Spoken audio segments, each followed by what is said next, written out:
Good afternoon, ladies and gentlemen. Welcome to today's tabletop simulation Kriegsspiel session run by the International Kriegsspiel Society. We are reenacting not the Battle of Brandy Station, but just on the historic battlefield of Brandy Station, a fight between red versus blue. My name is Roland and I have the honor of commenting today's engagement. Now bear with me, a couple of things up front. This is the first time I'm doing this sort of thing, and secondly, I am also not a native Englishman, nor American, nor anyone else who speaks English, the language, natively. I rather originate from Central Europe, so please forgive any grammar mistakes, any pronunciation flaws. I will try and do my best in order to speak as fluently as possible. Now, although I am a military historian, it's also my very first time not only commenting on but also watching a tabletop Kriegsspiel session develop, which means that if you have never seen something like that before, it is a prime opportunity to follow along as I explore all the different procedures, all the different actions that happen in between different phases, from a player giving order to the orders being passed on to the assistants, until at long last the master umpires then decide what actually happens and how these different orders actually play out. Now, I don't know, I've had some technical difficulties earlier, so I don't know if it's actually live and OBS is actually letting me broadcast this video on YouTube live. If not, if it is live, I will try and see if someone's watching and you can actually ask questions. If it isn't, I'll try and be around and answer any questions later on in the comment section, if at all possible. Now, today's session is actually just a training and test session for the Grand Gettysburg battle that will be coming up on the 28th of August, around I believe I'll get to the exact date and time at the end of the stream again, but it is on the 28th of August in the afternoon European time. So if you're around, come and join us then. It will be a glorious fight between multiple corps and up to 32 players having at each other in the usual red versus blue environment. Now, as you can see, the fight itself is happening, as I've already said at the beginning, on the historical map of Brandy Station. We are looking at a engagement that is mostly happening from northwest to southeast. The task of both sides are actually fairly simple, and I will specifically only talk about the red side and the blue side, because I would like to avoid any political issues during the stream. Now, the red side is tasked with crossing the Rappahannock River, obviously on the way to a certain capital in this general region, whereas the blue side has formed up in order to prevent the red side from doing so. So no additional tasks, no additional special missions to complete, just hold and defend or break through and cross the river. Now, as we can see from a look on the map, the terrain is fairly simple. There can be a couple of key terrain features identified. Now, on the southern side, let's look at the blue side first. On the southern side, we have a key terrain feature with Mount Dumpling, which is apparently currently defended by the second division of the second corps, or at least it's the second division. I'm unsure whether the sign down there actually means it's also attached to the second corps, because obviously this is a ad hoc force put together by the person in charge of the order of battle, and I'm not sure whether all the different army structures have been adhered to. Now the line continues up north fairly straight. It is a combined artillery, infantry, and cavalry force. I've seen it up front. There's a couple of cavalry units attached as well. As apparently the 8th Infantry Brigade is moving south in order to extend the Union line or the blue line, as I gather, and as expected, cavalry scouts have been pushed forward to the west in order to get fairly early warning from any approach from the red side from the west.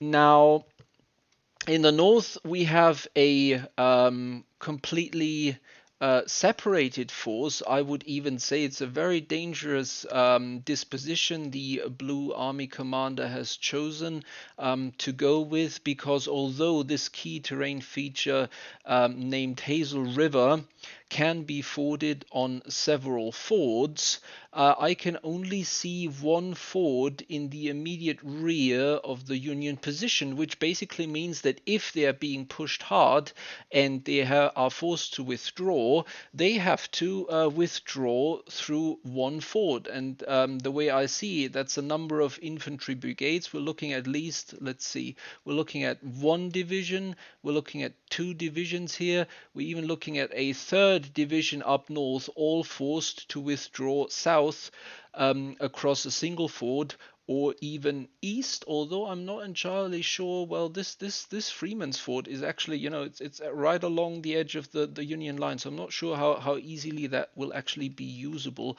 in case there is some serious pressure put on the Union. No, I know I keep making the mistake I didn't want to make. So let's stick to blue, okay?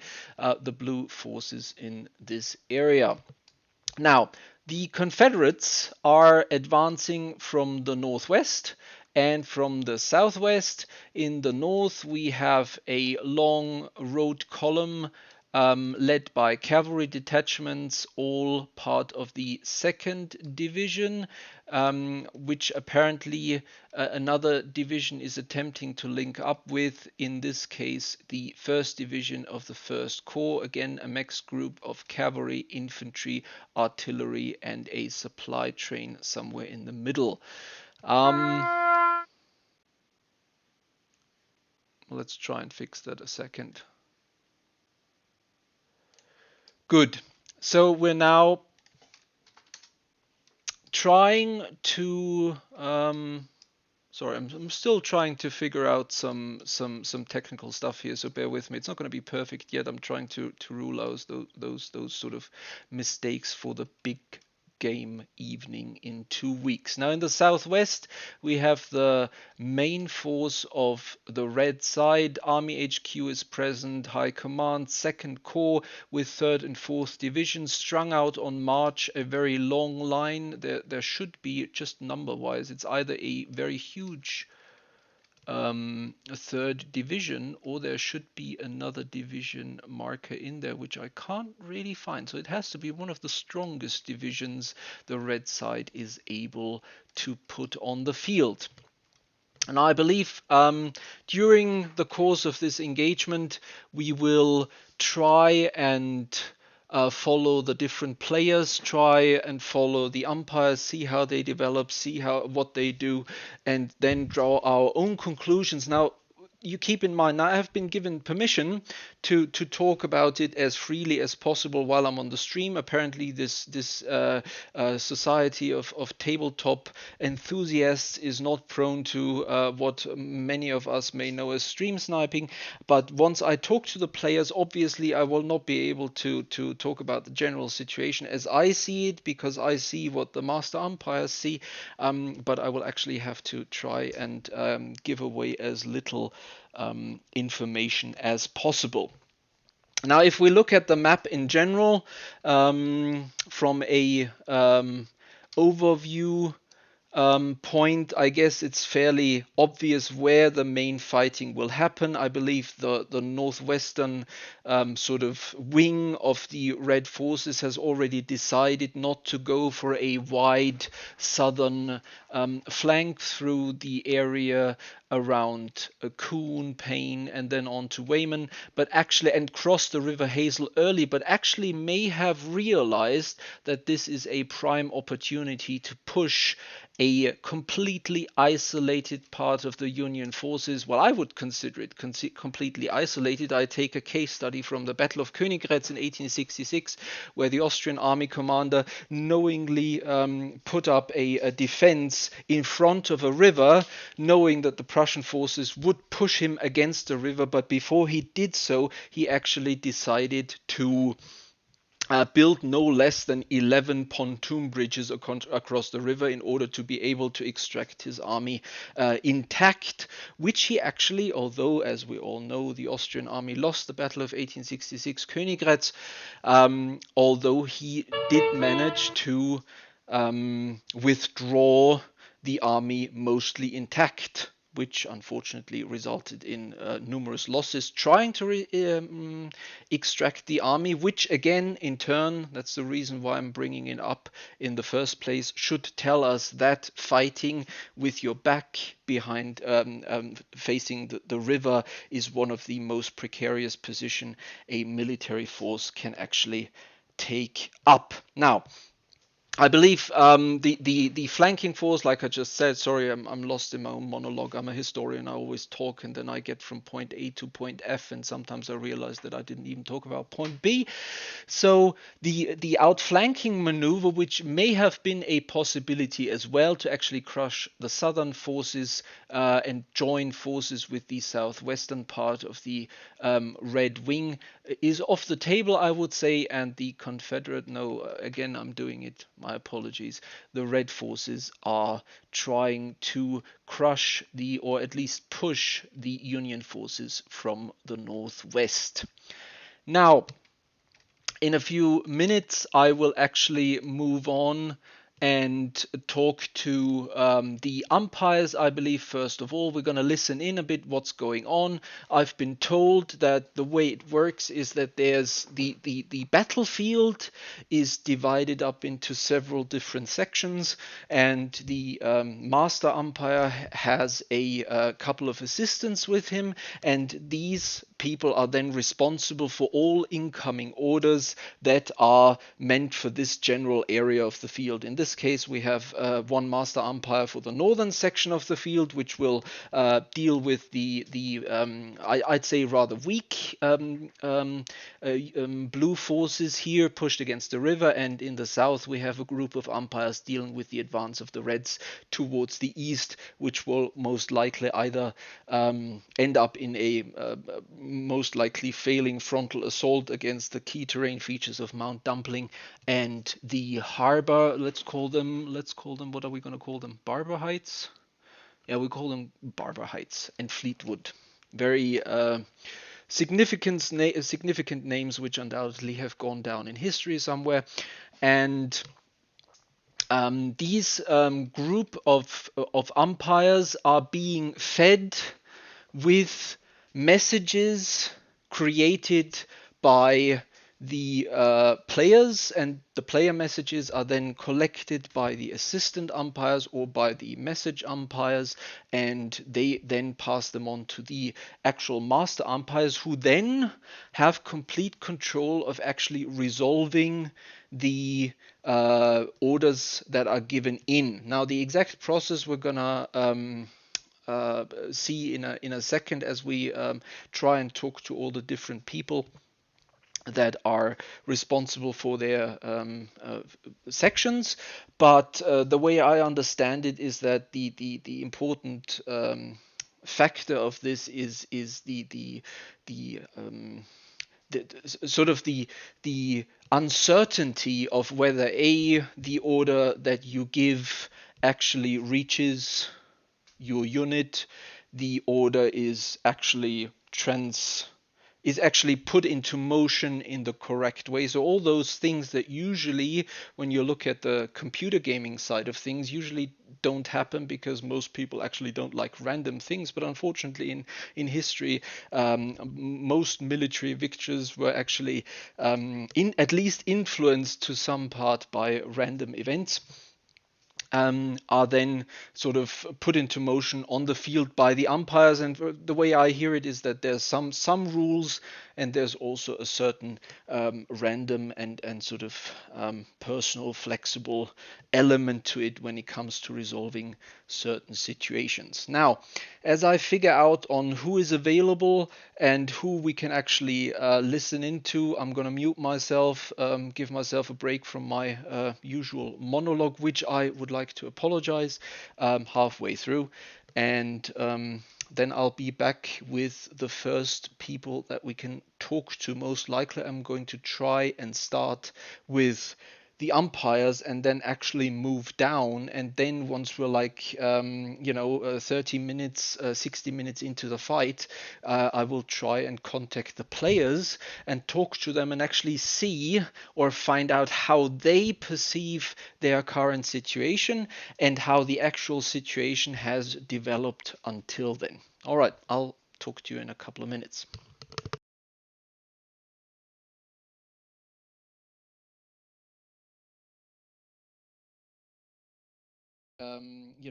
30 minutes 60 minutes into the fight, I will try and contact the players and talk to them and actually see or find out how they perceive their current situation and how the actual situation has developed until then. All right, I'll talk to you in a couple of minutes.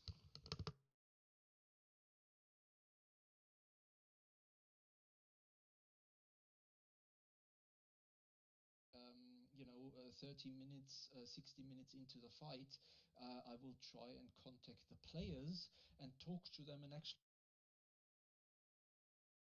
perceive their current situation and how the actual situation has developed until then. All right, I'll talk to you in a couple of minutes. 30 minutes 60 minutes into the fight.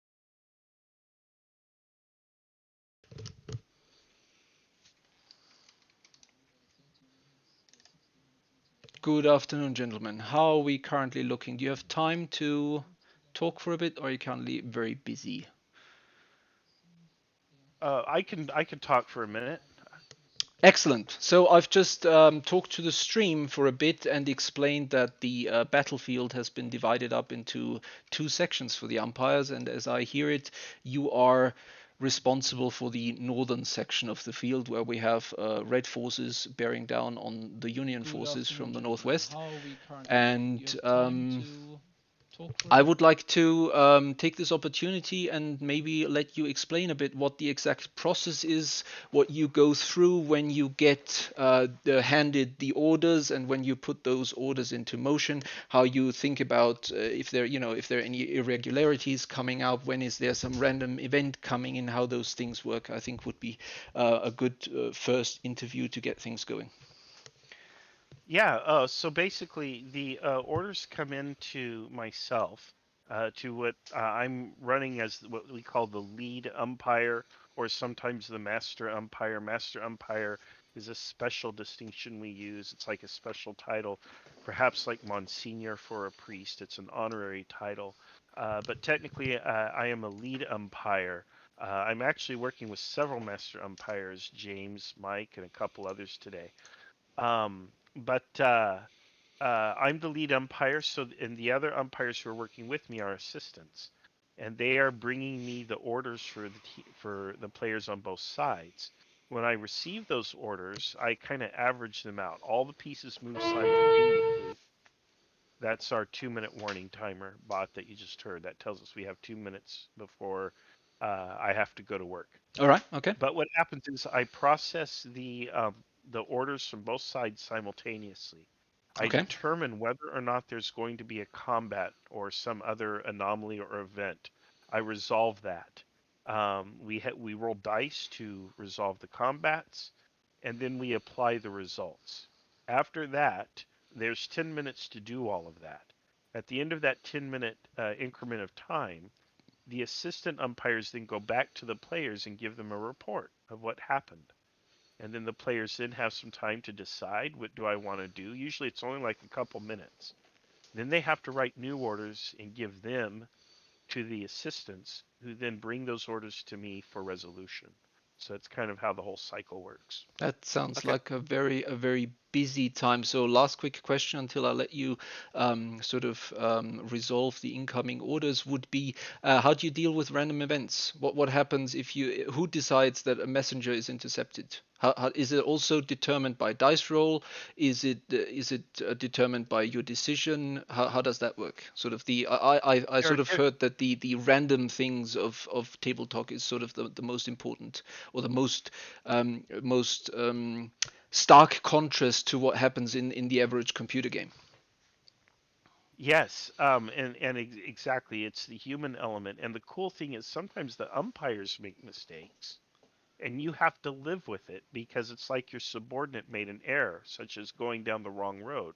That does happen, and it creates what I call Kriegsspiel problems.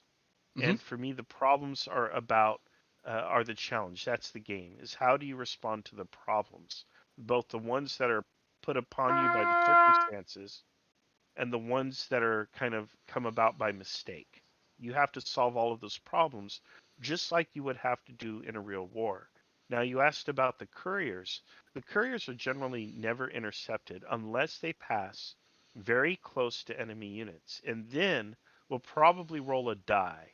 But generally speaking, couriers are rarely intercepted. And if a situation arises where a courier may be intercepted, we will roll a die to kind of make a determination.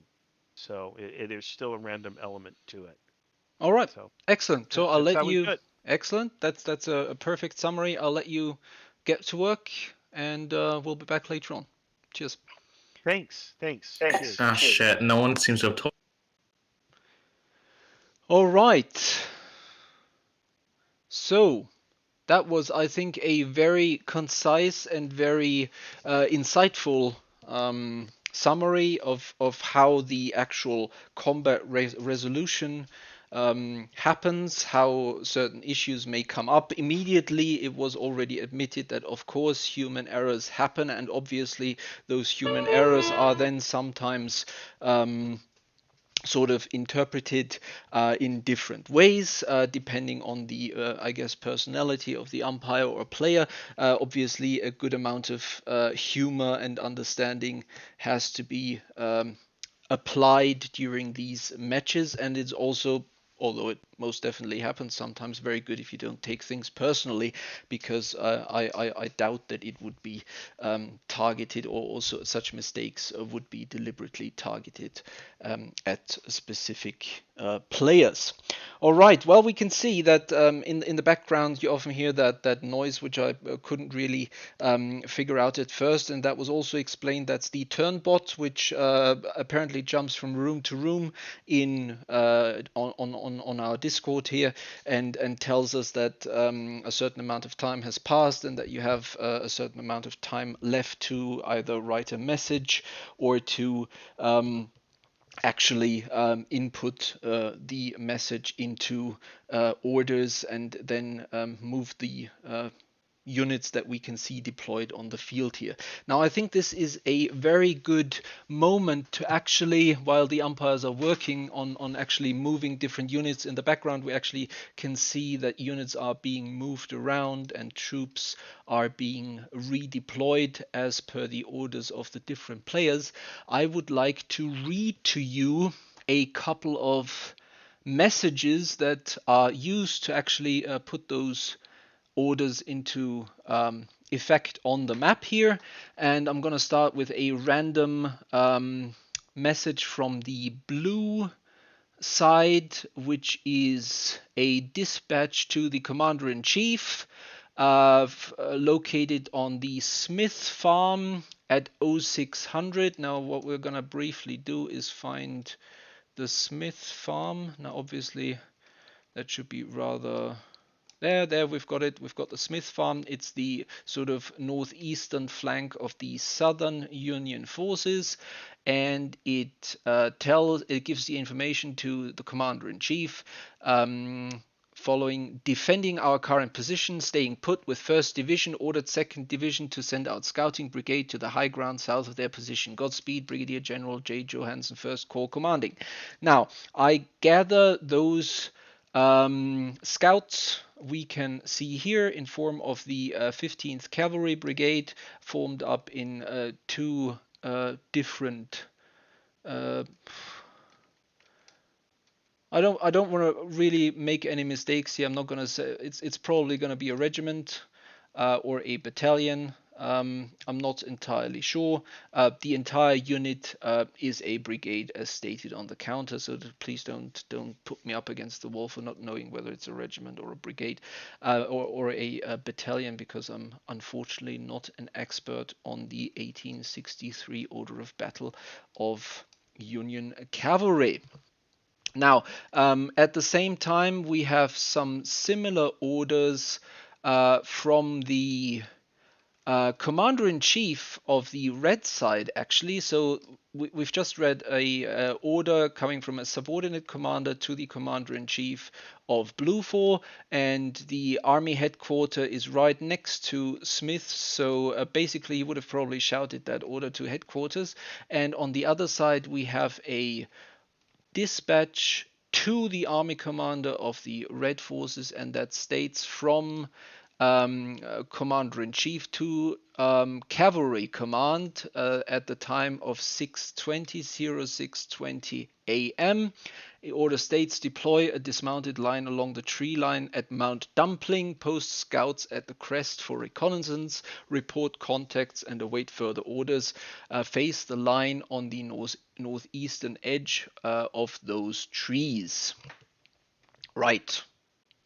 So he gives very precise orders, much more precise orders than I would have expected from a army commander to be giving to the subordinate units, because I would have expected the subordinate commander to be deciding those things himself, and the commander-in-chief of the army just giving a general direction for the division or for the cavalry commander to enact. And he also then, in a second message dated to the same time, so apparently two messengers to Aides-de-Camp left his army command at that time. And the second one is to another player name, which tells him to take up a screening position between George and Hall north of the road. So we're gonna try and find that, because obviously if I have difficulty finding this, it may be either that I'm also not just very experienced with running around these maps, or it may be a spelling mistake, and the order may well be misinterpreted by the receiving person as well. Now, either I'm blind or I'm just not currently finding... Oh, there's Hall. So we're looking at this area here between. There's George.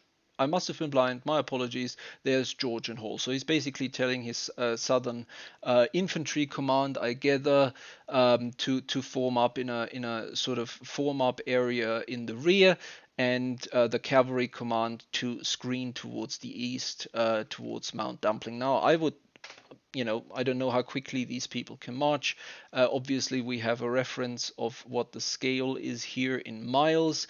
Now, if we're looking at the distance between Hall and Mount Dumpling, we're probably looking at 2.5 miles. So that is definitely quite a bit to cover in case the cavalry command, for example, misinterprets the orders and doesn't just send out scouts, but actually decides to go for a full engagement. Then it will be an awfully long time until any infantry support can come up from the southwest to support him. And obviously the red side at this particular moment has no clue that there is actually a very strong and most likely dug in blue force on this crucial terrain of Mount Dumpling to the south of the main railroad. All right. Let's wait until the next set of orders comes in, and I will actually then try and get a hold of the. Let's see. Let's try and get a hold of the two army commanders to talk to them and see what their current perception of the disposition of their forces is after a short break. See you again in a second.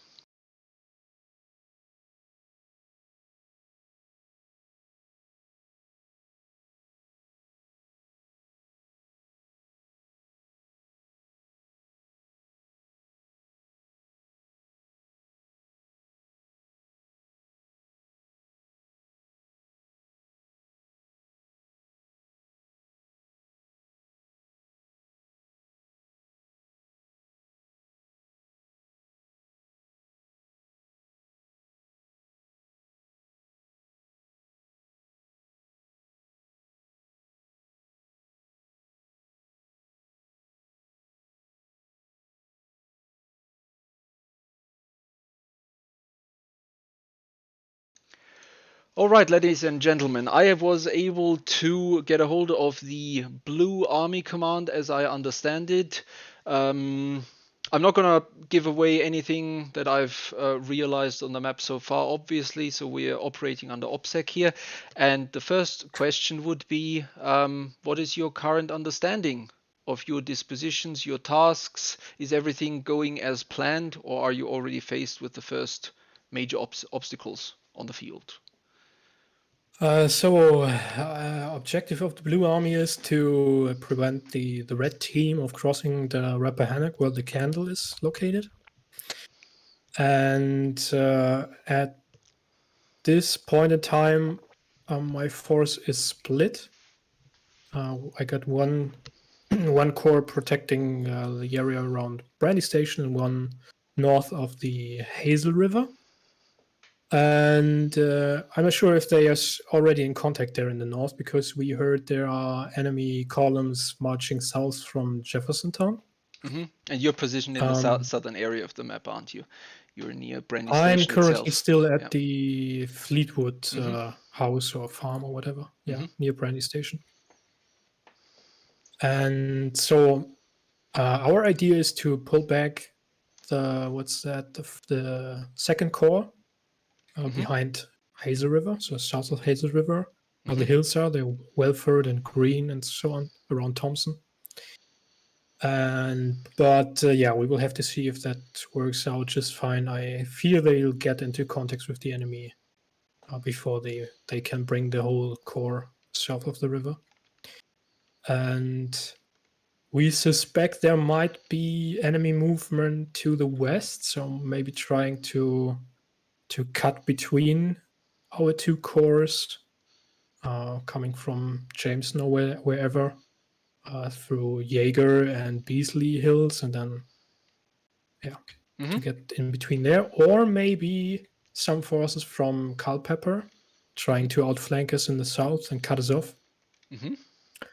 So, and we're trying to get some intel to the west. We've sent out the cavalry and some forces down to Hansborough Mountain. And currently I'm waiting for reports to find out what's the situation. Excellent, excellent. So you've got everything well in hands at the moment. Do you have any sort of specific plans yet on to sort of fall back and make it a delaying action, or do you have sort of an area where you really want to hold and defend them? I think everyone sees that there's a very nice sort of chain of hills running from north to south. Once you've apparently moved on to extract your northern force back across the river. Or do you intend to hold on to every meter of ground that you have and just push them back with the good old cold steel as everyone wants? Yeah. So right now, as we are not aware of enemy movement to the west, I suspect we want to hold this hill line you mentioned there, running down from Green and then Brandy Station, Mount Dumpling, and then the Hansbury Mountain. So, but we don't have the forces to cover all of them, and that's why Yeah, I'm waiting for intel, especially from the cavalry. Hmm. Hmm. And if it becomes clear that there are enemy forces trying to flank us from the south, we will certainly have to reform or redeploy our lines. Hmm. I still think that Mount Dumpling and the woods around it are a good defendable terrain. Hmm. Hmm. So Are you maybe actually able one to get artillery up on that hill, or is that impossible? Because from that what I see. should be possible. Okay, Yeah, all should be right, possible. okay. That should be a very, well, almost impossible position then, I think. Yeah, it's just like they are not really mountains, of course, Oh, just like sure, smaller yeah, hills. well, But yeah, of course. it's It looks impressive on the map, you have to admit yeah, that, you know? indeed, yeah. All right, Yeah, well, but it might be needed that we, if they can get over the river there, that we maybe bring the fourth division to the south then and protect the what's that mountain run.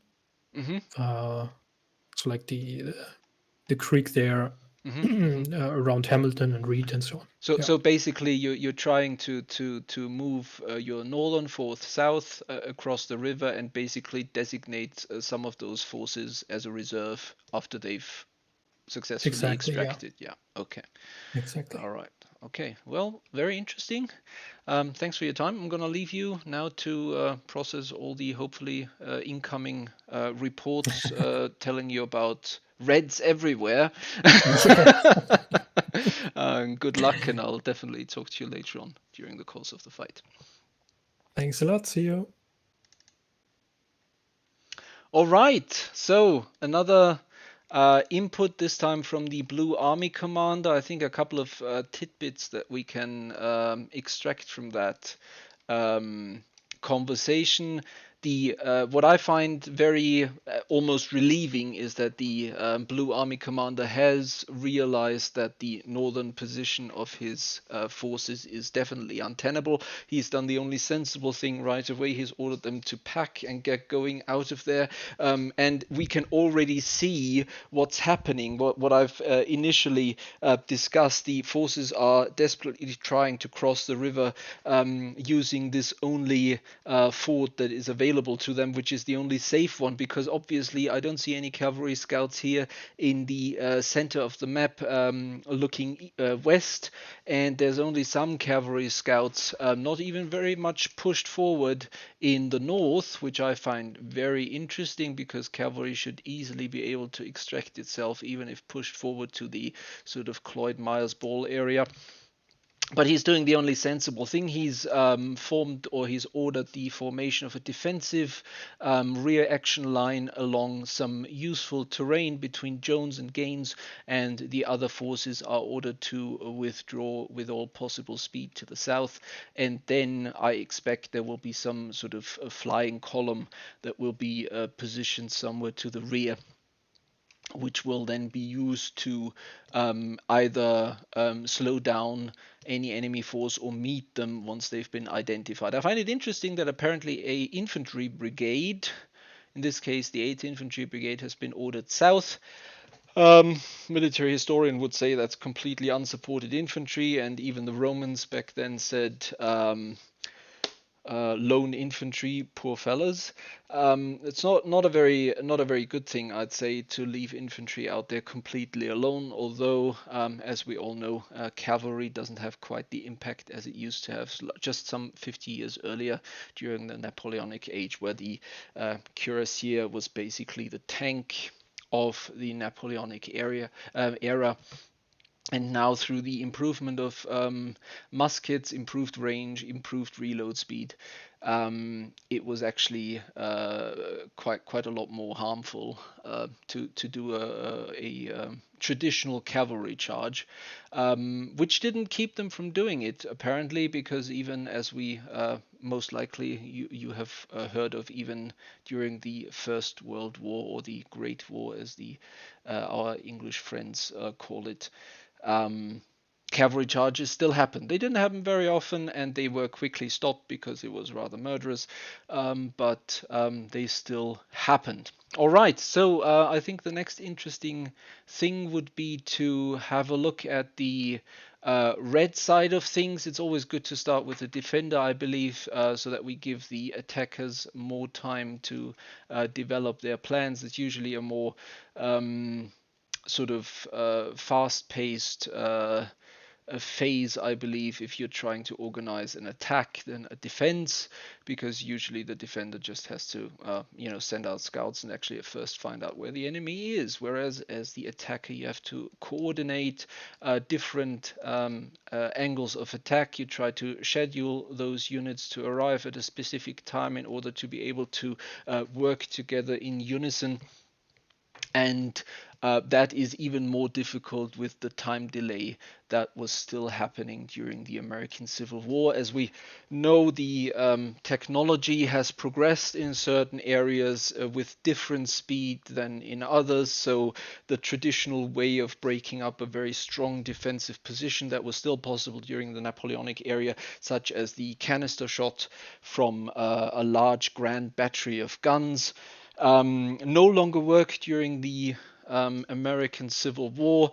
The perfect example for it working would be, for example, the Battle of Wagram at 1809, where Napoleon formed up a 100-gun battery and just simply blasted the remaining Austrian center into pieces. Now, the gunners did take losses. He had to call for volunteers from the old guard to actually replace those losses, but still the guns had such an impact on the Austrian forced and massed infantry in the center that the Austrian commander, Archduke Charles, was unable to do anything but order the retreat.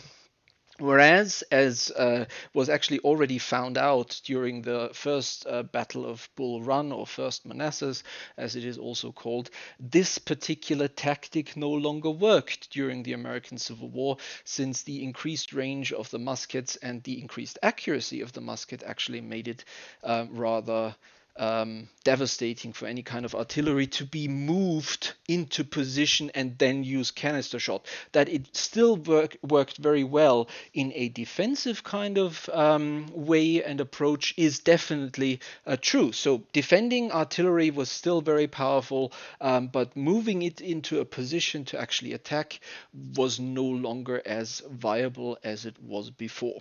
All right, now I'm going to take a quick break, and once I've gathered myself again, I'm going to try and get a hold of the Red Force Commander-in-Chief, and I'll be right back for that.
All right, guys, I'm back, and I have the pleasure of currently talking to the Commander-in-Chief of the Red Forces, who are trying to move east and dislodge the defenders, the Blue Forces. So, first of all, how are things currently progressing? Are you happy with the development so far?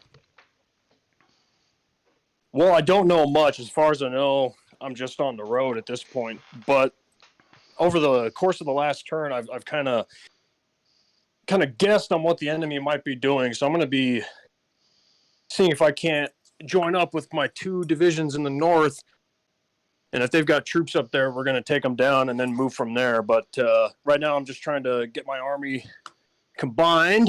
All We'll right. see if we can't take them with my thinking is that they've got troops at that river. At what river? At Hazel River or which one? Yeah, All right. that's Okay. my thinking. Because they're going to have some kind of blocking troops up there. And it's my intention right now to make a turn toward bots and see if I can't get them trapped between my army. Well, get them trapped between the two halves of the army. So one coming from south, one coming from north. All right. Very interesting. So basically, the first thing, that's why I probably started the conversation the wrong way and asked how are things progressive, and your first answer was you don't know much yet. So you have very limited. So Well, you're right. very. I mean, as far as I know, Yeah. I'm still on the road. I'm getting intermittent updates with my pictures and such. So I think the umpires are more focused on the division commanders, which is fine. But I would prefer to get some more information. So are your division commanders not sending you constant updates of what's happening? Your own people? No, that's not the case at all. I Okay. think there's just not much going on right now. So Okay. right now it's mostly me going, okay, I think I'm starting to build a picture of what's going on and adjusting accordingly. Okay, so do you have any sort of specific orders that you've given your commanders? Have you told them to screen your forces with cavalry? Have you any specific concentration areas that you can share with everyone? Obviously, I see everything and I can't talk about everything, but do you have sort of a master plan in mind? Besides which, of course, is already very much a plan to trap one part of the Union or Blue armies between your two sort of army groups, or shall we? Army groups is way too big, but let's call them two corps. Yeah, sure. So right now I'm just trying to secure my northern flank while the army's marching. I've ordered 4th Division to set up at Bradford and along that ridge line. And then I sent my cavalry off to, I believe it's Mount Dumpling, and they're going to set up a line and recon position there.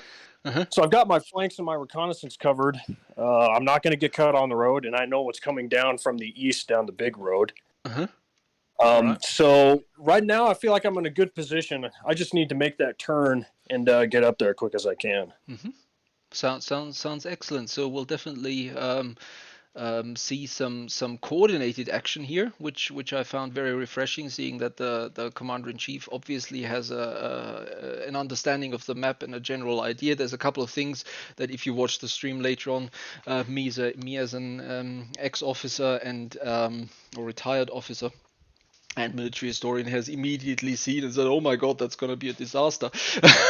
But that should be later on visible if you check that, and it's good to see that you have that plan, and apparently you are currently pushing your commanders hard to give you information that you can actually see if the initial contact survives. No, it's the other way around, isn't it? No one survives contact with the plan. It isn't. No plan survives contact with the enemy, right? Yeah, the plan doesn't survive first contact with the enemy. Exactly. No, that's the wrong way around. No. I mean, the main thing is that I told the cavalry, hey, report me if there's any report to me if there's contact. So I assume that because I haven't received word yet, that there's no contacts for the time being. Oh, you didn't expect like 15 messages, still no contact. Sorry. Yeah, I mean, he just sends me a message every turn. Hey, man, still not seeing nothing. Nothing happened so far. Thanks, man. Actually, it's right now, man, I'm just kind of having a good time with it because we got kind of locked into a conversation, and I realized, we didn't plan at all. So I just kind of came with it up on the fly. We'll see how it goes. I'm feeling good about it because I think that's what's happening. But we'll see.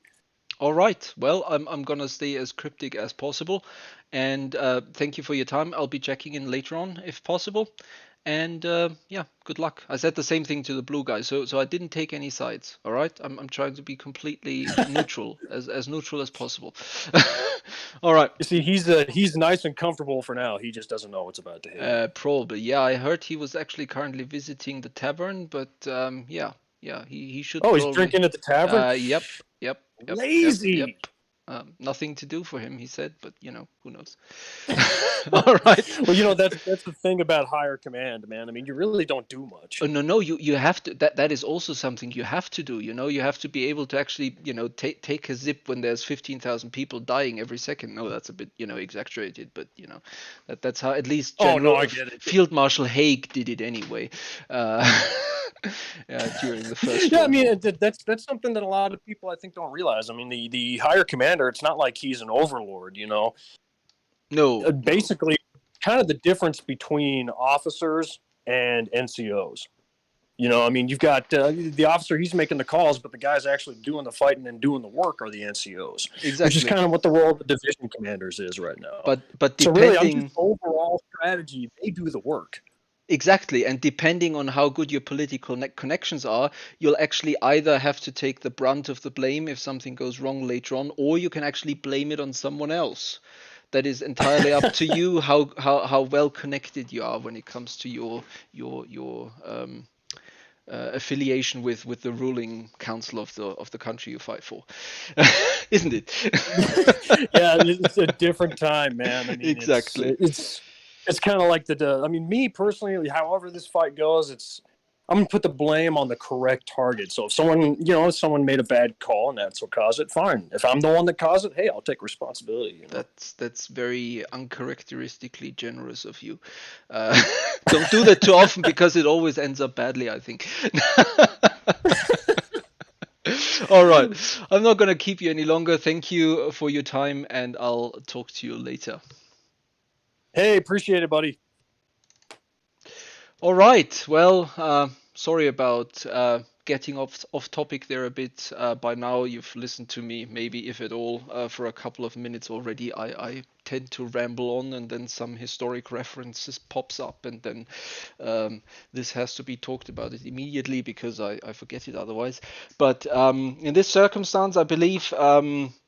It may have come across that I was sort of more supportive of the red side, which I'm actually not at all. But as I've said, let's start with the defending side, and then let's move on to the attacking side. I think it's become pretty clear very quickly that the attacking side actually, even although improvised, needs to have a plan right away, whereas the defending side also input the sort of crucial section of the plan, which I was really worried about, the North, and otherwise is still playing basically a waiting game. Nothing is going on. Every side tries to find the enemy. Obviously, this was a map large enough where both sides didn't start in contact with the enemy forces. You had a general idea of where they are. You have a general idea of where the objectives lie, and you are sort of both sides are still trying to get a feel of what's actually going on, which is very fascinating to see. And apparently, so far, no army commander has complained about any specific player, flooding him with messages, which I have been told is sometimes a problem, that you put out too many messages, too much information. I recall quite a few years ago, I used to play sort of a PC version of this kind of tabletop games, and I was always a person who would ensure that all information is passed on very quickly, so that my commander-in-chief would always get the entire picture, or the most updated picture as possible, which sometimes resulted in a lot more messages than would have actually been necessary. And at the same time, I was very much disappointed when I was the commander-in-chief, and I had to accept that there were quite a few people out there who didn't send me the amount of information that I would have liked to, and I would have often told them, tell me immediately what's going on, because I want to know. As in addition to not knowing, there's always a time delay depending on where on the battlefield the force is situated, between sometimes 10, 15, even 20, sometimes 30 minutes until you actually know what was going on 30 minutes ago. And that is probably one of the most interesting sort of, I would even call it a feature of the gunpowder age, before the radio was developed and input, or before the telephone was actually used on the battlefield, that you had that time delay. And if you read Napoleon, and if you read some of the military theorists of the late 18th, early 19th century, you realize that basically a battle was still won within 15 minutes, even if it lasted the entire day. So it was those crucial moments military commanders had to decide when to commit a reserve, when to have a core attack, when to reinforce a certain area. Not only because that was the deciding choice, but also because the choice of sending someone somewhere also meant that this person or this unit, this entire a formation would no longer be available in a different area, because it would take time until the updated orders would reach the units up front. And that would sort of create delays that would actually sort of force the commander to choose very, very wisely when to commit his reserves. Because, having them march across the battlefield from one side to the other, which happened on numerous occasions as well, didn't only mean that then this formation wouldn't be able to effect any area of the battlefield, but it would also mean that it would be exhausted without actually having been committed to the battle. So these choices were very crucial, and often during the Napoleonic era, and later on also during the American Civil War, even Franco-Prussian War or the Austro-Prussian War of 1866, Franco-Prussian War 1870-1871. The choice when to commit your last reserve and which person had the last reserve still intact would actually then be able to decide the outcome of the battle. Right, so quick historic side ramblings aside, I'm going to take a quick break again, and then we're going to take a look at the updated map and go through the different events that we can already see unfolding alongside the orders that are being put in currently across the field. See you in a bit.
All right, then let's have a look at what developed since the two interviews with the respective commander-in-chiefs and the lead umpire.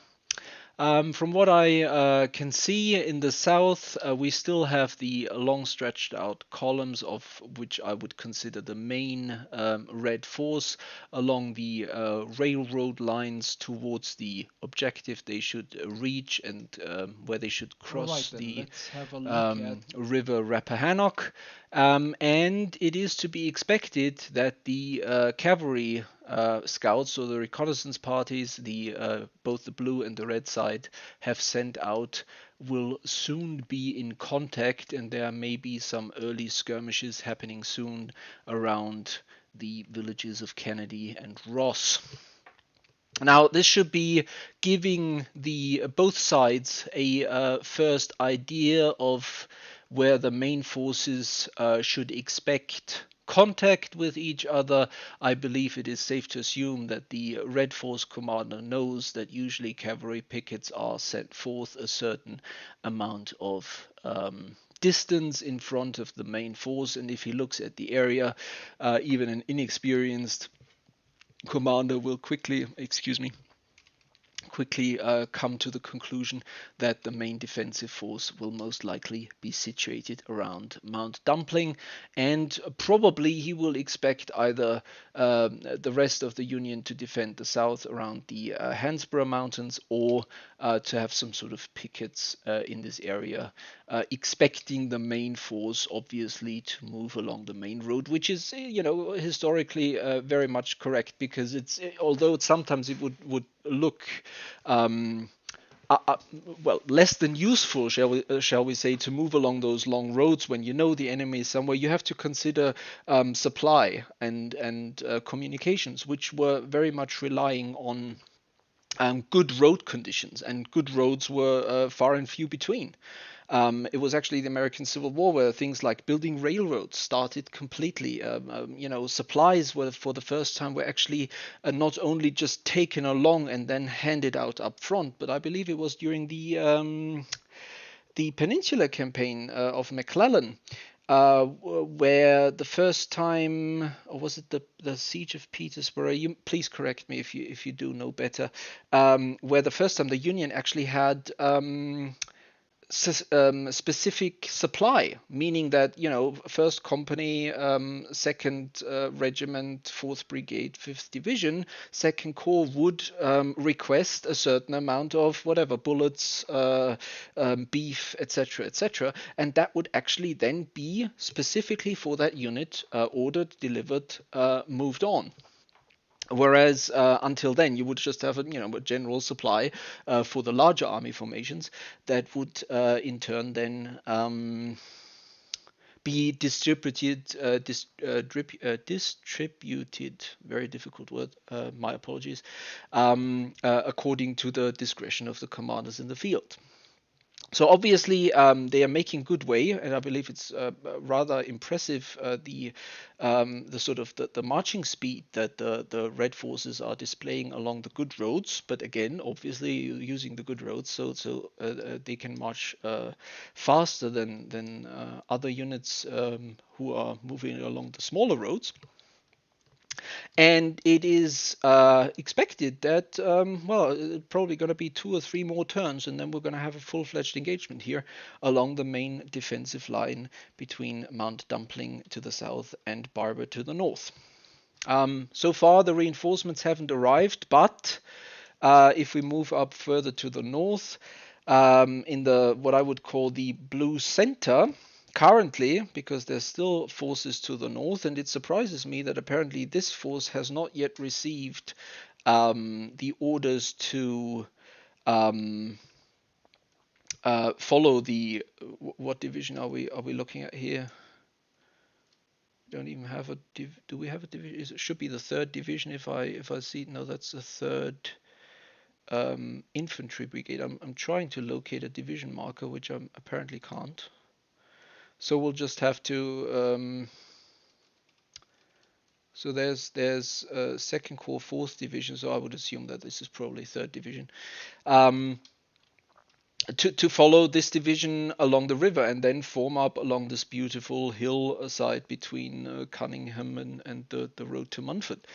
So that could be interesting, because the other area where the cavalry scouts have already made contact with each other, and apparently already had the first fighting, which I've missed due to my usual historic side monologues. I apologize again for those.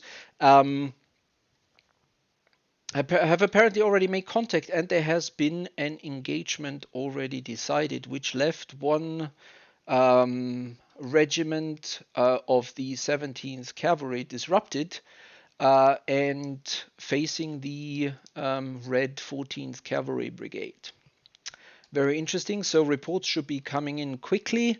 The Red Infantry is still quite a while away, and it is only to be expected that the Northern Cavalry Scouts will sort of move back quickly, fall back quickly, try and disengage from the enemy after they've done their task and given information or provide information to their next superior commanders, although it is of course possible that the cavalry has actually been ordered to hold here as long as possible and try and actually have the infantry behind it deploy, because currently we're looking at 2 brigades facing 1 brigade, and I am quite sure that the blue forces don't know yet that there's a 2nd brigade coming along from the west, from Withers, and they are most likely engaged very soon, and we'll see what the different commanders decide. Unfortunately, I don't think I will be able to determine which. So obviously there's smoke going on. There's some fire being put out by the disrupted right flank of the 17th Cavalry Brigade, and that is currently being processed by the by the umpires responsible for the northern section. We've talked to them earlier on, and as soon as the engagement happens in the south, I'm actually going to try and jump into the southern umpire command and see how things actually being processed as the commands are getting put into actions on the field. Right, now let's stick to this northern side here. Now, it may be me, but I would have expected the delaying force to be ordered to fall back continuously, and this entire division to already be on the way. Now the order may have been delayed. Maybe there has been some advantage seen by the blue commander-in-chief, or even by the local commander of these forces, by a 2nd Corps commander, to actually hold them in place. Obviously, it's quite a, well, at least from the map here, it looks like quite a useful defensive terrain, although, again, the back is towards the river, so I would expect those troops to disengage as quickly as possible. And we're currently seeing that command here resolved, and I will actually quickly join the umpires up there to listen in what's actually going on when it comes to resolution of this fight. Right, I see that you're currently resolving combat in the north. Is that true? Can we listen in? Yeah, absolutely. So there was just a skirmish here between all of this cavalry, and remarkably, the Union cavalry is not firing very effectively against the Confederate cavalry. There is minor disruption in 2 of these units. Now, disruption is kind of an overall catch-all for bad things that happen. It's not necessarily men are dying. It is, yes, there's casualties. Men are being wounded. Men are falling back, helping their buddies get to help or whatever it may be. It's also just a general sense of confusion, and I'm not sure what's happening next to me or what the order is, but I'm just kind of aiming and shooting blindly. That's what disruption represents. It represents all of the chaos of battle. The lieutenant has lost his spectacles, for example. Yes. All right. Exactly. Exactly. And the disruption can get worse, but if the battle stops, the unit will automatically kind of sort itself out and the disruption will go away. So for right now, there's a little bit of disruption on a couple of those units that makes them a little less effective in combat. But again, because this is kind of based on the dice, even though the Union is throwing more lead at the Confederates, they're not landing the hits for whatever reason may be. So the skirmish continues. We go update them for 720? Yes, please go ahead. Will do.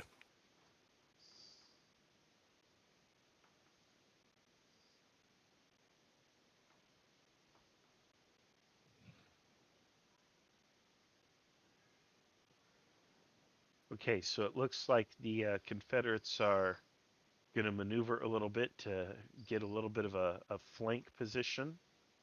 which would give them the advantage in the combat. But they also have regular infantry coming up, and that infantry is going to come online this next turn. All right, so you're seeing that in the in their chat channel, correct? No, I'm just looking at it on the map. It's obvious that their infantry is coming up, and they will be deploying. I can't see the infantry not deploying.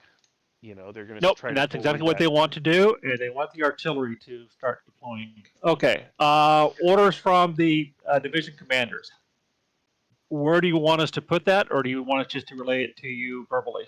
Just relay it to me verbally. So what we need is, it looks like, what, 1st and 2nd Division? What division is actually here? Is it 2nd Division?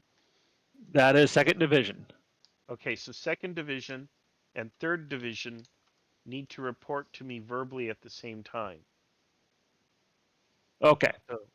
So that way we can kind of average everything and move everything simultaneously. And then it looks like there's another division here, and that officer is not with his division. He is up here hanging out with another officer in a completely different division. So his division Yes, he is.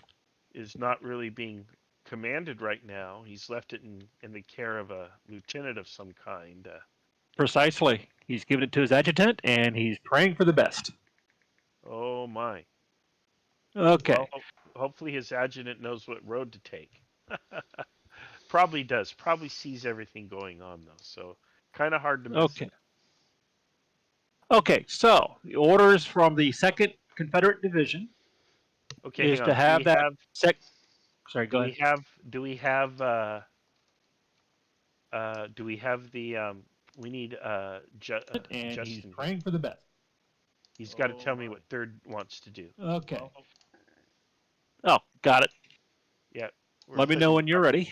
Cart before the horse. And is he here now? Yep, there he is. Hi, Justin. Hello. Hey, Justin, we're going to start here with the cavalry.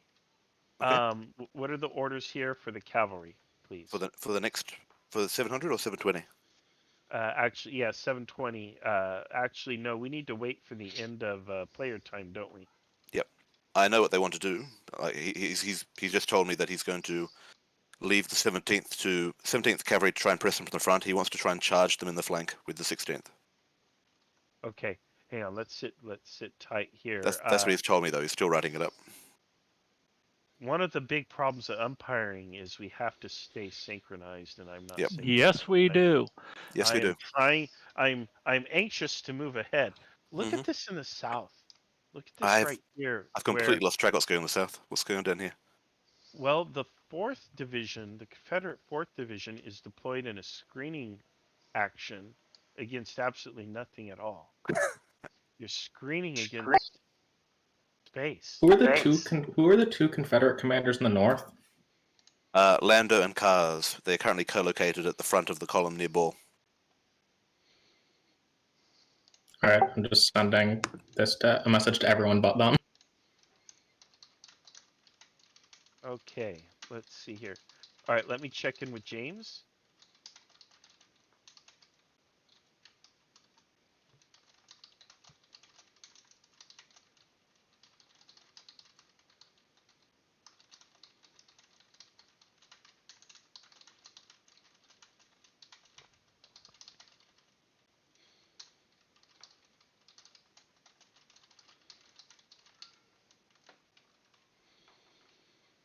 I think I'm reasonable to assume that cavalry would move to the sound of a cavalry fight.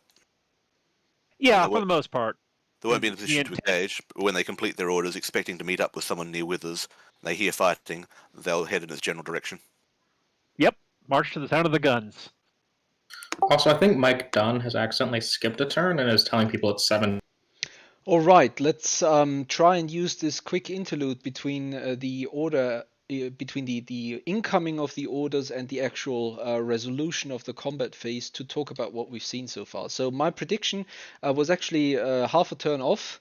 Obviously, I'm not completely synced in yet with what's going on. I started a little late because of streaming issues, etc., etc. So what we've seen is that the infantry is not as far behind as I initially expected, and as we've heard, the cavalry fight, although outnumbering the Confederates, or the Reds, sorry, the blue side cavalry is actually not doing so well considering. But apparently next turn's order, 720, the 16th Cavalry Brigade will attempt to actually charge the enemy cavalry, which I would expect them to remount, because currently they're firing, which they 98% of the time did in a disordered, dismounted fashion.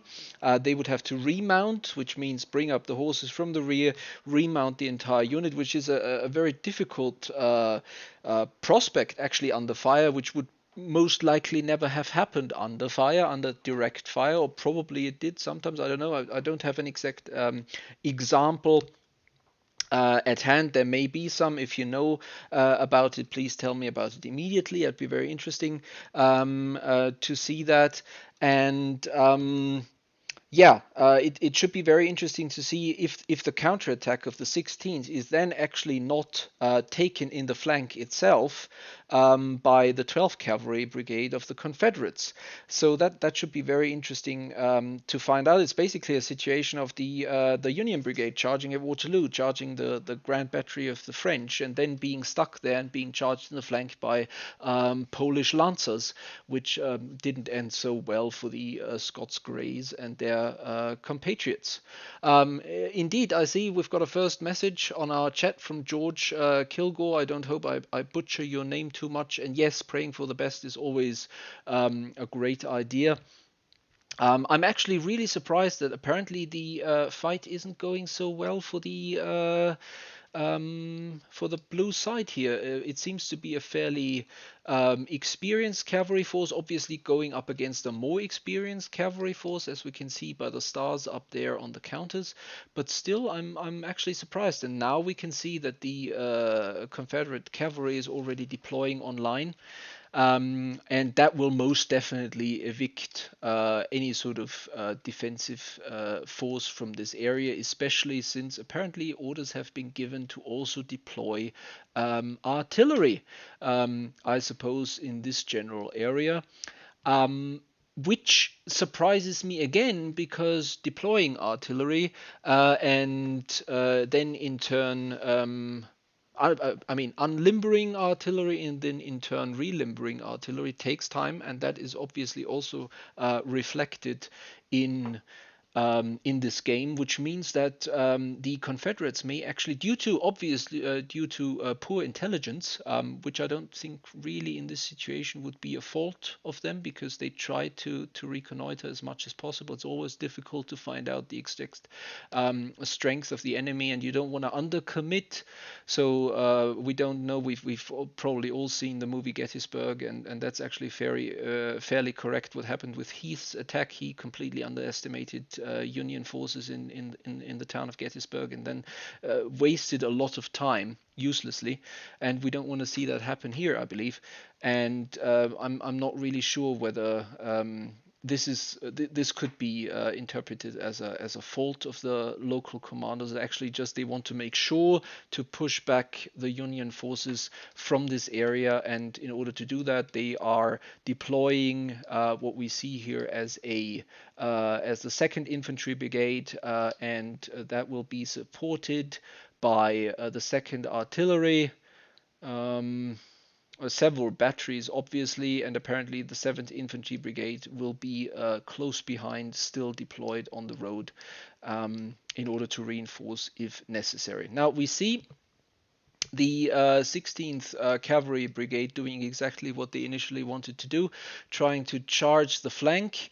I'm gonna quickly move south and hope that we're not missing anything too important in the south. It's quite interesting that apparently there's a division. I'm gonna have to ask what's happening over here on the left side. I would expect them to I'm not sure whether they're deploying here, whether this is just sort of a muster to make sure that everyone's actually present.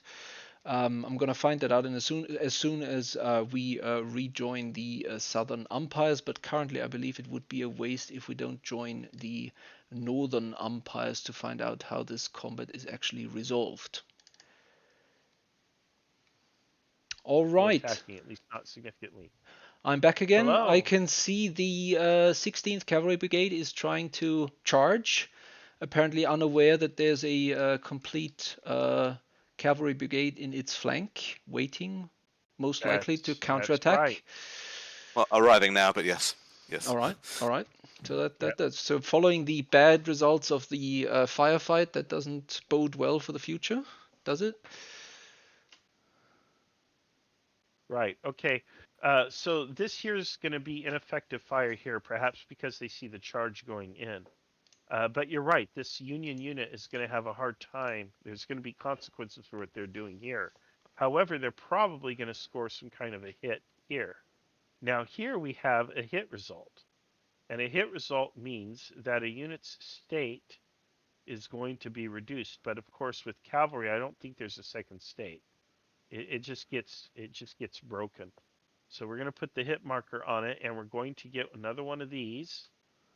I'm going to copy it and put it down here, and it's going to go into that state there, okay? And they are going to begin to retreat. So we're going to flip the unit, and they are getting out of there. Good Okay. Adeline. Yep. So that's that. Now, this unit here, I have to roll all these dice. Now, because we have a melee combat, we're going to roll a green die on top of everything. So we're going to roll 2 of the what's supposed to be orange dice and 2 green dice.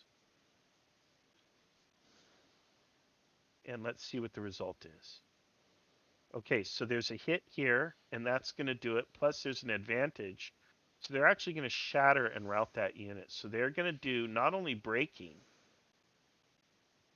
the unit's going to actually be shattered. So that's going to go to the worst possible state it can be in. No, not surrendered.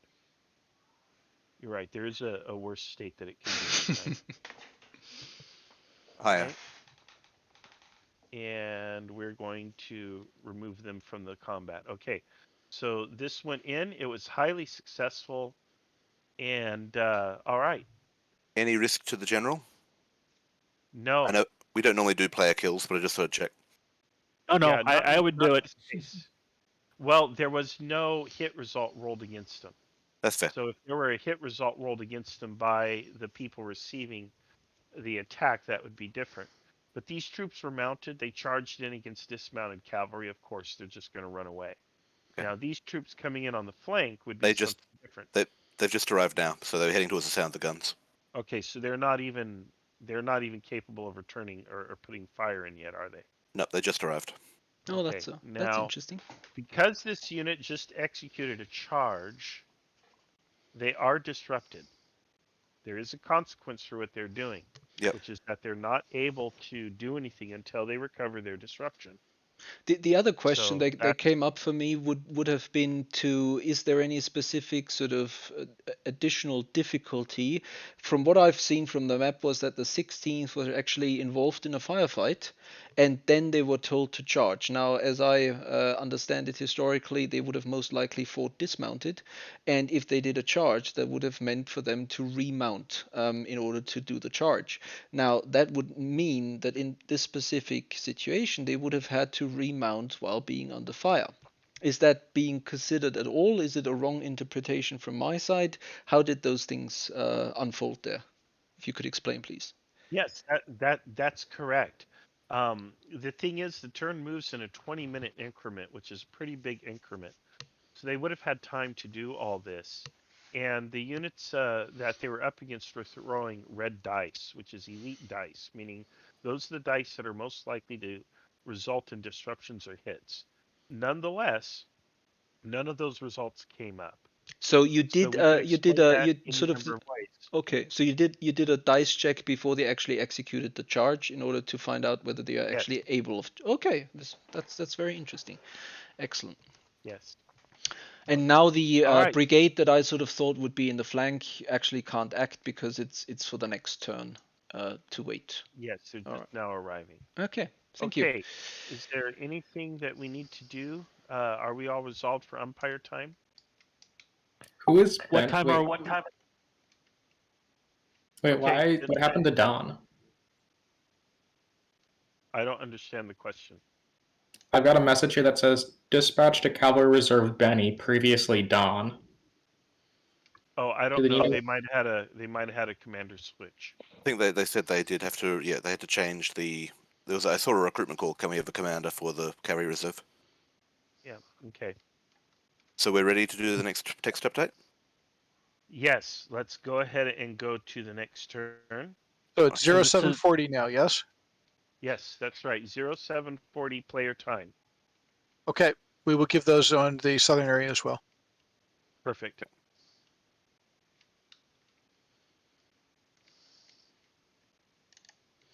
All right, so I believe there's a quick downtime until new orders are trickling in.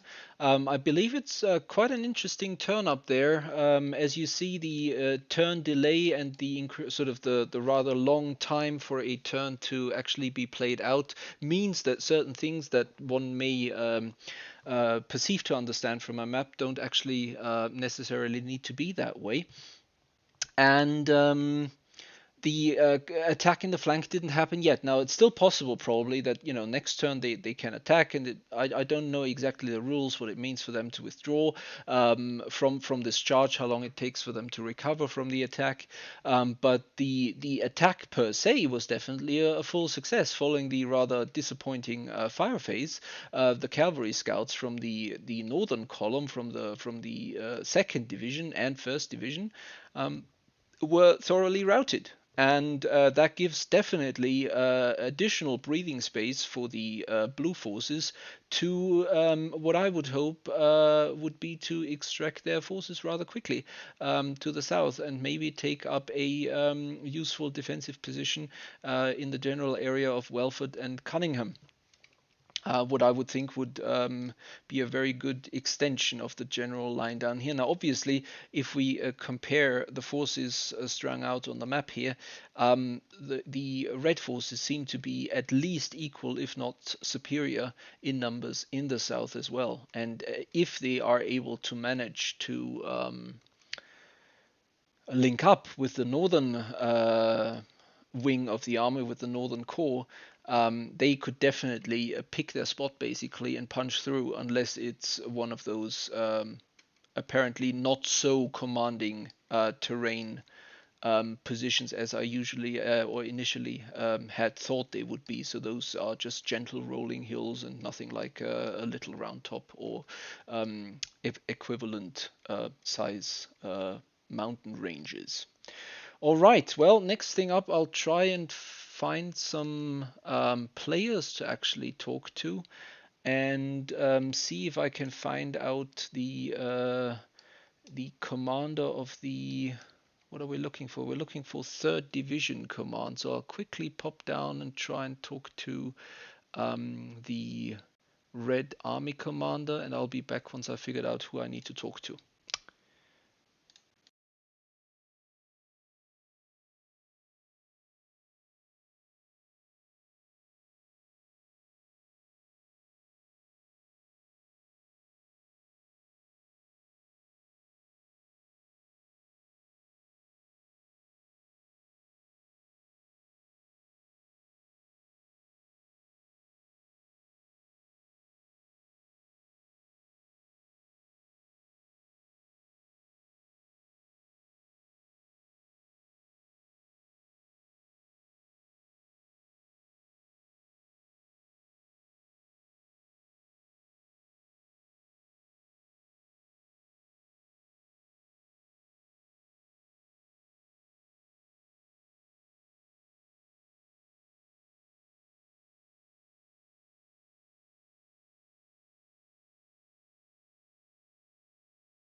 The audio.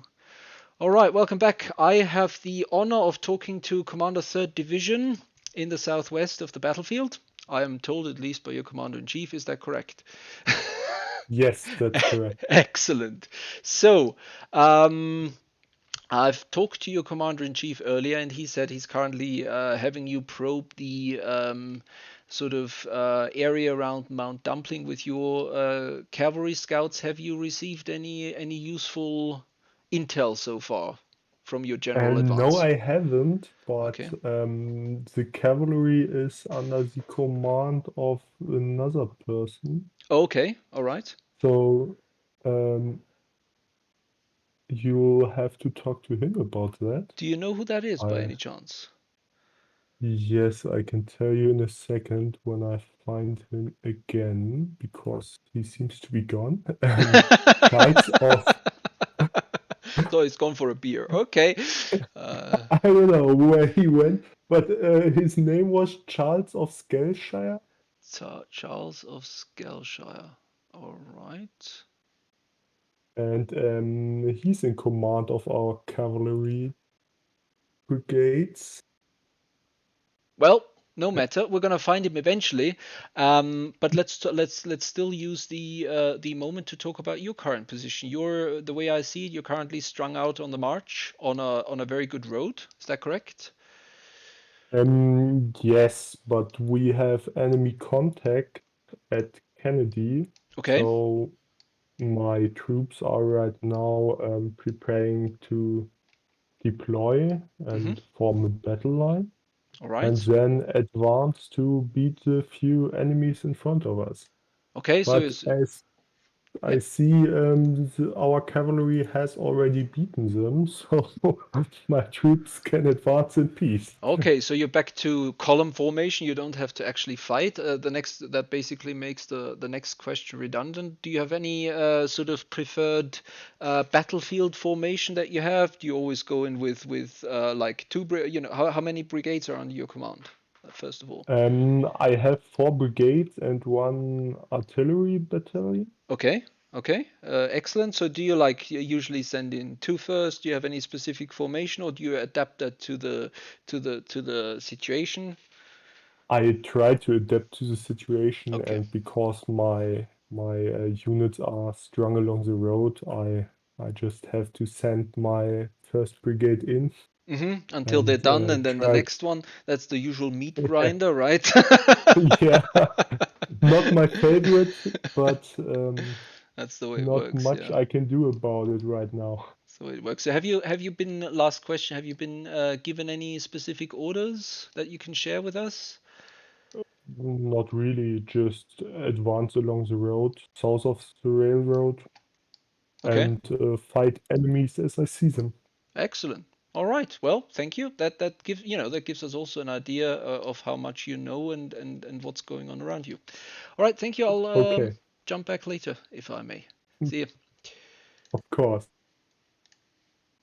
All right. So, funnily enough, let's call myself the aide de camp who tried to find the right guy to talk to. Apparently, I found the wrong guy to talk to, which is quite hilarious, but it's also actually very true.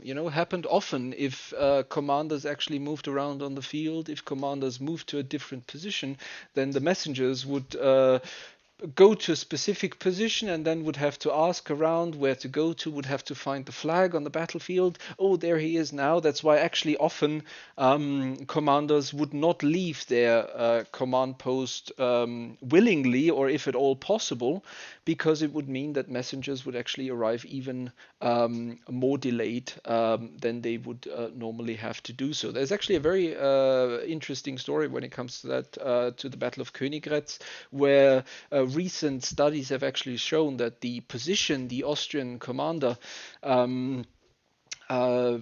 chose to lead the entire battlefield was actually a very poor choice, because his most difficult, or his most, I would even call them obstinate commanders, commanders with a different rank of nobility, which weren't really enthused of taking commands of someone in further down the food chain, were out of his direct sight, and that would mean that they basically could do things without him interfering directly, and that resulted in them actually giving up their formidable defensive position, and resulted in very costly attacks that in turn then allowed the second Prussian army, which arrived from the north, to actually not face a well prepared, dug in defensive position, but actually a completely exhausted, tired, and already depleted force, which was no longer able to delay the enemy forces long enough to actually still manage to, well, finish the battle with a favorable result for the Austrians. All right. Now things are progressing again. It's currently a player turn for 7:40, I believe, and we're gonna take a quick break again. I need something to drink, and then I'll be back with probably an interview again from the Southern Umpires this time around. See you in a bit, guys.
The audio here in a second. All right, so we're back with the Southern Umpires here on the battlefield. I expect some action to happen soon, hopefully. And yeah, we should have the initial cannon fire coming up in this execution round. Excellent. So we're going to listen in for that, see how things develop. Funnily enough, I've talked to, I've been sent to the wrong guy because I thought that the cavalry was actually attached to the division, and All right, so division does not have cavalry, but the Southern Command has the cavalry under a combined command. Under combined command, yeah, exactly. All right. So so far, could you tell us about the progress that has been made? I've talked to the commander-in-chief of the Red Forces, and he has a general plan, but he knew very little about what was going on. And do you think anything has changed in that regard? I think he still doesn't know a lot. Yeah, that's what I think when I look at the map. I think so too. Yeah. Yeah, no, we're still in the early stages of contact down in the south, and it's clear that both sides are a little uncertain what's going on. They've seen each other's screening forces. They haven't seen much else. They're still developing the situation. All right. So could I quickly ask, I've asked myself before that, what are the deployed units around to the northwest of Hall? Is that a force that that they've actually deployed there, or is it just like a sort of a... That is correct. So the 4th Division was ordered to move up towards Bradford, and at the moment its order is to form in a double line between Bradford and Hall, facing sort of kind of northeast to east. Oh, that's very interesting. So you actually expected to have contact somewhere from the center of the map from the blue side. That's very Apparently. interesting. Apparently, that's very interesting. And depending on what blue had done, it wouldn't necessarily even be wrong. But as we can see from the God's eye view, it turns out to be not the case. Exactly. Well, probably he came to the conclusion because he doesn't have any cavalry in that area, and he wanted to be sure not to be caught on the march, I guess, when moving That's to my the guess. east. Yeah. Yeah, it's interesting. I don't know. Yeah, obviously, yeah, of course. Those questions I can't actually ask because if I do ask that, I give away that there's nothing there. So we'll have to wait Yeah, for that. So this is not a delayed broadcast, eh? Mm-mm.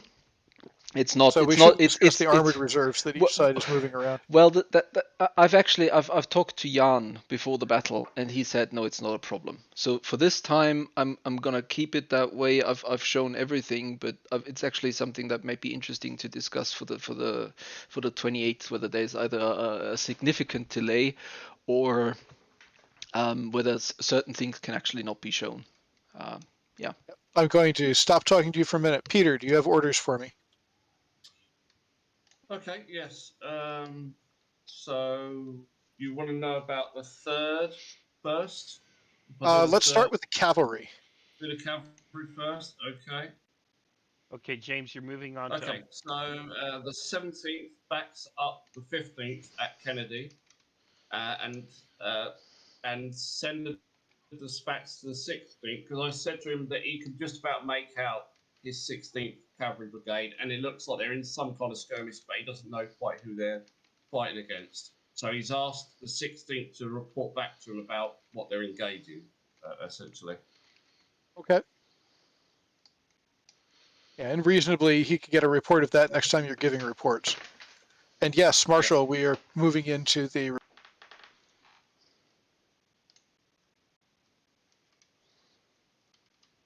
Oh, you've gone quiet, Yeah, James? he's gone up one channel. Okay. All right, Peter, back to you. So did he have an order for the 15th? Cav. No, to essentially stay in that skirmish, essentially. Continuing, he is. That's okay. Yeah.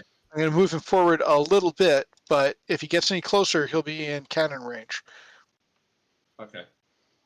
So let's move on to the 4th. Are they still acting as ordered, moving into that line between Hall and Bradford? That is correct. No deviation from... Okay.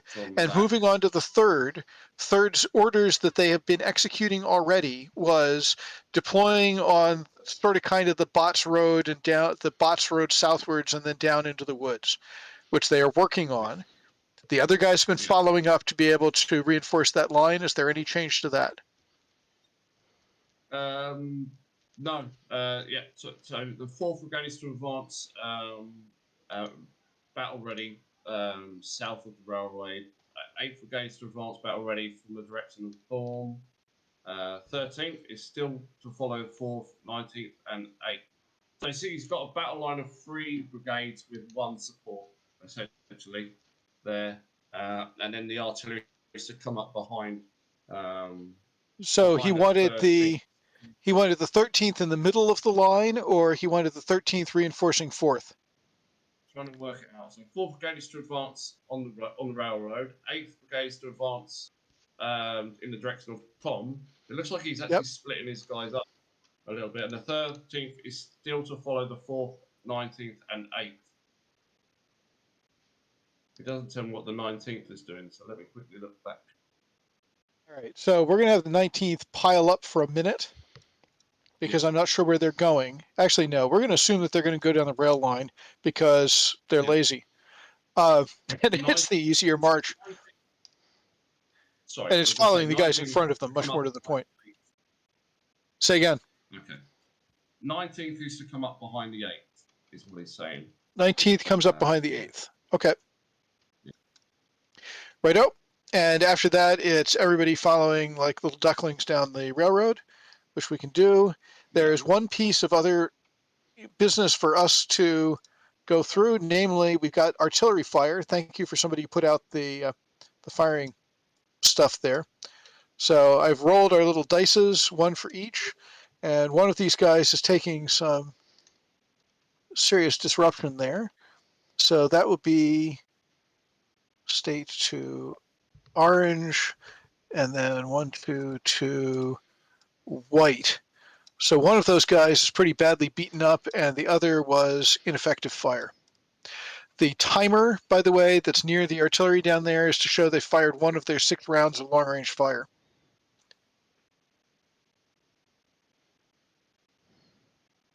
Any questions about that? I'm actually just following along, listening interestingly. I think everyone who's watching, if someone's watching, is as well. Okay, so the way that I'm used to running this, at this point we would say, all right, it's 0800 positions as shown, go give your reports. I would start executing, and when at the conclusion of your reports, any orders that are ready right then we would take, and any orders that were not ready right then we would ignore until the next orders execution and report cycle was done, which enables us at the master map to execute a lot of things forward while the reports are being given, and also puts a premium on players being able to think ahead instead of to react to the situation. So we are sort of doing that and sort of not, because when we were running under the official system, we were running slow, and now we kind of sped up and we're running faster. Either way, it's okay. I'm going to let Marshall know that we are ready to give reports for 0800.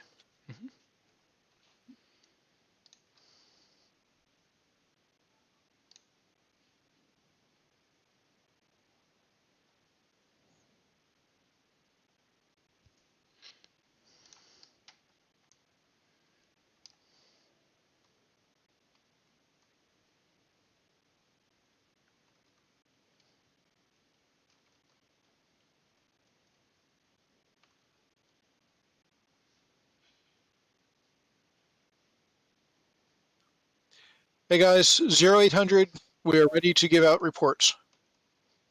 Okay. And I think we should report artillery fire to everyone, right? For everybody, I would report artillery fire in the general direction if they can't see it, and the specific location if they can see it.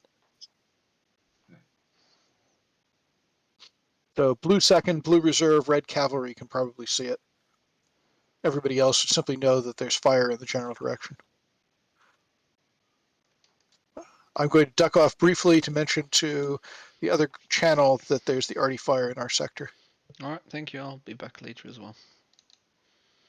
All right, so that was, I think, a very interesting couple of minutes. Lots of information that was passed on to us from a general point of view. Now, what I was wondering at first was whether this was just a muster to see that the different counters, etc. Apparently, I was completely wrong, and it is actually a division formed up on the left flank of the advancing Reds to cover any possible attacks from the Bradford Wood area. Very interesting disposition. I don't know how completely correct this disposition is. I mean, I would have probably formed up along the river line or on the hill or whatever, not just in the middle and across it. But this is an actual force. This is an entire division that most likely could be very useful in the engagement over there, and that is currently deployed in an area which I would consider not very well connected road-wise. And it's not completely off the map, definitely, but I would think that a brigade for flank security would have been just enough as well in order to make the main advance towards the objective with a stronger force, but that obviously is just my interpretation. The other thing is that the cannons, the artillery from the blues positioned on the far left flank of the blue line, has apparently started to open up on the advancing cavalry, in this case the 16th Cavalry Command, 16th Cavalry Brigade, my apologies. And as we have heard, they have used up 1 of 6 of their allotted long-range ammunition, which apparently they can restock if they go to a supply train and then get the ammunition back with a certain chance to do that within a turn. If I understand that correctly, please do correct me if I am wrong on that. Now, more information will be handed over to the commanders and to their subordinates as we speak. Apparently, that cavalry is being pushed back out of artillery range. They're going to regroup. The artillery stops firing. As we can see, it's happening at the moment. There's still very little activity in the center, so apparently the red side has expected some sort of grand flanking maneuver through the center. They were apparently really worried, which we've heard from the Commander-in-Chief Red Force, to link up his both army wings, his both corps. He was really worried about that apparently, and that deployment of this division would suggest to support that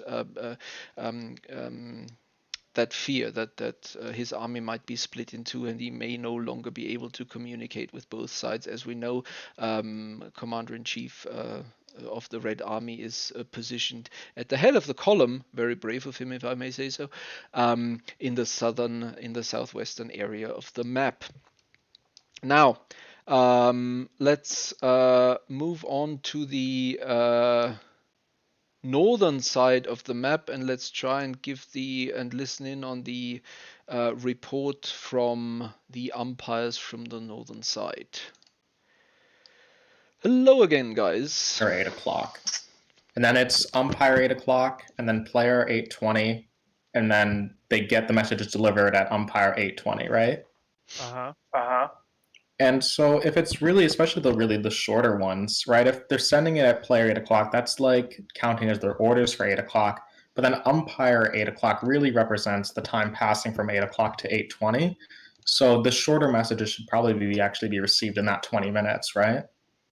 So if units are moving, so are the couriers, presumably. Right, and then they receive the message at the umpire time. So, as long as would be real life. At least that would be real life logistics. Yeah, if you wanna run it that way, that's fine. I'm not going to change it in the middle of the game, but it's something to consider. That might be something we have to change. That's why we're running this game, is because we need to determine what the hiccups and the weirdnesses are. You know, where something that's just kind of not working right, or something that doesn't feel right. We need to dial that in anticipation of the big game in 2 weeks. Mm-hmm. I also just think, like, a little, communication is, a little can be a little more generous, just because it makes it more fun for players when they're interacting more and they get to send more messages back and forth. Yeah, I think. Yeah. Now, here's the case for implementing it now in the middle of the game, which is this is a test. So because this is a test, verbal updates to the red 2nd Division and the blue 4th Division. Are we ready to give updates to the map to them for 0800? Let me check with James. Okay, so like I was saying, Sam, this is probably a good opportunity to test out what you're thinking. Okay, let me check in with James. Alright, so then what I'll do is so we're about to do 8 o'clock player time. I'll do that as I was going to do it. But then for 8:20 umpire, for 8:20 player time, I'll implement that.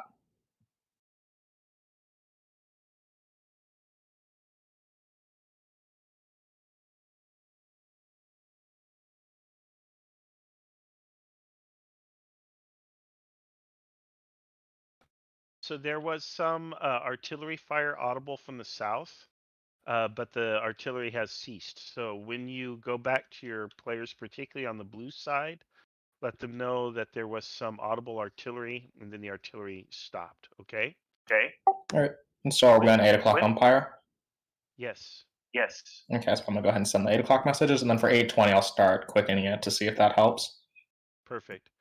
Okay. What do we have? Let's start with, I guess, the Union.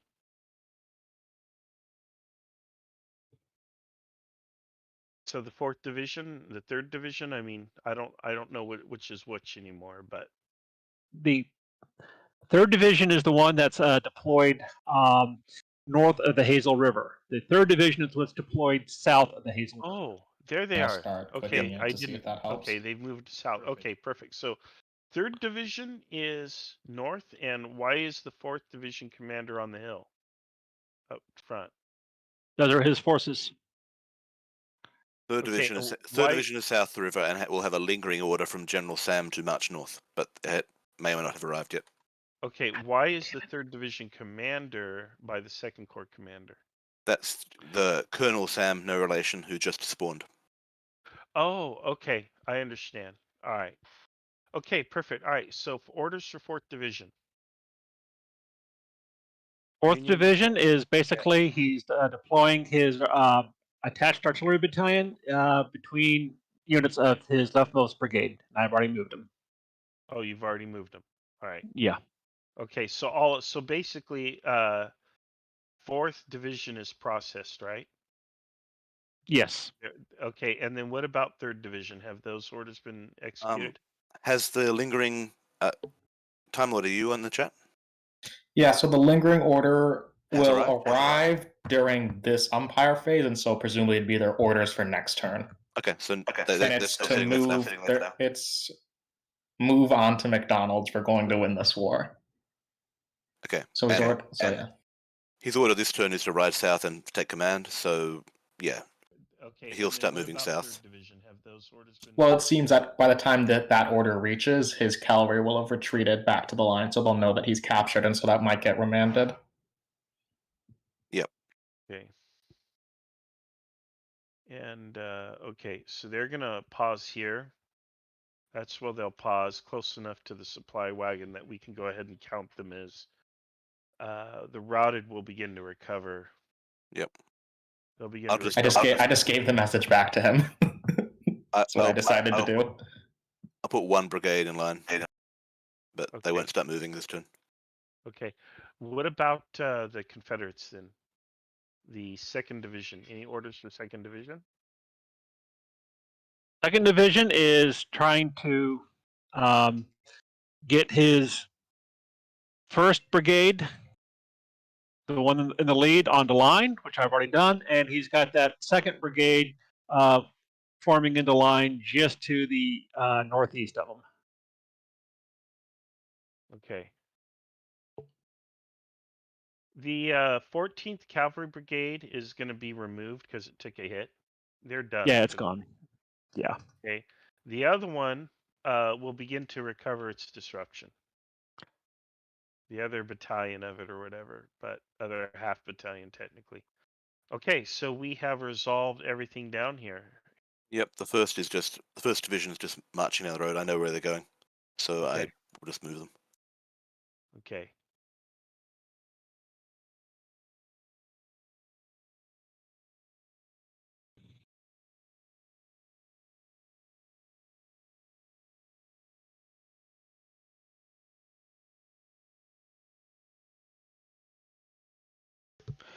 Right, so while the plans are still being processed, let's use the time to actually digest what happened while we were following the southern area of the field. Apparently the entire cavalry screen of the blue side was either routed or significantly disrupted, which in turn meant that they would completely fall back, my apologies, behind the still present blue line along the or between the area of Jones and Gaines, which is a bit surprising to me, like I said several times. But maybe there is a purpose behind that I have yet failed to see. Apparently, the local commander tries to make good use of the available terrain. He's trying to establish a reinforced 2-brigade strong front line with another brigade of elite units, 4th Infantry, 3 stars. Not only protecting the supply train, but also in a perfect reserve position to support any break in the line or any hard-pressed area with elite troops. Now, the other thing we can see is Now, unfortunately, I still don't see the division marker. Oh, there's the division marker. That has to be it. 3rd Division has taken up a position, as was expected, in the area between Cunningham and Welford, with the final 10th Brigade either moving out again or having just returned. They're deployed in line.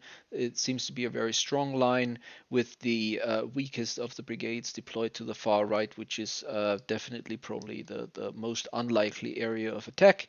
Although I would expect, since I've been told that the Hazel River can only be crossed in the fords, the enemy to probably not even cross the river under fire here at this fort. But if they have any sort of wish to preserve their troops, they will most likely use the forts to the northwest here at Coon and probably here at Browning to get their units across, and then be faced with the next difficult position, because the entire area has some nice rolling terrain from what I see on the map, which should give the defensive blue side a significant advantage, I would think, when being faced with a frontal assault, at least. So there may be different options as things develop. Let's not interpret too much into the whole what if area. Let's see how things turn out.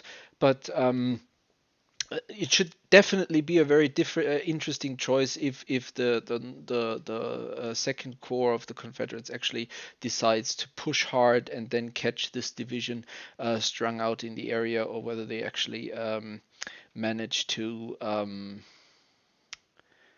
extract themselves before the Reds come down hard at them from the north and then sweep around the flank and maybe even encircle them, catch them off guard and trap them in there, even with the last fort back under fire, which would definitely be a complete annihilation of the forces to the north of the river. All right, then let's see if orders have already been resolved. And let's listen in to Southern Command. It appears that things are happening there, and maybe it's not the best time to actually look at Southern Command, but actually try and get an update from the 2 army commanders. Let's do that in a second. I'll be right back.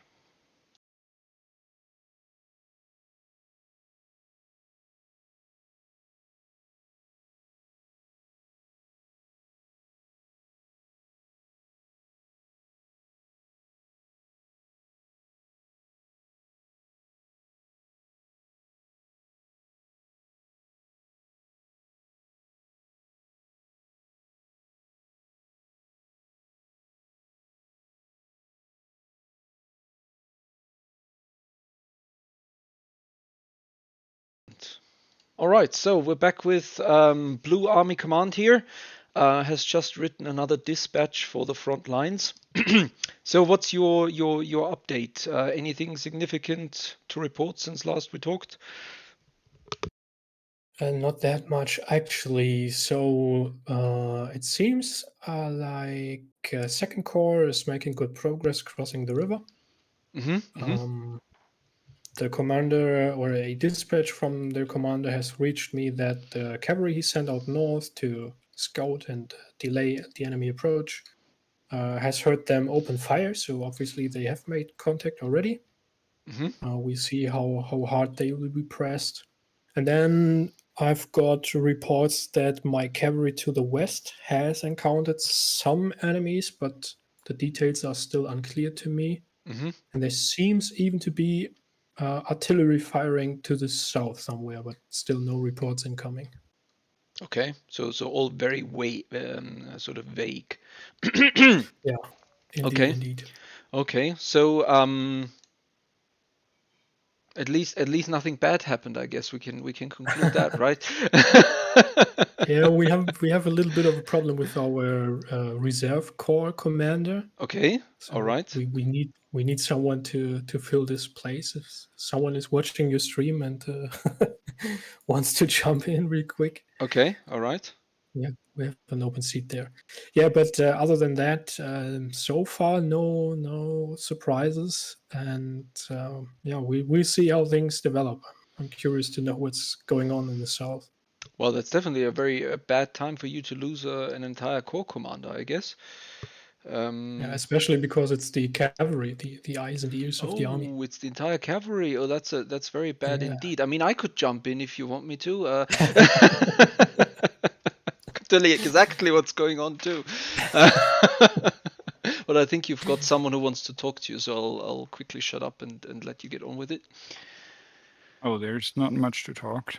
Basically, nothing has happened. Artillery fire in the south has stopped. Okay. And here's your screenshot. Okay, so I'm gonna move or switch channels to meet Johansson then, right? Yep. Okay, cool.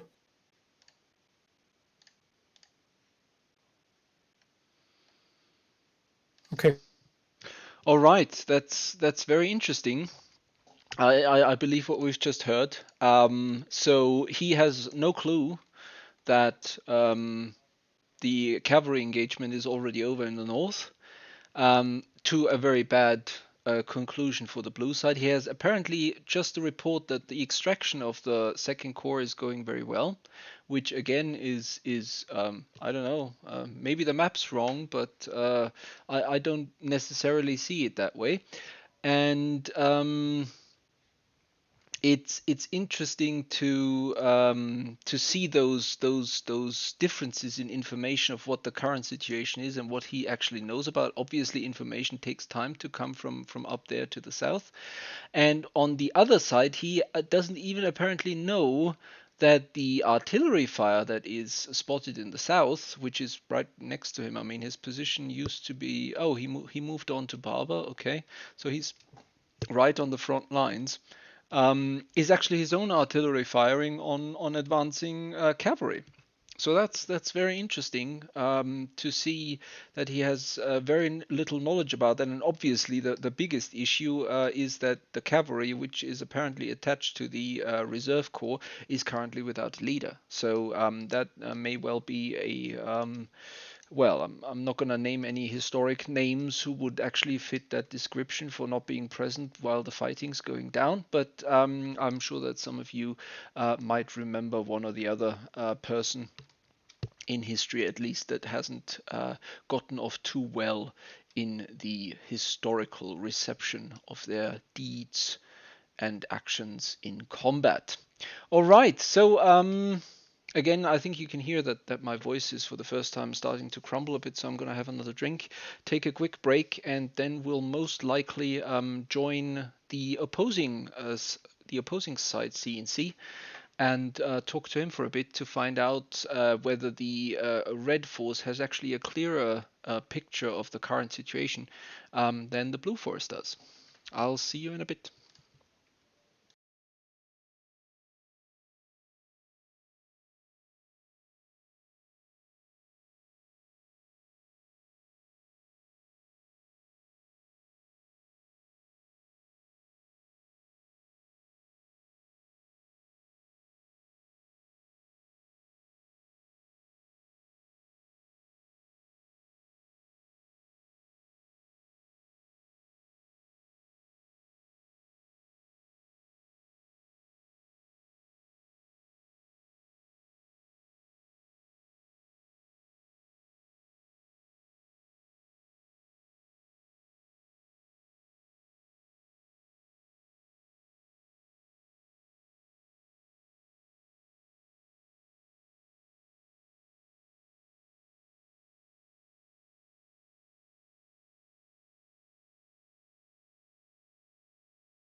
possibly, if I'm reading this correctly, somebody from 3rd Division commander, wound up captured.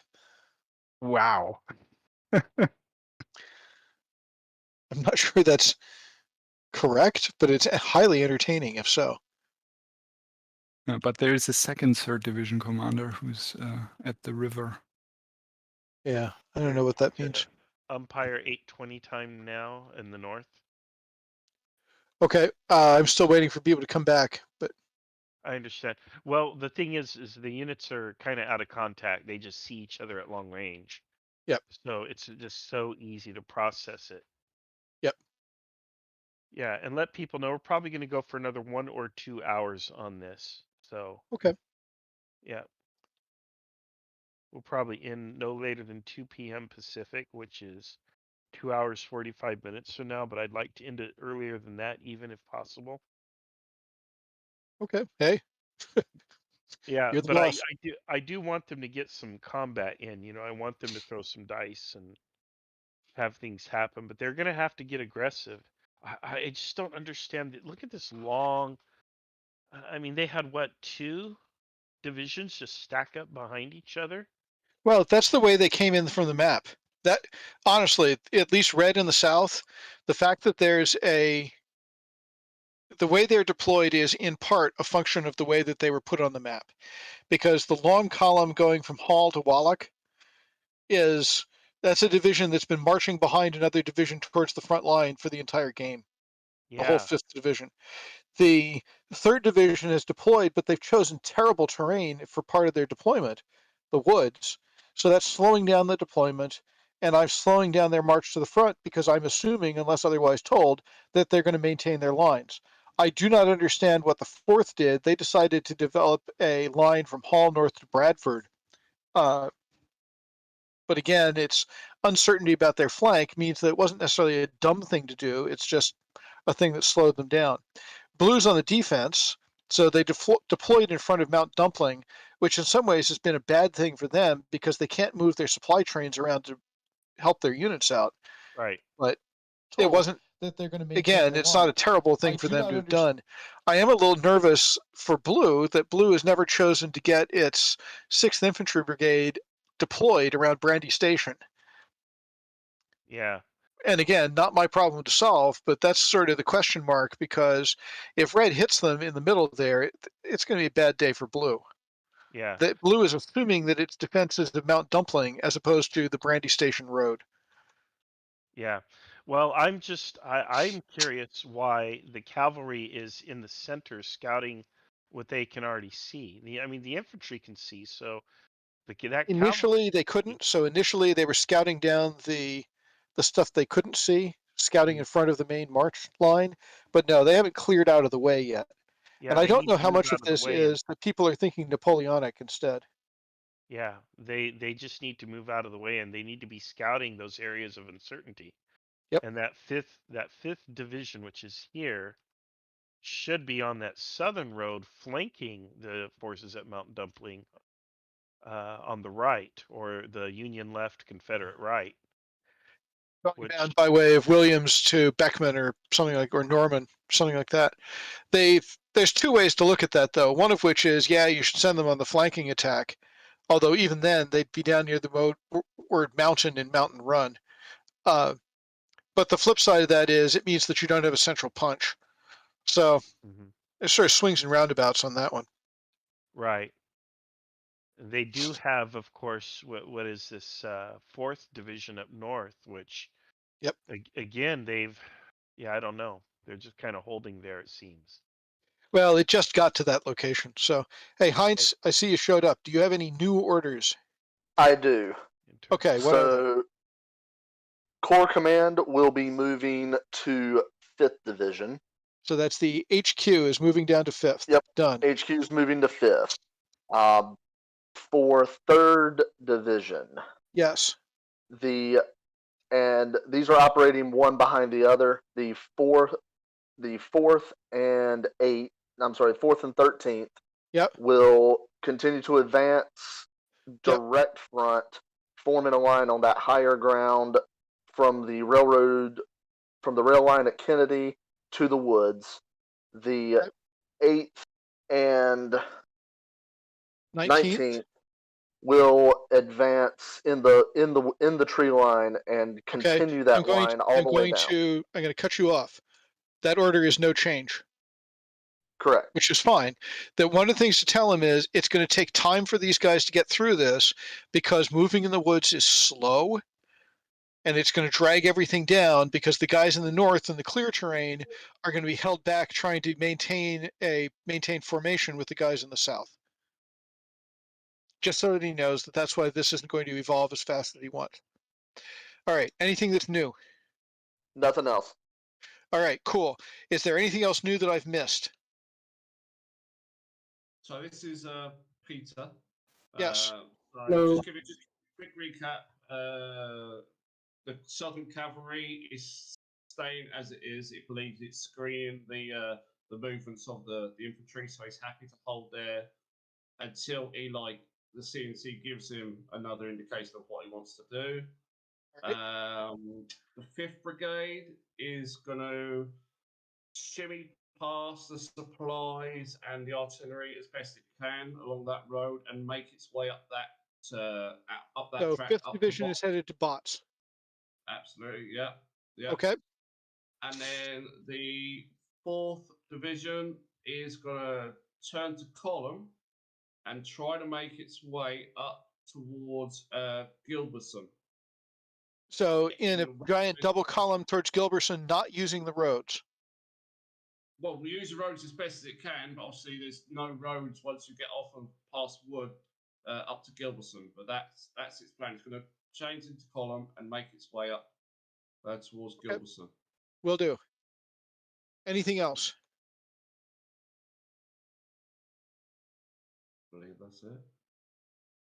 All right, cool. In which case, I think we are ready to give reports for, I believe the time will be 0740. I'm going to go up and chat with Neil to make sure that we are both good to go on that.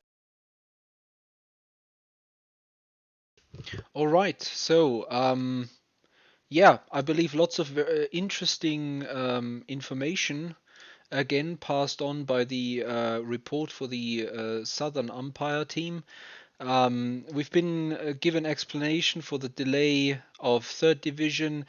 From what I gather from all the information that has been shared just now is that there's no real hurry by the cavalry command to actually push actively and find information and give reconnaissance intel back to the commander-in-chief or even back to the division commanders. And apparently one has realized, okay, there's guns there, we're gonna hold and push back, and like I mentioned earlier, I believe the division, the 3rd Division, formed into line way too quickly, way too early. They could have just deployed one brigade and helped push back the cavalry, and soon after that, it should have become clear that there's more force behind that, more strength behind that, because a terrain feature such as this, if there are actually forces there, then it's very safe to assume that this will be strongly defended. So again, tabletop Kriegsspiel does account for terrain.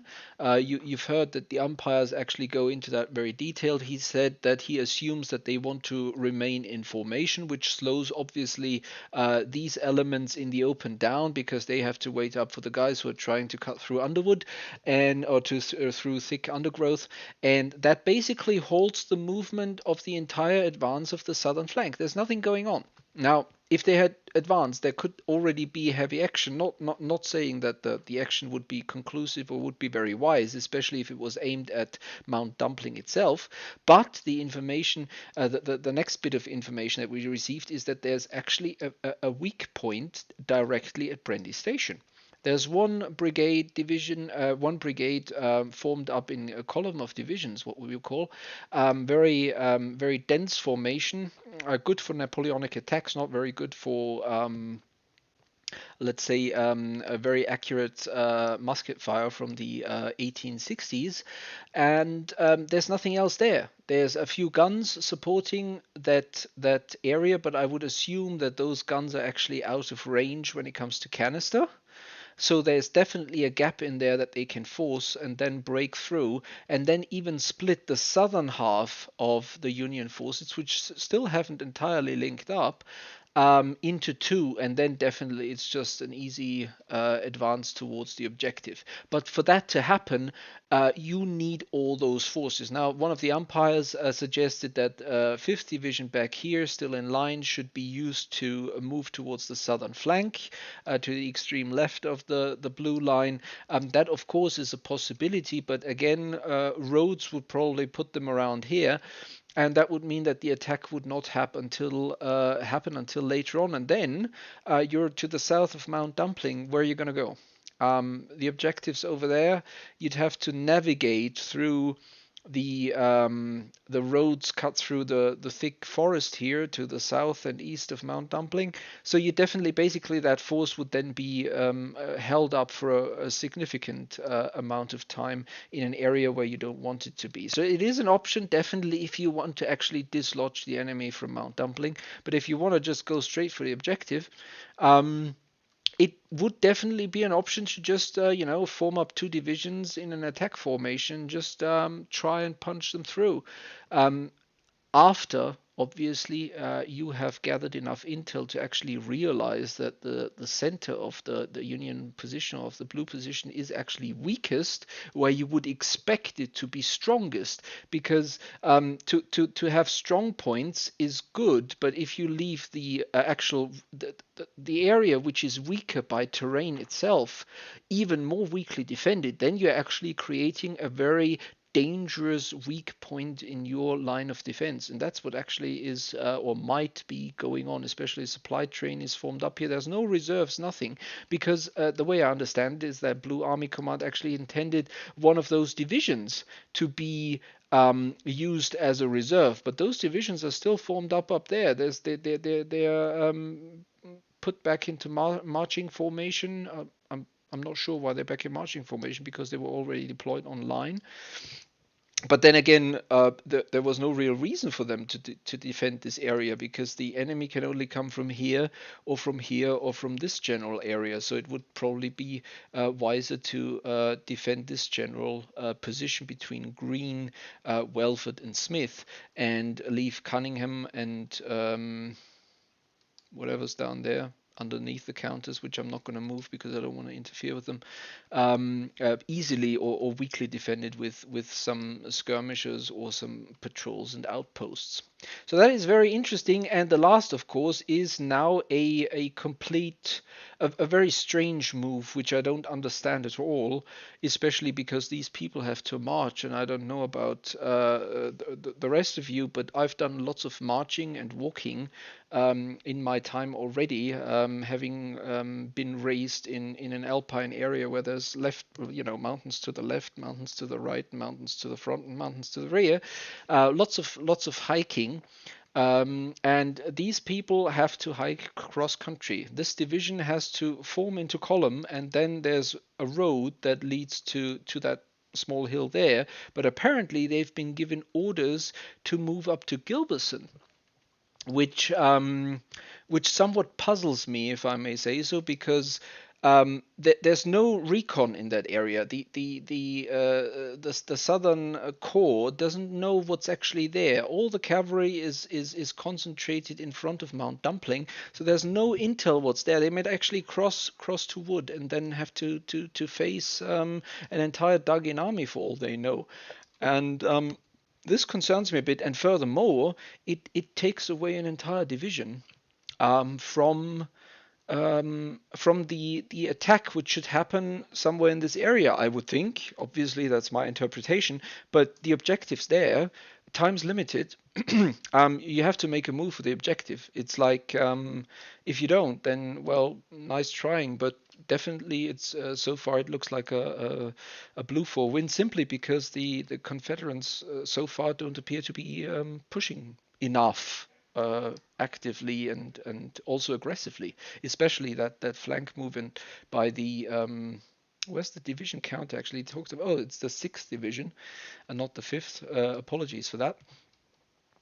seems very strange to now, especially we're like 2 hours into the battle, and now he's moving that division that he has positioned in a very unfavorable ground to protect against the flank, a possible flank attack, and now he's moving them in column to the northeast, to an area which is so far, I would say, completely unimportant to the battle. Yeah. Oh, so we've got a new message from Rarb C. Thank you for your comment. That's excellent to hear that you love them. I have to admit that so far I'm enjoying talking myself. My apologies that you have to hear me ramble most of the time. Not sure whether it's all useful information that I'm babbling about, but I'm definitely enjoying to see how the battle unfolds, and how apparently there seems to be a significant lack of information being passed on to the commanders in chief to actually understand what is really going on. And I think that leaves us in the position to talk to the Red Army commander again and find out what's actually going on. Hello again. Hey, how goes, man? I'm doing fine. How are you? 1 second. I'm having some issues with my audio here. All it's right. my side, not yours. 1 sec. All right. Oh, okay. There we go. Going on? And All right. Well, I'm a little bit surprised, but I adjusted. Justin, what happened? Okay. Well, I adjusted. So it turns out, are we already streaming? Yes, we're already streaming. Yes. So it's all on record. Okay. Or do you want me to pause that? No, that's fine. I just wanted to make sure before we started going. Yeah. Okay, so we ran into Cavalry at Kennedy and Ross, pushed them out. Mm-hmm. Then we ended up with a bunch of message confusion. Yeah. Got that figured out. So now I think I've got it figured out of where their positions are. They're at Mount Dumpling. I know that for a fact because I've gotten artillery reports. All right. And they're set up in those northern string of hills through there, west of St. James. While I don't have reports that that's what's going on, I'm certain that that's what it is. Okay. So rather than attack their positions up there, and I know I've got 2 divisions coming from the north that are probably in contact right now. I'm moving 2 divisions to deploy at Kennedy and Slaughter, and we're going to go up over the top of Mount Dumpling and uproot their flank on the hills at Brandy. Okay. So the good old frontal assault, fixed bayonets, and yeah. Well, no, not necessarily. My Okay. intention is to push the enemy out of the Mount Dumpling area. Okay. 2 divisions. Okay, so the enemy is positioned at Mount Dumpling, and you're trying to dislodge it with a flank attack. Yes, with right. 1 division going at them, and another coming in kind of like from the south, and they're rotating on their way in. I see. I mean, that's how it's envisioned. That wasn't his order. I'm not going to make it that complicated, but that's the overall intention. Okay. So the idea is to take Mount Dumpling and then shift the attack toward Fleetwood and Brandy, where I expect a flank to be. And I'm also shifting my cavalry and troops to Botts and the hills west of Gilbertson to secure that side of the field. And if they need to, they can make an attack at the same time. All right. So I mean, basically what I'm doing, I'm expecting there to be weak points. I'm creating a weak point, opening a flank, and then punching it. Yeah, it's interesting. It's completely you're finally getting a picture of the situation of what's going on. Apparently, your cavalry commanders are finally reporting in what's happening. Do you have any news from the north? Is there anything going on there? I did receive word that Lando up there with 1st Division's trying to connect with 2nd Division north of the river there. The Hazel River. I know that the last I heard, he was trying to connect with them, and set up defensive positions or cross the river on that side of the field. Okay. Now, I have sent out the message to get further information, but right now I don't know anything other than that. But I do expect them to be in contact. That's my assumption. Okay. And you know, from what I hear, I mean, the last time we talked, you expected your army to sort of connect with each other, liaise up. That's no longer the case at the moment.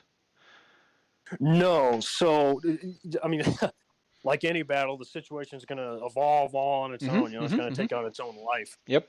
So I had to scrap that. Okay.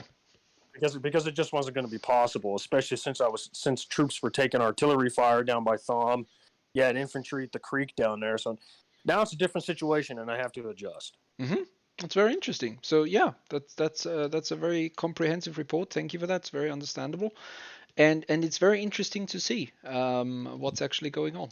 So I'll leave you to more planning of the immediate enemy doom or demise, and come back to you later. Thank you.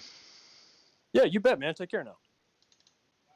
All right. So we see that Red Army Command has definitely gotten a different picture by now. Now it sort of has he's drawn the conclusion that okay, Mount Dumpling. I'm surprised he's still going for the attack on Mount Dumpling. I don't think he realizes how much enemy forces are actually deployed there. With the forces allotted, with one division up front and one division to the flank. I mean, I've never seen it play out, but my understanding of attacks is that in modern times, especially, we're looking at 10-1. If you want to have a successful attack, and I would sort of expect at least 6-1, 4-1 in those times if you want to attack, especially since during the American Civil War, it was actually a pivotal moment in military history that the offensive was no longer the winning force, and for the first time it would actually be the defense due to improved musket fire, improved accuracy, improved range, improved reload speed. It would actually give the defensive side a significant advantage over the offensive side, whereas in Napoleonic times it was usually completely different. Apologies. Apparently my voice is slowly but surely giving in. That the offensive side during the Napoleonic times would usually win, and it would usually end up in charge and countercharge and again countercharge, etc. Whereas in the American Civil War, also due to improved defensive works, etc., it would quickly shift over to the defense. And that's what we're seeing here, and I expect that to be the case with the forces I see here deployed along Mount Dumpling. I don't think that the 3rd Division, especially as it's strung out here, it's not concentrated. It has one brigade next to the other, and the next division still being in column formation, not having formed up itself. I don't think that this would be enough to actually significantly push the blue side from this key terrain of Mount Dumpling. The other thing that we heard is the explanation of what the division is doing here. He's finally moving his cavalry up there, which actually puts him in the position that if he realizes that there's nothing there, he may still be able to order 6th Division to remain on the road and then act and support the main assault on Mount Dumpling, Brandy Station area. Which gives him more flexibility, but as we see the counters being moved, he has not yet countermanded this order, and by the time he realizes that the cavalry gives him reports that there's nothing there, he will probably already have sent this division somewhere in the middle of here, which in turn means that it will be out of the fight for a significant amount of time. Having talked about the south quite a bit now, let's talk about the north. And there's another piece of information that we've been given. We've been told that a player name who's in command of the northern divisions, and that's where we're going to go now and talk to the northern division commands. to see what their perception of the situation. Actually, apparently very little information is being passed on to Army Command. They're doing their own thing. Corps Commander has to make his decisions on his own. And finally, may I say finally, we see the division that was kept back here defending the Jones-Gaines line is finally pushing back. Artillery is still being deployed, ready to push back any advance, and the infantry is slowly but surely withdrawing behind the river, which is, I believe, an excellent decision at long last. And the division that was moved south first finally realized, okay, it's not very useful, I would say, to defend the Cunningham Green area, and it's actually better to defend the fort itself, because apparently they're quite sure that there aren't any troops from the west coming in, which I find interesting because there aren't any scouts there, but maybe they're convinced that the entire army has moved north and is advancing head on, and there could not possibly be any further units, because at the moment, if this division actually makes it to Gilberson and they hold that line, there's a significant gap here which can easily be exploited by these forces here. Well, road network's not very favorable, but yeah, it's still interesting. All right, so we've got a question here. What's the difference between Brigade Kriegspiel and other Kriegsspiel games, apart from the basic unit being a brigade instead of a regiment or battalion? That is an excellent question, which I will immediately pass on to the umpires, who will undoubtedly give us an excellent answer to that. Hello, guys. Also to get a local advantage. Yeah.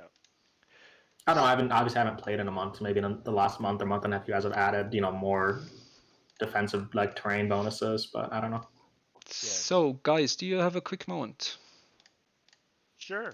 There's actually been an interesting question in the chat, which I would like to pass on to you. And the question is, what's the difference between Brigade Kriegspiel and other Kriegsspiel games, apart from the basic unit being a brigade instead of a regiment or a battalion? Yeah, not a lot. That is the key difference, that it's brigade. It's simplified. Remember, Kriegsspiel is a military training exercise. It wasn't really designed to be played as a game, even though it's called war game. And as a training exercise, it takes a very long time, and it isn't as fun. Whereas what we have done is we have modified the original Kriegsspiel rules. First of all, Kriegsspiel is Napoleonic, and we're playing it as a Civil War system. So we had to adapt it from Napoleonic to Civil War. We also had to make it so that it can play quickly in a short amount of time. And all of these things have come together and turned into a new Kriegsspiel system that we call the Brigade system. And the Brigade system is made to be quick and efficient and fun. We preserve all the essential elements of Kriegsspiel, which is it has to be played double blind, it emphasizes fog of war, there's delayed message traffic, and so on. So we preserve the things that make Kriegsspiel, while simplifying the minutia and making it so that the game can run quickly and actually be played as a game in a reasonable span of time. So those are the key differences. And one of those things is we've decided to scale it to the brigade level, because we've been playing some very large Civil War battles, like we have Gettysburg coming up in 2 weeks. But rather than tracking individual regiments or battalions or half battalions as you would in regular Kriegsspiel, we're just running brigades, which makes it a lot more efficient and playable. All right. Excellent answer. Thank you very much for that. I believe that should answer the question from chat fully and completely, Wonderful. hopefully. So, in general, I Great believe... question. Definitely, yeah. Are you currently very busy? You're currently moving units around? My subordinates are doing most of the work. So All right. Yeah, they are pretty busy. So I am not so busy because there's no fighting going on in my sector, which is in the north. Well, there's no fighting going on anywhere. Yeah. It's quite interesting. Yeah, the maneuver is really the essential part of any battle. Is battles tend to be won or lost before the shooting even hardly starts. Mm-hmm.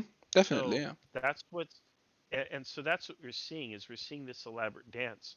Once the shooting actually starts, the game actually tends to come to an end pretty quickly afterwards, Mm-hmm. These because screenshots and because the big decisions have already been made, and you can sort of then see with a little foresight how the battle is going to turn out once the shooting starts. So really, the essence of this game is largely the maneuver element.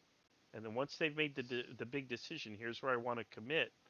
Well, then it's, the commander doesn't even have control of his troops at that point hardly. Mm-hmm. Once you commit your troops, you're surrendering control of them to their subordinates and hoping that they carry the day. Yeah, it's interesting. So far I've seen. If I can speak yeah, up briefly and speak on behalf of both Mike Dunn as well as me, 10,000% agreement. Thank you. Yep. Excellent. Spot on. Hey, Marshall, I dropped in order to note to you, we are ready to give reports for 0920. Proceed. Thank you. Okay, will do. Thank you. All right. No, I'm ready as well. Well, 920. So the north and south are giving reports. Yep. Yeah, I'm actually doing 0900 now. I'll have to move forward to 0920 very shortly. Yeah, I'm very happy with the pace now that we've reached. Or umpire 9 o'clock. I'm sorry, what? We're on Umpire 920. Wait, how did we skip wait, player 920? Yeah, player 920. Player 920. Yep, player time 920. So yeah, we divide the turn into player and umpire turn, or time. And so for the first 10 minutes, it's player time, and the players will receive a report, and they give orders.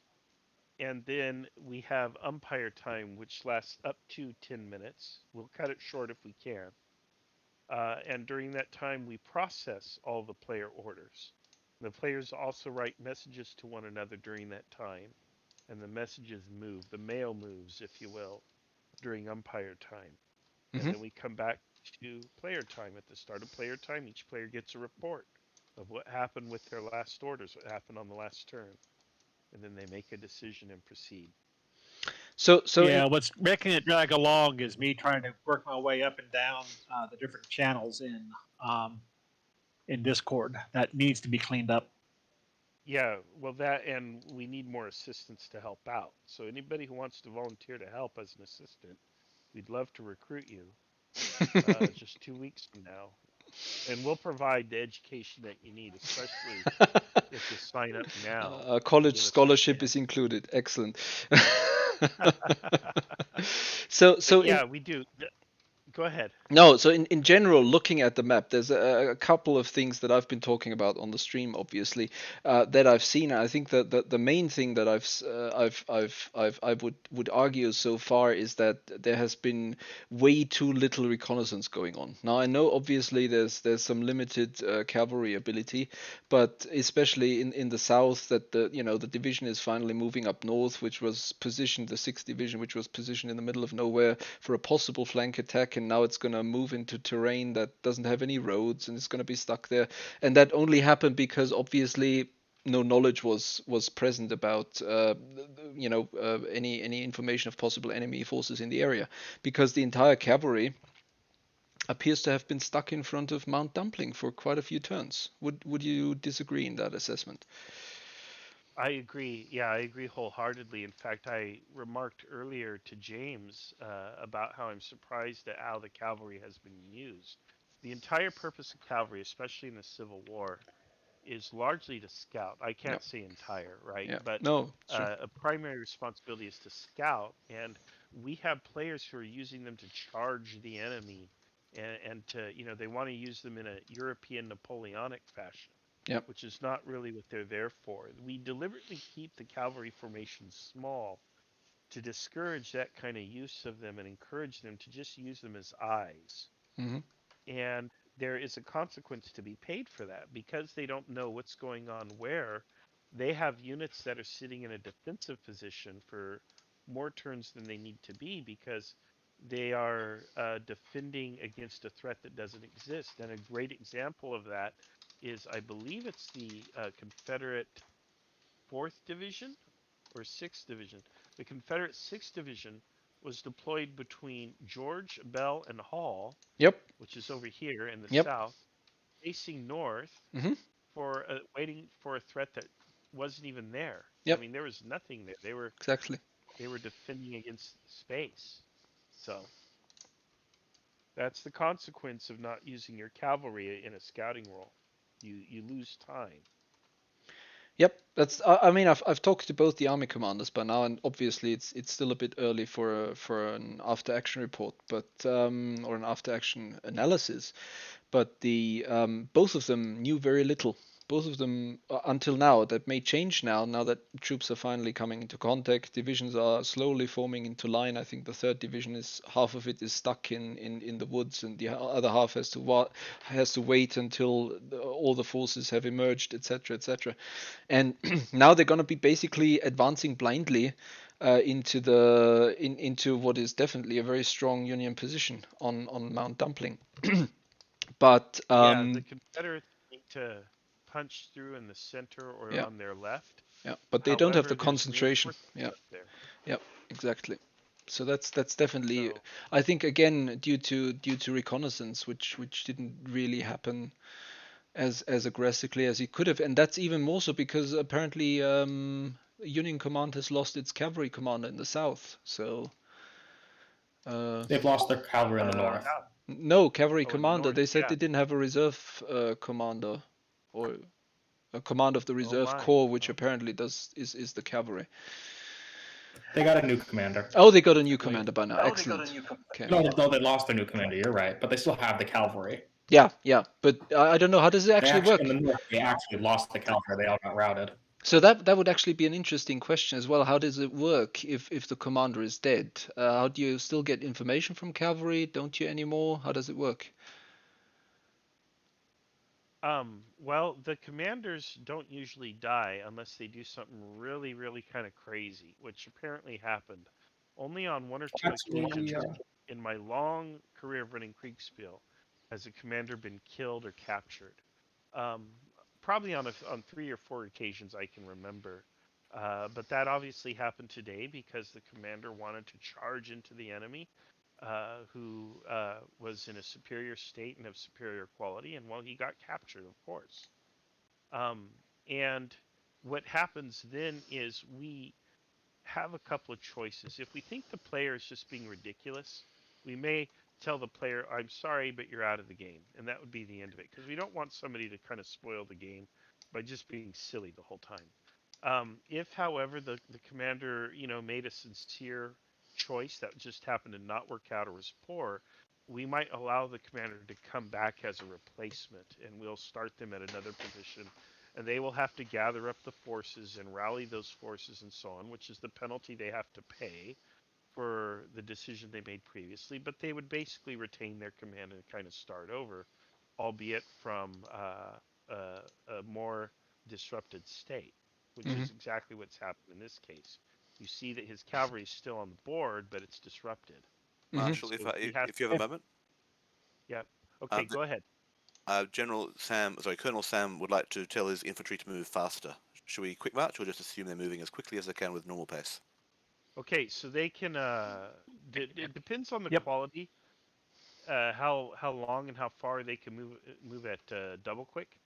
But generally, I would just give them 1 turn movement at double quick for free, and they would move an extra square. So instead of 2, they'd move 3 or whatever it is. Oh, they're on the road, so he sticks. No, definitely appreciate that. Okay, but then if they keep going, they take disruption after that. Okay.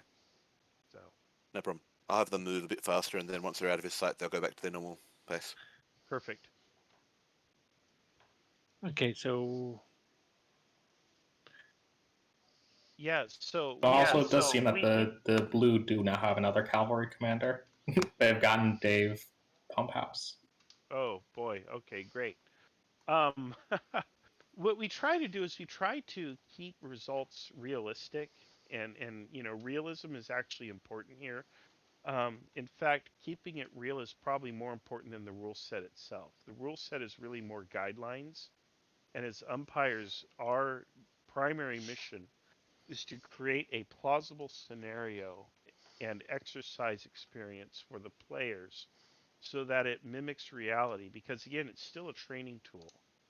So we want them to come away with this with some practical knowledge. And sometimes, as all gamers know, the rules don't always correspond to reality. And that's why we have this human element, human umpires, to make exceptions or tweak the rules where need be. But you also have to be a very fair person. You have to care, you have to think, you have to be able to justify why you're doing what you're doing.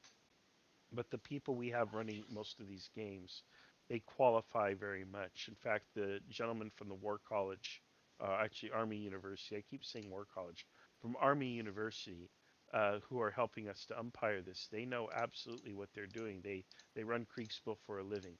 Mhm. So there's no question that everybody's doing what they should be doing. They're doing it the one right way the first time, which is perfect. So the players are getting a premium experience here, which is fantastic.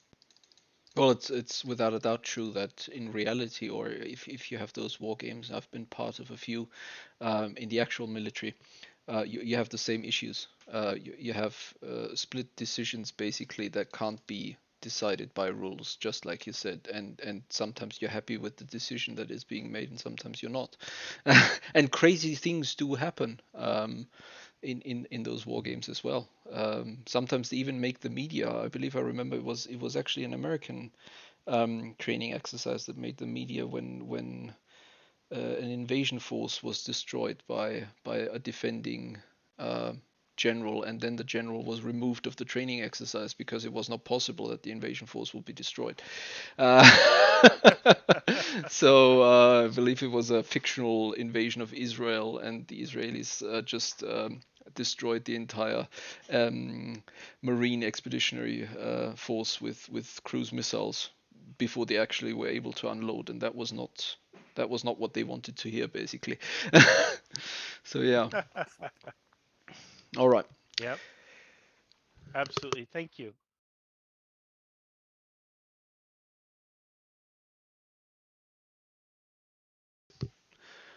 All right. So I'm gonna take a quick break here again and be back in a few minutes.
new orders that we are set to go for the next turn? Are there any new orders?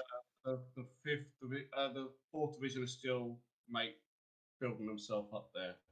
So are they forming an attack column about here, or should I keep them moving north towards Goberson? He said that he kind of went column, attack column. Now we obviously have to take into consideration when Huger writes something, he has some difficulty with it. So we can I think maybe we can give him some leeway. I think he's perceiving that he's going to be defending Gilbertson. So if he thought he was attacking Gilbertson, then maybe he would go into attack column before. But he believes he's defending that area, so maybe he will advance. No, he's going to march to Gilberson and then form the attack column. Can do. Yeah. All right. And was there anything new for the Cav near Bots? He's just waiting for the 17th Brigade to make its way to him. And then all right. give from there. Anything else for me from any of you? Nope. All right. In that case, I'm going to check in with Marshall. I think we're ready for 0940, if I'm remembering my timing correctly. All right, real quick for screenshot. All right, so I'm back again, and we've just quickly listened into the orders phase down in the south. Apparently the divisions just as expected. 6th Division is still on its way to Gilberson now in a single line. The cavalry apparently doesn't have any new commands to do anything, which is again very realistic if you have a very timid commander. If it were a very aggressive cavalry commander of those times, he would be scouting ahead. He would be trying to gather as much information as possible on the way and not just wait for apparently it was the 17th Infantry Brigade. I'm trying to find that one, which is apparently meant to support him. There's a 4th Infantry. I can't at the moment locate it, so it can't be anywhere near him to actually relieve him of this area and to do the thing he's actually supposed to do. So we're finally gonna get around to doing what I wanted to do earlier, because I'm still quite stunned that there isn't more activity in the north, and for that we're gonna try and get a hold of one of the commanders of the northern area. I'll be right back once I've figured out which one that is.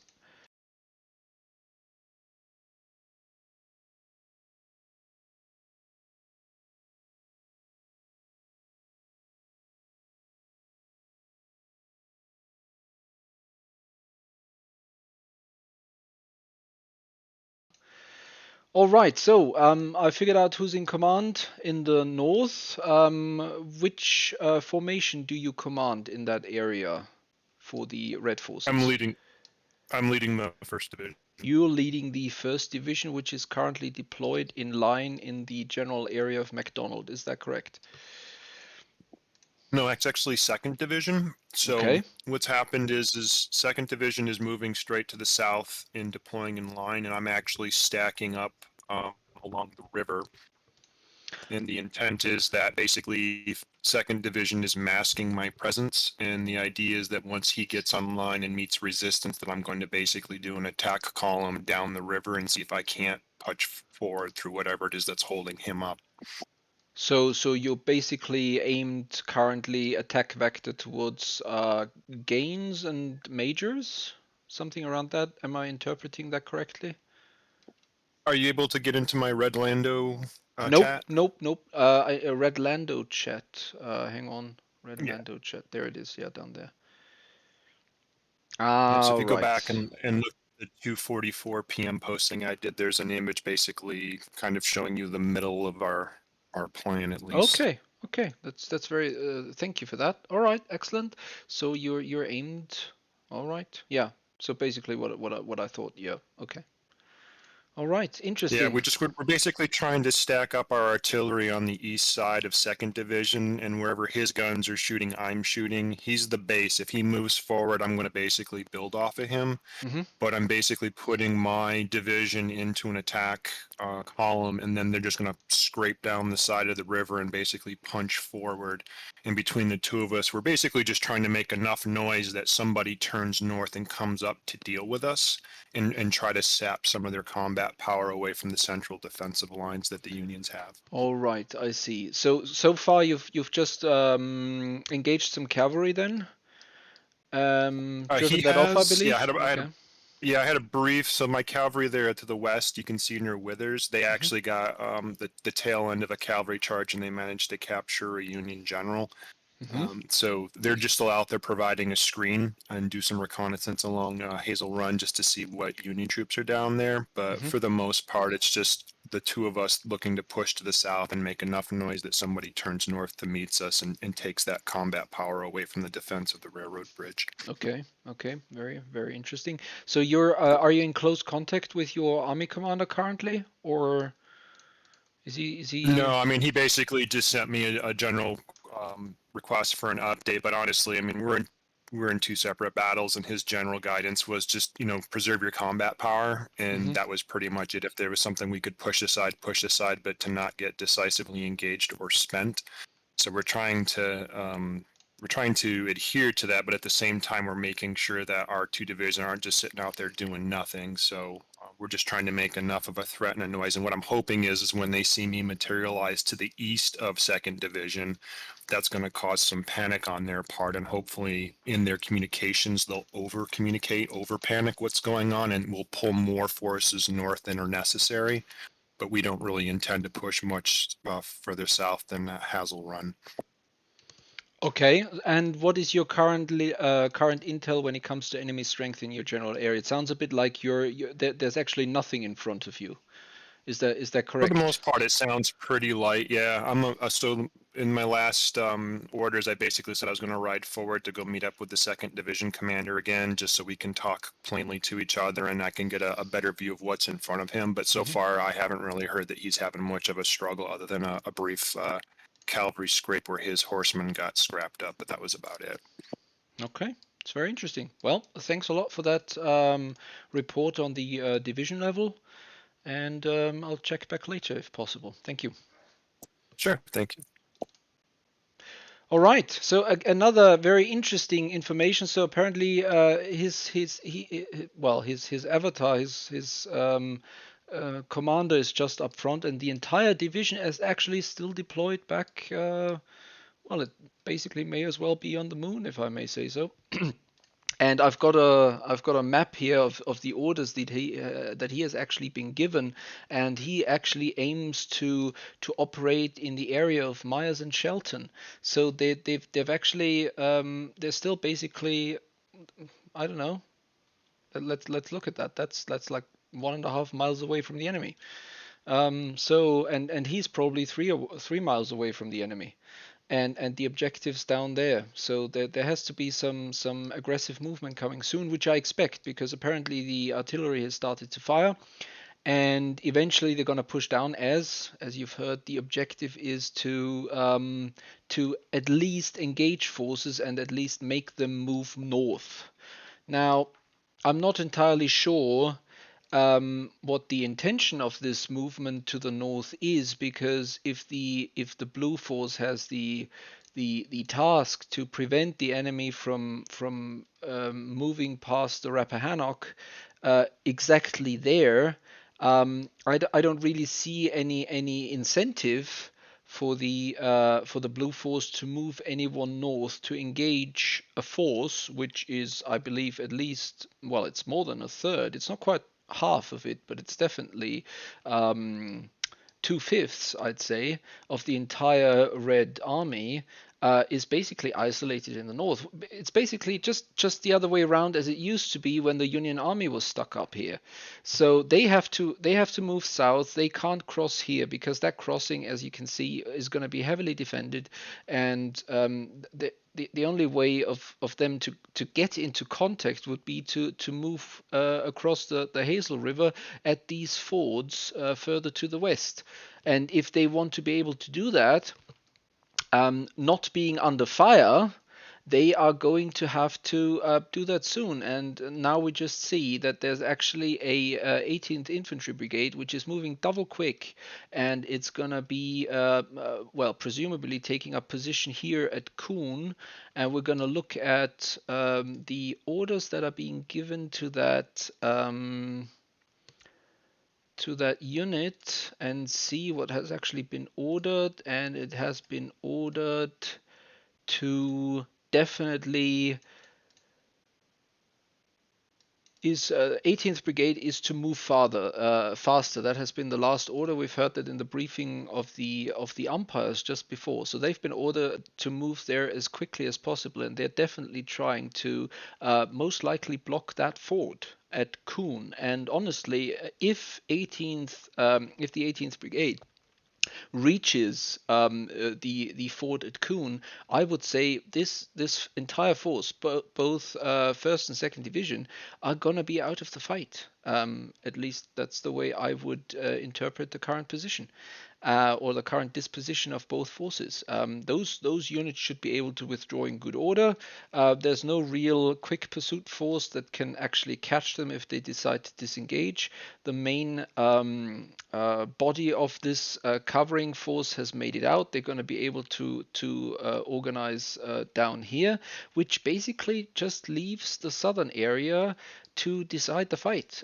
Whether these 3 divisions here will be able to punch through and make it to the Rappahannock is going to decide the battle, because unless I'm completely mistaken, and like I said before, it's the first time I'm commenting on something like this, but the way I see how quickly units move, the way I see or have seen how actions are being resolved, I would be very surprised if those 2 divisions actually are going to play any sort of part in this fight until this is resolved. So let's quickly go down to the Southern Umpire group and see what the order resolution brings us. To presume that these guys shuffle this way, these guys shuffle back into the line, and Yeah, they're that not going to be firing while they do it. exactly what he wanted. Okay. And then the army commander wants to move to Wellford, which is apparently where the rest of the to the other corps. Yeah.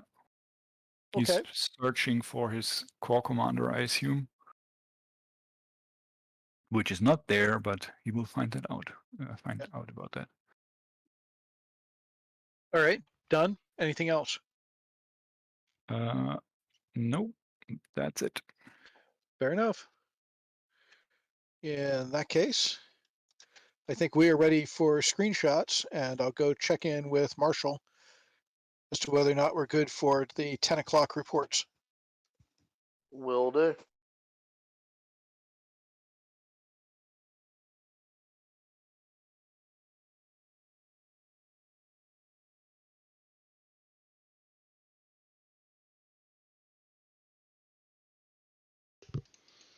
All right. So until we're waiting, or while we're waiting for the next orders to come in for the next action to happen, I think it's quite a statement that the army commander of the Blue Forces has decided to move north. That could mean that he's either in very poor connection with his corps commander up north, or whether he's actually more worried about the northern flank than on the south, because from what he presumably sees in front of him, so far he doesn't have to be worried. The second division might cause a problem, yes, but the way I interpret it, where they're going to go. So they're on Mount Dumpling. He has plenty of time to reinforce that area if he chooses to, because that division here may be crucial, but it's still way out of the fight. And he's actually going to know about this because the cavalry has advanced into range of Gilbertson, so he will be getting reports of that division forming up here. So he will again be able to react to that and in turn give orders accordingly to prevent the enemy from finding any gap in this area where it currently exists. Okay, so let's check back to the northern umpires and see what's going on there.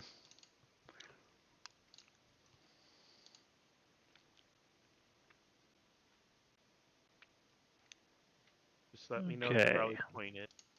Yeah, I'm having to go back into the text chat for them. I'm sorry, no worries. And that's part of the reason why I'm getting frustrated is I'm having a hell of a time of bouncing back and forth all up and down Discord.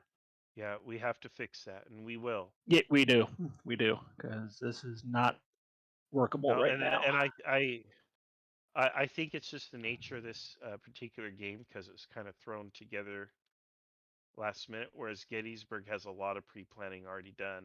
The unit names Yeah. are actually labeled already on the pieces, and we're not using those pieces today.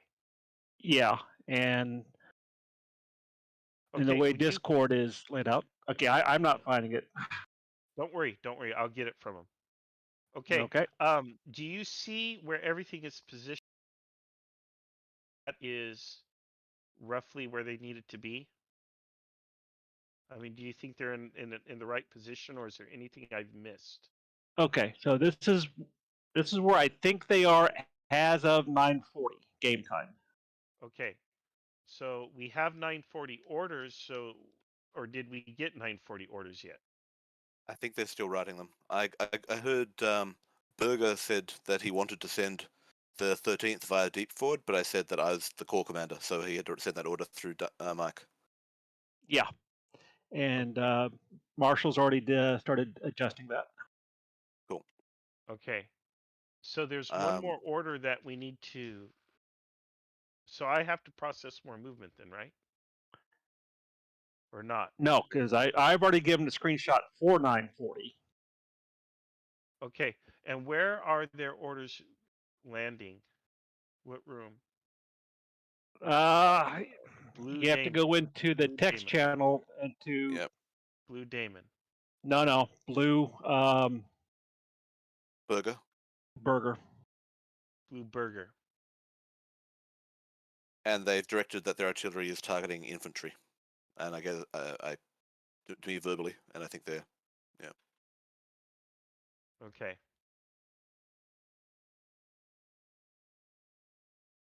Okay, yeah, they're not using the proper order format.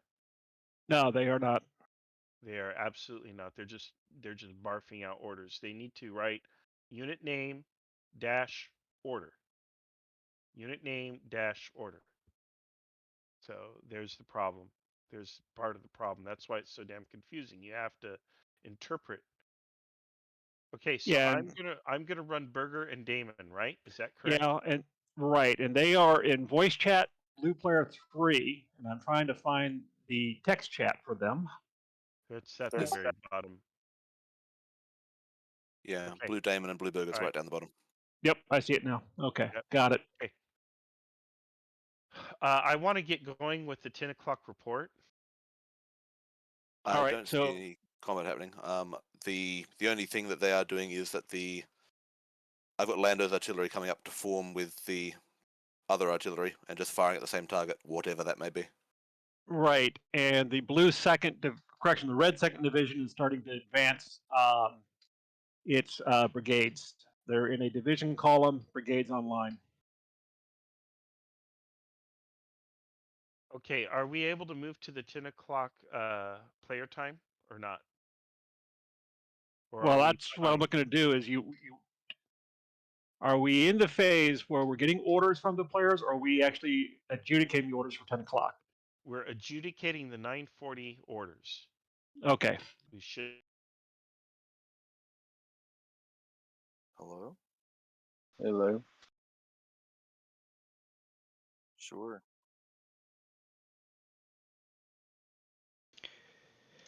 All right, hello guys. So I'm talking to two blue players here. Could you quickly show us where you're at, what your position is, what kind of action you're facing, etc., etc. Oh, yes. This is General Mosier. I'm commander of the 4th Corps, currently north of the river. I'm on the hilltop between Jones Farm and Gaines Farm. All right, excellent. Okay, your cannons are firing, I see. Yes.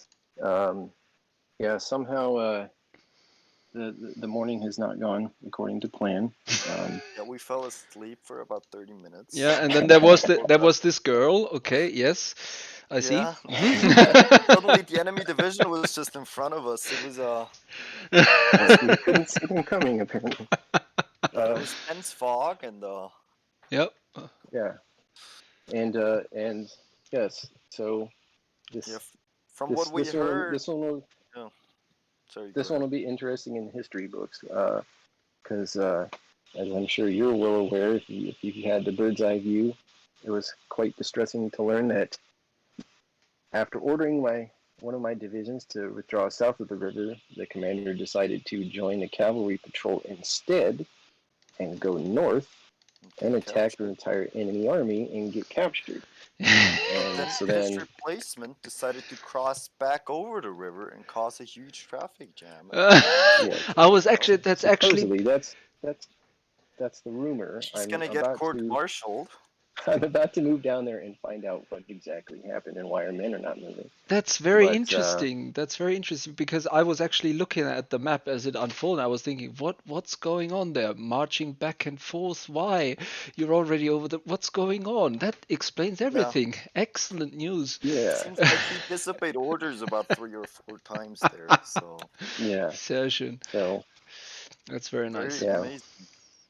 But meanwhile, my entire cavalry screening scouting force was destroyed by an impetuous charge, and so then I had no idea what was coming down the road towards me. So, Yeah. and apparently, even though I'm sitting on a hilltop, I was not able to just look down the straight road and see the entire enemy army coming until they were already set up and shooting at me, which is interesting. Yeah, the artillery can only see half as far as it can fire. It's really unfortunate. Oh, okay. So we need to do indirect fire because, like, we would have to send cavalry. Indirect fire with. Oh, that's very historical. Excellent. Okay, so up north the situation is very confused, and I see that you're frantically repositioning your units behind the river. Is that correct? No. They were resting 40 minutes because 3rd Division was trying to cross, so they were just standing there. Okay, so they're fit and ready, and they need a bit of exercise to retain their condition. Excellent. Okay. All right. Like that. Okay, so do you have what's your idea of what you have in front of you? You've said an entire army, so presumably. Well, I assume it's 2 divisions. Yeah, a full corps. The problem is that my command is split right now because, we only need to prevent them from getting to the Orange and Alexandria Railroad crossing on the other side of the river. So I don't have to hold this side of the river at all. And from turn 1, all I've attempted to do is get my freaking men to the other side of the Hazel River, and apparently that's an impossible task. It'll be funny to disclose that I was actually looking at that position you were up there, and I was screaming in the stream saying, "Come on, move out of there! There's only one fort. You have to move, otherwise you're gonna be stuck." No, And, if the fort was working as we thought it would, if he didn't move the other way across, we would be across by now. It was no problem. Excellent. Right. Well, it's interesting is that based on the original dispositions, we had given orders to use 3 of the fords. There's the bridge over the Hazel near the Coon Farm. There's also Deep Ford, and then this, Yep. Major's Ford. And so they were supposed to divide up amongst the 3 because this is exactly what I knew would happen is if everyone tried to use the same ford to be a traffic jam. But, it didn't happen that way. So. Yes, sir. Okay, so I'm going to work with you, Damon, and with, let's see, I think Mr. Berger is the Corps Commander, correct? Yes, that's correct. And Mr. Berger, you're at 2nd Corps just south of the Hazel River, right? That's your marker right there? No, I'm up north of the Hazel River at that on that hill between Gaines and Jones. Oh gosh. Okay, so I have 4th Division on top of that hill. Yeah, that's me.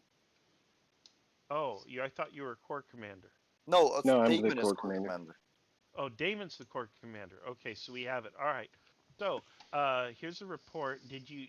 Okay, so then, Berger, you need to see the situation as well. So I'm going to send you a situation. No, that's wrong. That's not you. It's a huge river that we have to Oh cross. yes, you need a fort for that one. Are you also Ninja Bushido? Yes, that's me. Oh, okay. That's causing confusion. Yeah, we're having mass confusion with names. Why? And that's because it says something different. Okay. Oh, wow, there's a lot of units here that I haven't seen so far. Okay, so your 4th Division, you're on top of that hill, right? Yes. Okay, so you see what's going on. Your artillery has opened up on lines, rows of Confederates that are advancing across open ground towards you. They appear to have some effect on one of the units, but not on any of the others. Confederate artillery is also firing at long range on you. So What? that's your situation. Oh wait, Okay? it doesn't look like you posted a picture to Burger. Yeah, he PM'd it to me. Oh, okay. Hang on, I'll put it in Damon. my chat so you Okay. can see it too. General Damon, he are you did. ready to move Oh, out of wait, this chat? Because you've ridden off. Can I Yeah, move he's you not to? there Yeah. anymore, actually. Yeah, go ahead and Okay, bump me out. I need orders from you gentlemen. So I mean, Mr. What's behind me, if I may ask? Is the road still blocked? It's clearing. It's clearing. So what do you want to do? I mean, did the 12th Brigade actually move to the deep ford like I ordered it, or what happened there? Let's see. 12th Brigade is crossing the ford right now. Not the deep ford. No, that is your 13th Infantry Brigade. But they are headed towards deep ford. Okay. Okay, so one of the issues that we're having is when I look at your orders are not being sent in any kind of proper format. You need to put the unit name in bold, a dash, and then their order. I know, but I haven't been able to give orders in about 2 hours. Oh my goodness, what's going on with that? You know what? Let's not worry about that right now. We can discuss it later. But that's the preferred format for orders. For right now, what are your orders? I tried that at the start. Okay, what are your orders? 4th Brigade, well, they just hold, and if the enemy gets too close, your artillery is to pull back, but not 4th Brigade. Okay, so you're going to leave the infantry and pull back the artillery, right? Yes, towards whatever fort that I judge is less traffic jammed. Okay, you need to pick it now because they're going to start that movement right away. That infantry's coming on. Are they charging? No, they're advancing, but you're What's not the going to stop shortest them. range for infantry? What's the shortest range for artillery? Like, how short does it have to be for Well, canister once shot? they get within 1 or 2 square, they're going to pull back. I might let them throw dice, but they're going to pull back. Your So artillery? where do you want them to go? Well, can I see behind me? Do I know which one is less traffic jam? No, you can't see that well behind you. The one of the other fort is covered by trees. You can Yeah, but only what do see I the see deep towards ford. the deep ford? You see the 13th is headed towards the deep ford and about to begin crossing.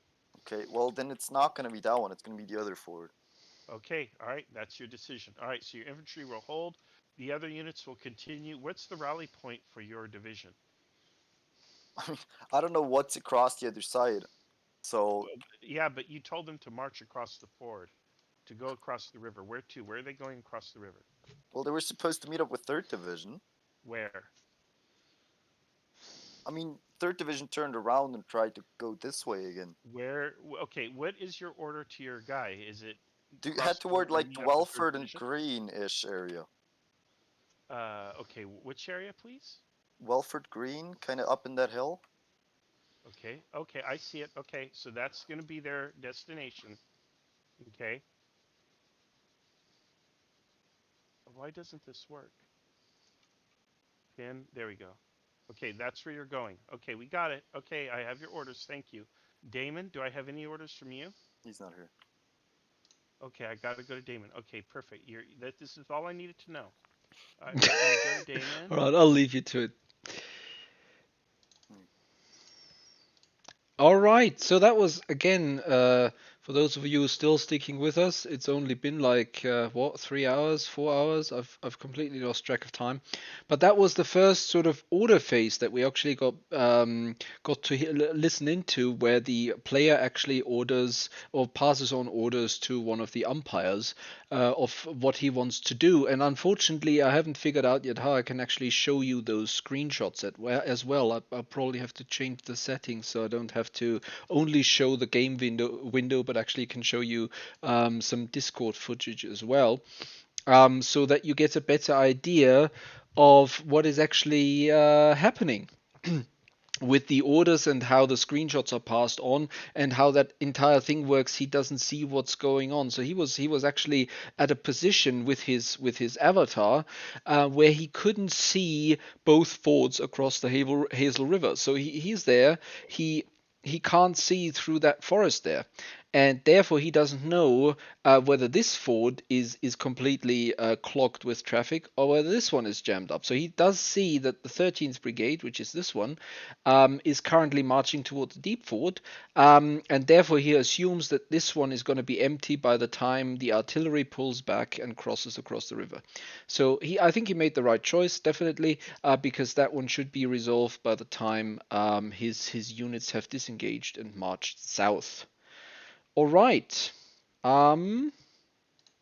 Let's try and get an update from the Blue Army Commander. I believe it is time again. Hello again. Hello again. So, I believe it's time for a Blue Army Commander update. You've recently moved to the north, I see. I moved to the north, yeah, in the hope of gathering some information of what exactly is going on there. I've received reports of a hilarious cavalry charge there, which yes, made us lose 4th Division commander. Yes. I hear there were a few women involved as well, but the details will be discussed during the court martial, I've been told. Yes, something about sleeping through the first half of the battle and stuff like that. Okay. Yes. All right. So yeah, I'm trying to find Damon, the 2nd Corps commander. I have no clue right now where he is, but I'm around Welford and seeing the line deployed there and hearing the combat noise. Regarding the center and the south, we have now ordered the cavalry to scout around Gilberson. So to be clear that there are no enemy units trying to cut between our two forces. All right. And if this area is clear of enemy, we might commit 1st Division, 1st Corps to deploy around bots and try a flanking attack on the enemy who is lining up between Kennedy and Slaughter. And seems in the progress of attacking our position at Mount Dumpling, but since I've moved to the north, I haven't heard anything from there. Okay. And we're still not aware, and that's the real issue, what's going on in the south. Cavalry has now been sent to Stevensburg, and hopefully some information we'll send reports quickly. But as we are, what's the clock? 10 a.m. So the enemy could already be in our rears. Well, that's a real worry. So what would be your conclusions so far? Anything you would do differently next time? Anything you think didn't turn out quite as well as you would have liked to? Besides the cavalry charge in the north that you've already somewhat mentioned. Yeah, but definitely cavalry again. So the reserve corps should have scouted immediately to the south. That's the main issue we have right now, and we don't have any intel of what's going on in the south or behind our backs already, and we are undecided if we should already redeploy some brigades to Coleman and Carrico and Milton and so on. To just have someone there, but unsure, undecided yet. So we need to find out what's going on in the north first. Okay. So what happened to your that reserve force that you wanted to form? Is that still being formed, or is it somewhere and I haven't seen it yet? It's hiding behind the trees. Okay. No, I have no idea. that should have been, I don't know, what's that, the 4th or 3rd division. Uh-huh. And from the things I can see right now, I suppose 3rd division is deployed at the fort there, but I have no clue where 4th division is. Mm-hmm. If they are still to the west to protect the crossing, or no clue. They should definitely reform and reorganize somewhere to be used as a reserve. That's interesting. So where would you think that the if there's an impending attack, and I'm saying this very, very objectively, there's no hint in there at all. Where would you think that the enemy is advancing? So you're very worried about an enemy force already to your rear, obviously. And where else do you sort of where else have you reports of spotted enemy concentrations? Let's put it that way. So at least 2 divisions, so I suppose 1 corps attacking from the north, and then not, at least 1 division west of Mount Dumpling, maybe 2. Okay. And, yeah. All right. So there might be another corps somewhere. Which we are not aware of. Yep, well, that's already in Washington, but don't worry about that. All right, excellent. Yeah, so I mean, obviously, you understand why I'm sort of formulating those kind of questions, because I want to give the audience an understanding of what you know about the current situation, what you perceive as the current situation, and Absolutely. I'm asking the same questions to the Red CNC. So, and he's giving basically the same amount of answers. There's something there. There could be something there. Not sure, undecided. Plans have changed, so don't worry about that. Yeah, excellent. Yeah, all right. That's the beauty of Kriegsspiel. Exactly. That's very enjoyable. All right. Thank you. Thank you. Okay, so again, and I'm gonna try and reduce the amount of monologue that I'm doing here, because my voice is seriously cutting out at the moment. I'm gonna move back to the Umpire regions and let them talk on how things develop. I think that's more informative for you anyway. It's highly interesting, I believe, the amount of troops and the cavalry that has finally been deployed to the south. So you really had you heard the CNC being very worried about his southern flank. He didn't have any intel, quite like the red CNC didn't have any intel of what's going on in the center. He hasn't heard from the north at all. For all we can say, basically, that northern corps is completely cut off from any kind of communication with the south, because there's now infantry deployed in the direct lines of LOCs, lines of communications, and they're not quite sure what the enemy strength is in all the different areas, and I believe that while Blue seems to be quite worried about the north as well, not as much as the south, but the reserve that he perceives he doesn't have. So if there is something in the south, he can't do anything about it. And if he just like the northern flank will actually help him, because they're not really apparently in the process of doing a lot, which means that he may actually get away with his slow withdrawal, with the huge chaos up north, the river not being fordable, people not getting across, etc., etc. And he will also apparently, or the blue side will also apparently be able to, so far, get away with the sort of weakness to the south. More and more information should be coming in as to the southernmost flank of the Red forces, and that's about it for the update. I believe we're going to move over to what are we going to move up to? I think we should move to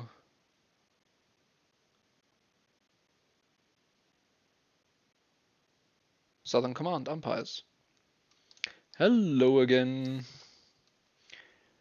Hello.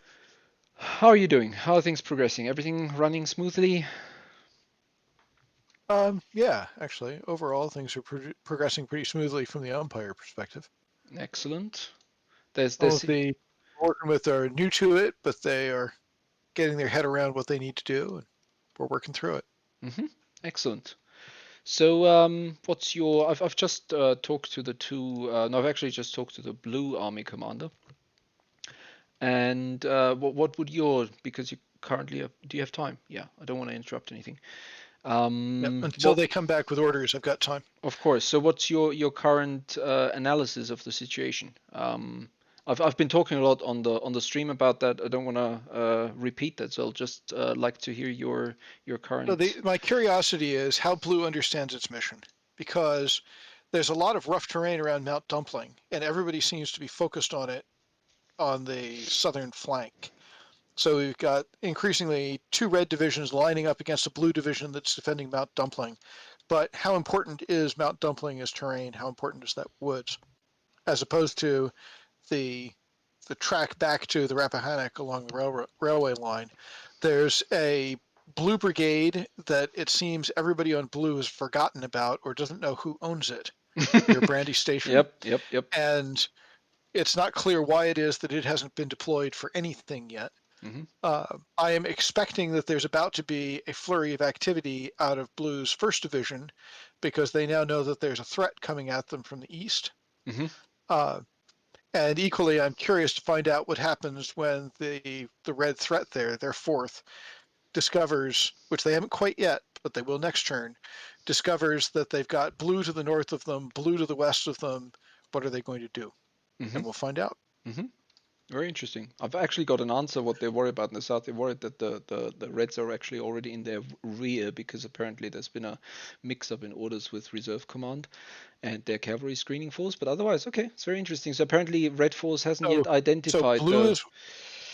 Yeah, go ahead. You're saying blue is worried that red is in their rear already? Yeah, to the south. That's why there's so much activity of cavalry down there. But then again, I don't see the force they might have at hand to actually counter that. So they're just doing reconnaissance for something that hopefully isn't there, basically. Interesting. Yep. I'm not even sure which force it is they think they see down there, but that's okay. Yep.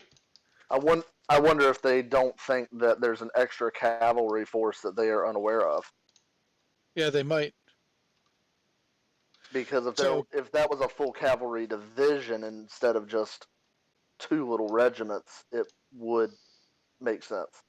Yeah. So, do you have any new orders? I do. Stand by to stand by. They're taking their time and getting a full 2-division attack lined up and ready to go. All right, cool. We can continue to stand by. The other thing I'm really waiting for from Red is what happens with 4th, because they're about to hit the crest of a hill, and what are they going to do when they get there? I'm actually surprised they made it that far. I thought they would be lost in the middle of nowhere, not being able to support the south at all. So it could actually come in handy that they're arriving now, because the north seems to be a bit of a chaos for blue. I've talked to those commanders as well. They're having a rough time of it. And that's because, are the players relatively new to this, or what? That I do not know. Apparently there have been conflicting orders, then some forts were unfordable, traffic jam, nobody knew where their troops actually are. It's very, very, very confused. And apparently they slept through the first 30 minutes of the battle, so it's all, yeah. It's very interesting. All right.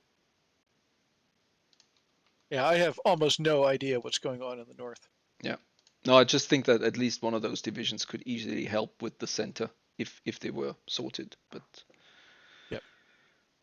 Now that may change because the Army commander and 3rd are now together. Yep. Felix, I see you're here. Do you have anything new for me for blue? Absolutely nothing. Interesting.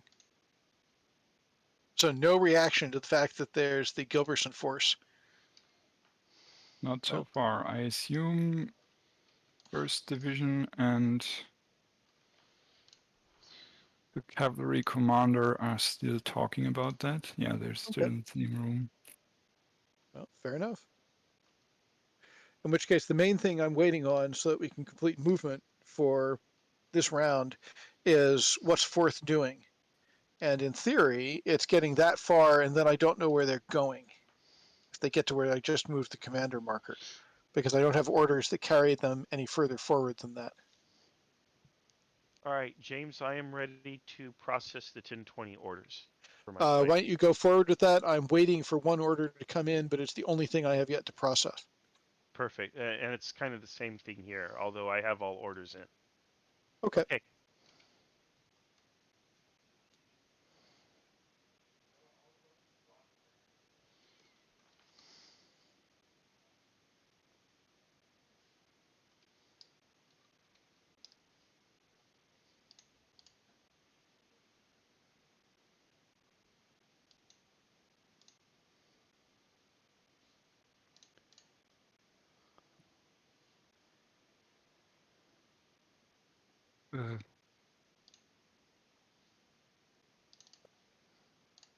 Rules said yes, you can.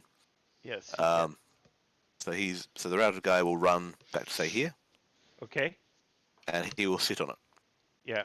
This is interesting that both commanders have kind of lost their nerve to withdraw at the same time. Well, Second Division was hoping and is hoping that First Division will come up and support the attack, but because First Division did their ridiculous countermarch, which I guess was to try and get re-experienced units to the back or something, it's hung them up for 40 minutes getting into formation.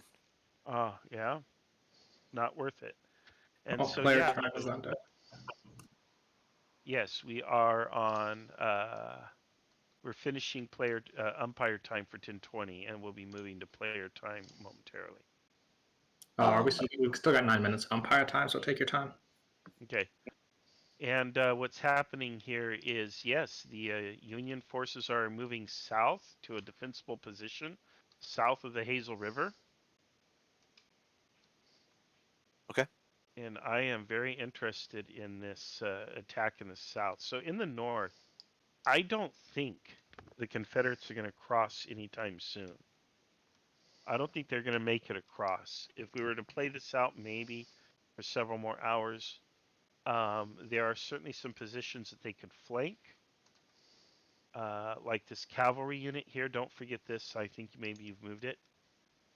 Hang on, which one? Sorry, that one. Yeah, they had started moving south.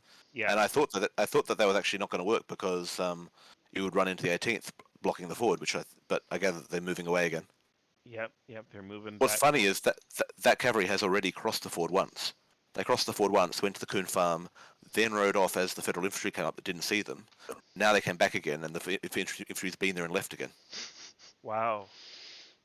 Well, they get to know the countryside. That's good. Yep. Yeah, very interesting up here in the northern sector, but nothing decisive is happening. Shadowboxing. Bad for the Confederates. Yeah, they had to push through and they didn't. But I do want to let them have a couple rounds of combat here in the south before we call it. Yep.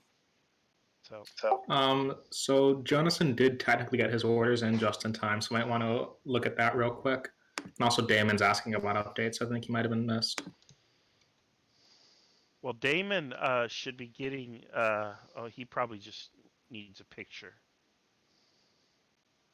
So I'll just send him a picture. I think that's all he wants. I'm being pretty liberal to him by doing this.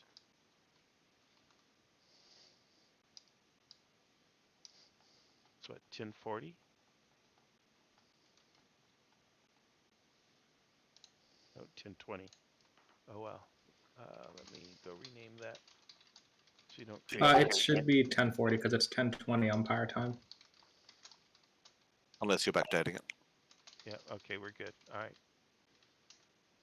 Let's see here, Damon.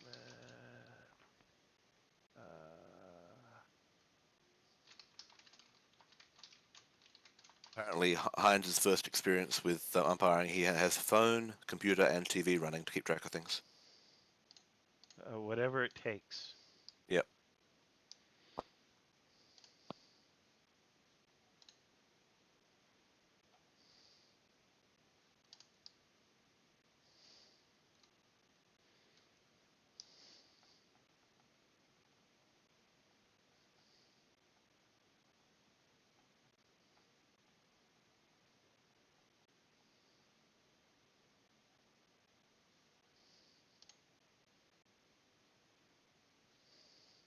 right, let's.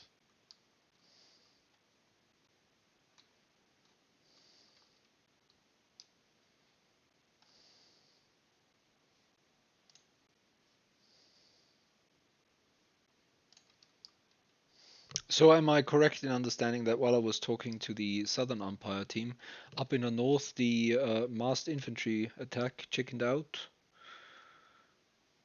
Yes, they Both sides stopped. chickened Well, out. they stopped in the middle of their advance, and then they took a lot of fire from Okay. the Union artillery, which routed one of the units because it just took so much fire. Mm-hmm. They couldn't stand it anymore. The other units were disrupted because they were next to these men and saw these men getting shot to bits. And so that created some disruption, some upset, and some confusion there, which will recover now that we are, now that the Union artillery has also withdrawn. So we'll go ahead and recover it actually. But what's happened is the Union artillery has also withdrawn, and their units have orders now to move south of the Hazel River and defend south of it, which I think is a reasonable order. Mm. They've certainly done a good job slowing down the Confederates, but with most of their corps already south of the Hazel River, they're not going to stand a concentrated Confederate attack. So they're correct, I think, to go ahead and withdraw at this point. Hey, Marshall? Yeah. For the South, we are ready to give reports for 1040 whenever you are. Okay, and so are we. And also, I am getting closer to a wrap on this, but I do want them to clash. I want them to have 1 or 2 rounds of combat in the north and the south there, around Harbor and Fleetwood and Mount Dumpling. Yeah, before it's not clear to me how fast we're going to get there. The guys in the South are being extremely deliberate about getting into contact. Okay. So it may be a while. And honestly, at some levels, what we found with students is there is a much more positive energy if everybody still thinks they're going to win. So ending it when the final decisions for deployment have been made, but the clash hasn't begun to be resolved, is often just as good. It's always frustrating for them, but it avoids the sort of long, slow process of adjudication of combat that they can't affect, and maximizes the time that they spend making decisions about maneuver and deployment, which they can. Yeah. Okay. I will let you decide how much longer to let that go, James. The end of the game will be in your hands. So if you want to let it go on for 3 or 4 more turns, that's fine. Or if you just say 1 or 2 is fine, that's fine. I'm facing no particular time limit, so from that perspective, we can just sort of go. Yeah, I'm not either, so we can keep going. I would like them to have an opportunity to see some powder get burned. Okay. But at the same time, once we think, okay, that's kind of it, and now we're just rolling dice to roll dice. Yep. Then yeah, you know. Okay, perfect. Thank you. All right. So are we clear to report for 1040? Yes, please. Please. All right, we'll do. Okay. Marshall, just quickly, how many turns should it take this routed infantry to become disrupted, or whatever? Since they are within their supply train and their leaders with them, they'll recover 1 step per turn. Just recover them 1 step per turn. All right, so I'll recover them now 1 step. Yeah? Yep. Yep. Okay. Okay.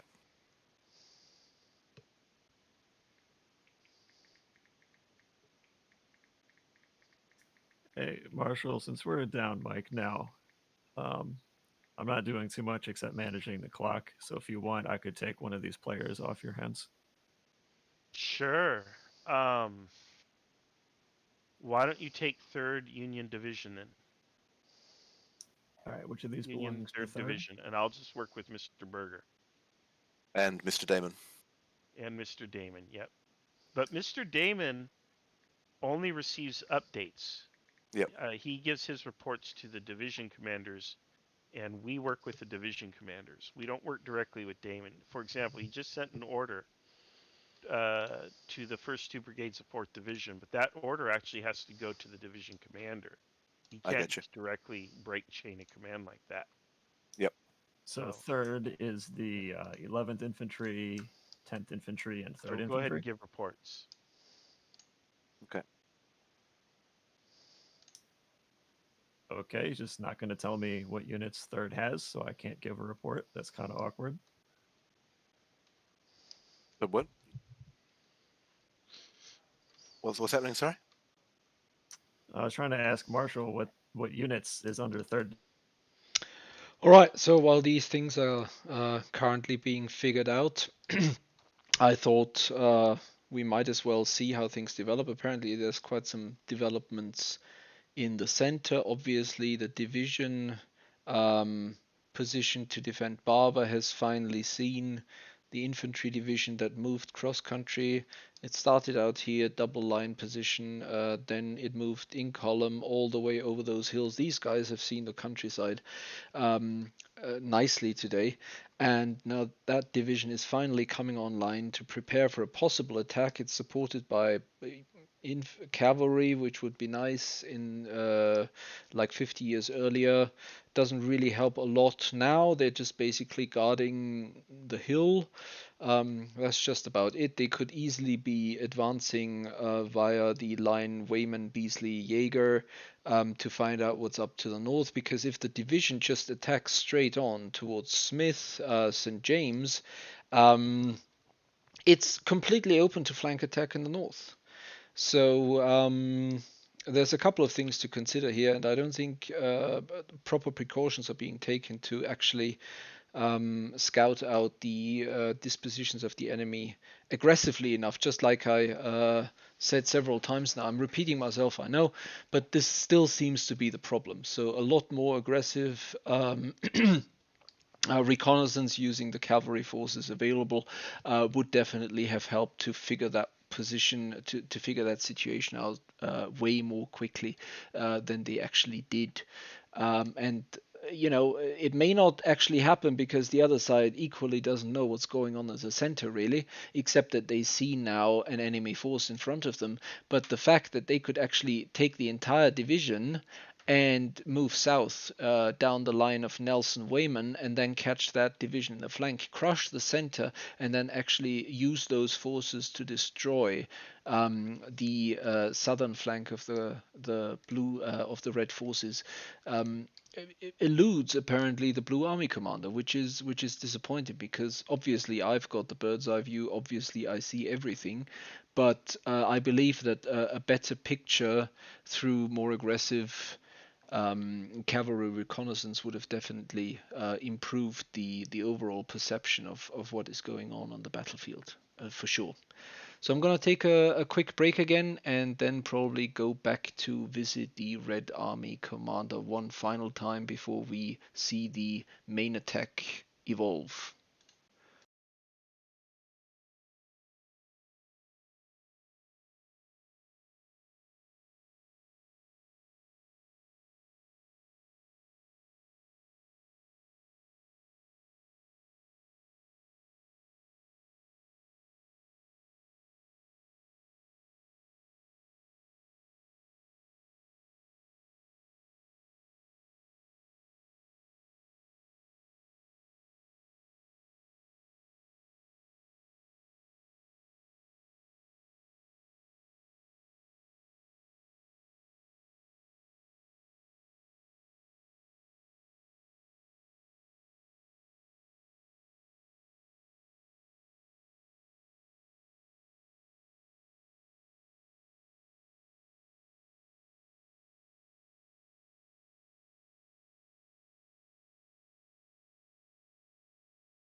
All right, so I'm back again.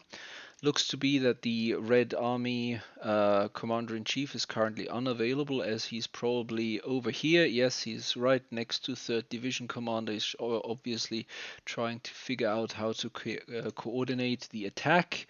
That is obviously imminent. It will be a frontal attack with an option of actually taking, maybe turning the blues left flank, the southernmost flank. There's some cavalry that needs to be pushed aside, but that should not be difficult. And it might be possible. I don't know how combat is resolved exactly, so we're gonna find that out sooner. And yeah, we'll see what happens soon. And for that, we're gonna join the Southern Command umpires and see what happens. That's what he was saying, deploy skirmishers. I didn't know if you had to deploy an entire brigade as, or if they had skirmishers. So you see the white line out near Ross? Yep. We're going to pretend that that's the skirmishers. Okay. Yep. It is deploy skirmishers to probe Mount Dumpling and develop that position. Everything else is to remain in place. Okay. So skirmishers are out. I'm not going to bother resolving any die rolls or whatnot for that. It's that range would be obscene for that range would be obscene for skirmishers shooting at trees or infantry in the woods shooting at skirmishers anyway. Here, we'll just put and it there. But I don't think they're going to move fast. No, and arty versus skirmishers is stupid. Yep. Anything else? That is it for me. All right. Felix, did you have anything else for me? And if not, we're waiting for Peter. Nope, I have nothing. I was just wondering, well, depending on what the force red does, if we want to treat the orange units of the blue 1st Division as deployed already, because he kind of gave the order last round already, but depending on what the order force last does, round, but it wasn't for execution until this round. yeah, we'll see what if yeah. So the thing I prefer to do with this is that there's a cutoff point very shortly after you guys give a report on us taking orders, and you don't wait around for the orders to show up. Okay. And the philosophical angle there is I would much prefer to privilege the players who have thought of their orders and thought ahead of the situation. Mm-hmm. So, and it's my impression also that Red 4th is still engaged in trying to deploy on its previous order. So quite frankly, if they suddenly say, go attack, I don't think they're going to be able to get that lined up and run in a timely manner, such that the Orange Brigade for blue will be unable to form a line and do something. Peter here. All right, Peter. Okay, so 5th Division. 5th Division. Okay, they are going to advance in echelon from the left. So the left one is going to be the foremost force, and then the other ones will advance in echelon from there. We're still with the right brigade flanking or screening their southern. Okay. The need to keep if they aren't slow, the screen is going to lag. Yeah. Okay. I'll advise him on that in the next phase, but for now, this is what he's doing. I'm going to assume that screening cavalry falls back for blue. But yes, he has begun the advance. I'm executing it now because he was right there. Okay. Okay. Then for the cavalry, I've told them they can see an element of the 4th Brigade actually moving up onto that ridge line that they were going to go onto. So they've decided that they're actually going to move back down on the reverse slope away from the enemy and then make a decision on what they want to do from there. Okay, done. So they're just going to bugger And is off. 4th continuing its deployment? Then come up onto there. They are, yes. I'm just going to give you the position of the artillery of the 4th Division as well. So that. My memory that is that the artillery last is also- unit, the last infantry unit of 4th was reinforcement, or is it down on the line? Where's the yellow guy go? The last reserve behind the guys behind Nelson there, and the artillery will move up onto the hill facing Barber. Okay, it won't be there yet, but that's okay.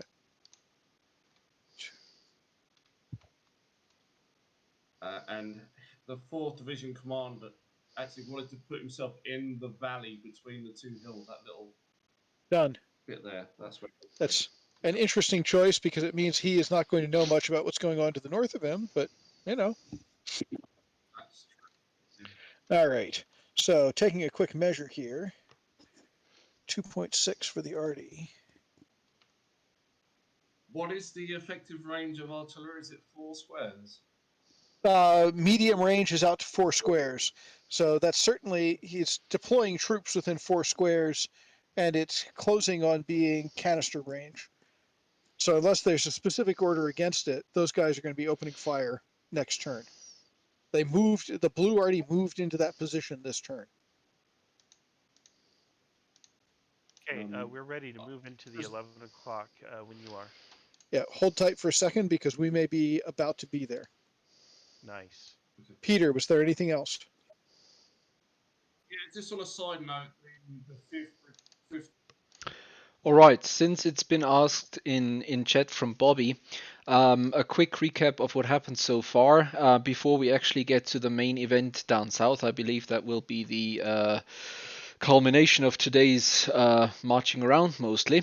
We've initially started off with blue forces being divided into 2 corps. One corps started around Brandy Station, the other corps was north of the river, Hazel, in a sort of completely cut-off position, only reachable by forts to the south. And the main task of Blue Force was to not let Red Force reach this crossing on the river Rappahannock.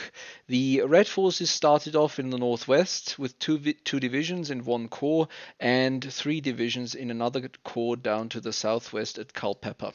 What ended up happening was that the Red Forces advanced in the southwest along the railway line, were worried about possible attacks from the left, deployed a division here, had another division form in line in the woods, which delayed them further, and then finally the last division was moved up from the rear, which is now taking up position in the southernmost spot on the red line. The situation in the middle and the center was always very confused because neither of the sides really knew what was going on. It was completely empty until that division that was formed up as a flank guard moved cross country into the center, finally being joined by their cavalry to find out that there's nothing there, and now they've taken up position, which looks to be actually more of a defensive position than an offensive position, to threaten at least the center. The north was equally confusing. The 2 red divisions formed up in the general area of Cloyd Myers Ball and were faced with some cavalry, with some overly aggressive cavalry from the Union commander, who didn't use the cavalry to scout properly, but actually used it to attack and counterattack. Eventually, the entire cavalry was routed. Even a cavalry commander was lost in that engagement because he wanted to join the charge and apparently got captured doing it. But that didn't result in what we might have expected to happen, that the other 2 divisions would start to push south very aggressively. No, instead they actually countermarched several times, were briefly pushed back by an artillery barrage which was set up here, only supported by a single infantry brigade, if I may say so. And still they retreated and then waited until the 1st division came climb up, and now they're basically pushing into nothing because the entire blue force that was stationed up north from the river got pushed, actually was able to extricate across the forts and is now setting up in a nice comfortable position here, with the final gap, as we can currently see, being plugged by forces from the north being moved into the center. So basically the entire blue army has rejoined now. And I don't see, although the attack is developing and we're going to move back to the Southern Umpire channel, we're going to I don't think we're going to see a breakthrough that is going to see the Confederate army reach the actual objective, which means that in all likelihood this will be a blue victory, despite all the chaos with them being worried that actually a huge red force may have gone around the south, because that was only scouted recently. There was nothing there, so an entire army might have slipped by.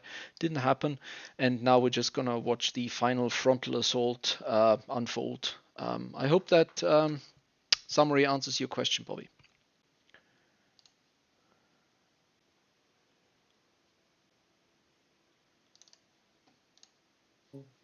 The mother. All right. Okay. Back shortly.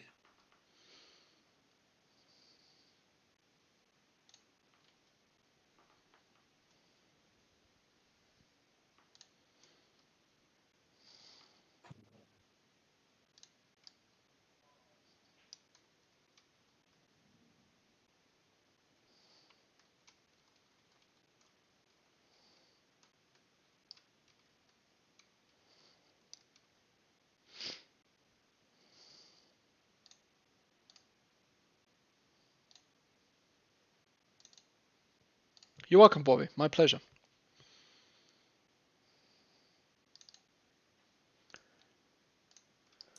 All right, I've got Sam's stuff in. Is it all right if those cavalry cross there, Marshal? Because I see this division is kind of walking up this road. Yeah, they can absolutely cross, and I would almost recover their disruption. Oh no, not those cav. These cav over here. Oh, what did they want to do? This. Oh yeah, that's fine. Yeah. Okay. Yeah, that's fine. So I take it doesn't look like the North is gonna join the South in a final big, nice, juicy attack. No, still being hesitant. Not in the North. Yep. But in the South, it looks like it's going to happen. Yeah. I kind of want to play on a specific campaign. That looks really cool. All right. Yeah, I think in the southern sector there's about to be a fight. Look, they're even advancing in the very bottom down near Mountain Dumpling. Mm-hmm. And they're advancing in a lot of troops. So yeah, this will be interesting to see what happens. And then up above, between Nelson and Barber farms, they're just kind of looking at each other. It'll be interesting to see if they attack.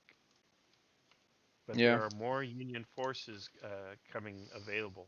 Exactly, and here, I think that one of a big mistake is the cavalry being to the south of that division. It should be up north, seeing whether there's a flank attack possible if he advances to the east. If he wants to go down the attack vector of Smiths and James, he has to know whether there's something coming down from the river down the Jaeger-Beasley line. So I think it should be, but obviously I see the bird's eye view, I see everything, so it's easy to comment on that. Yeah, they don't really see. In fact, the 4th Division, which has those units that are climbing Welford Hill, the commander-in-chief does not quite see those units. Yep. That are, arrayed against him.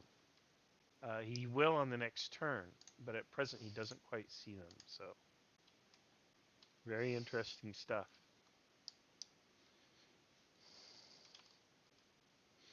All right. That leftmost brigade, and to inflict the losses on the 2 units behind it as well. He's built an attack column. Yeah. But when you blow cannonballs through that, the people Yeah. don't slow the cannonball down much. No, they don't. So. And he's on the verge of being in canister range, which is why I'm adding the third die. All right, ready for the craziness of orders? Yes. Okay, starting with Commander-in-Chief of the Army. Yep. His orders are he is going all the way up to Fourth Division. Sorry, he's going all the way up to 4th Division to see what's going on there. That may not be all in this turn. I'm not sure.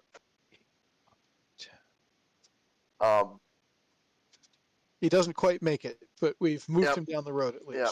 He also said that while he was coming by 3rd Division, he wanted to send his personal aide to tell 3rd Division to attack if they weren't already moving. That would be a message to 3rd Division. All right. It would be, and I said it that way because it's irrelevant since 3rd Division already said orders. Skirmishers are to advance and attack at will. Artillery is to advance to even with Ross and open fire counter battery, and the entire division is to advance. If the ones in the woods are lagging behind, it's okay, catch up as they will.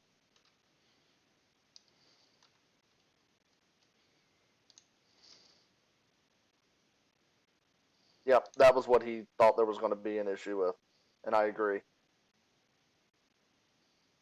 All right. So the Artie gets to Ross. I would consider them to be ready to fire next turn. I agree. Yeah. Also, so that you know, since you're reporting for 5th or no? No, I am not reporting for 5th. Okay. So there's already fire to do against the 5th, and we'll talk that through when we get there. Anything else for me? Sounds like Peter's here. Hello, CNC of the Red Forces. Do you have time for a final quick talk as the attack develops? Yeah, I've got time. Excellent. So, the attack's moving forward. You finally found the enemy. Yeah, I kind of finally figured out what was going on and what their likely positions were. So. So could you quickly run us through while the orders are getting processed, etc.? Yeah, so it looks like we've got local superiority in the area.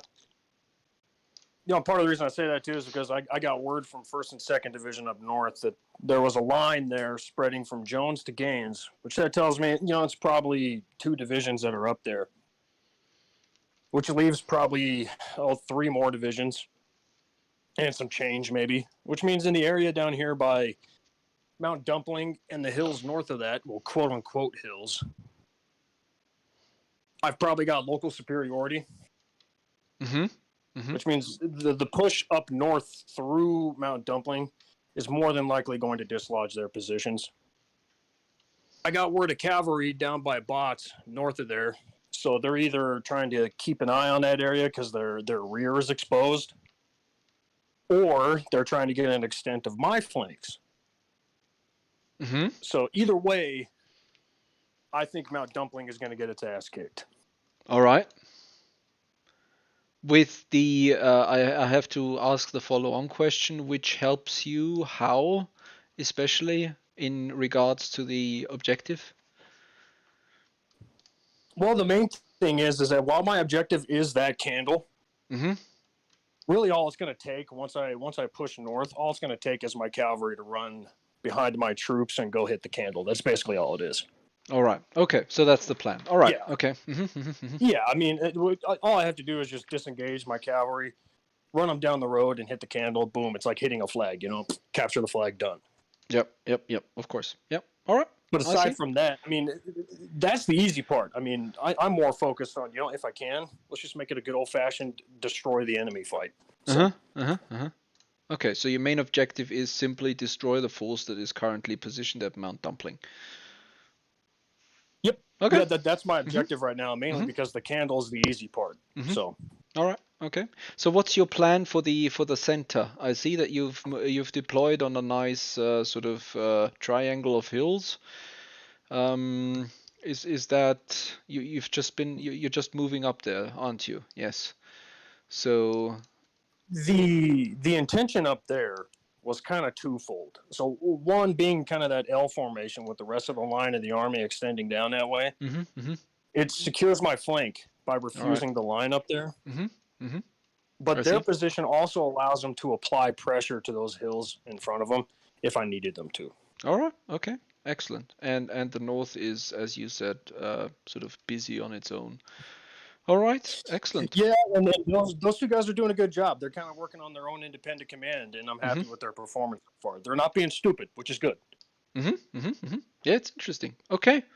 Excellent. Well, thank you for that analysis. I can't really say good luck with the attack because that would be taking a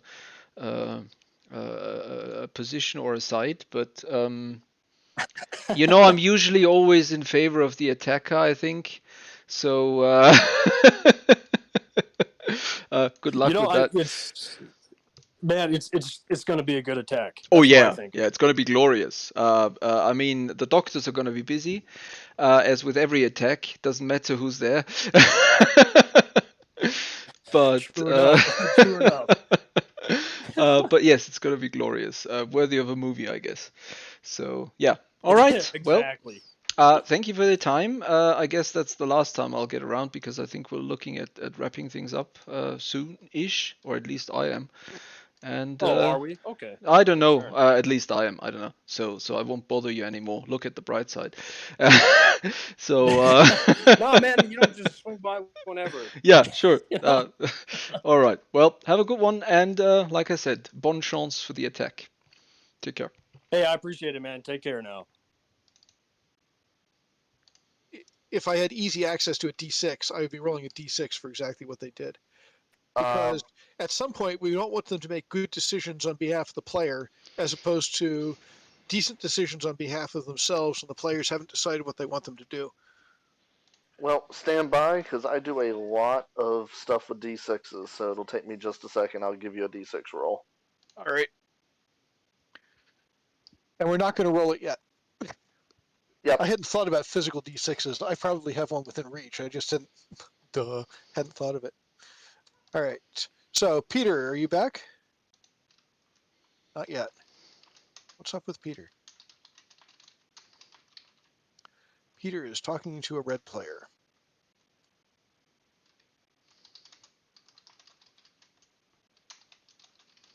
Hey, Peter's back.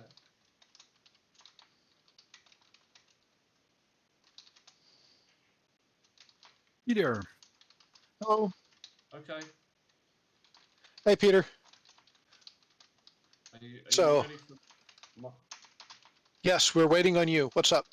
Okay, so the brigade that's taken fire from the artillery, they're just going to hold at Tom. Basically, they're gonna line up and just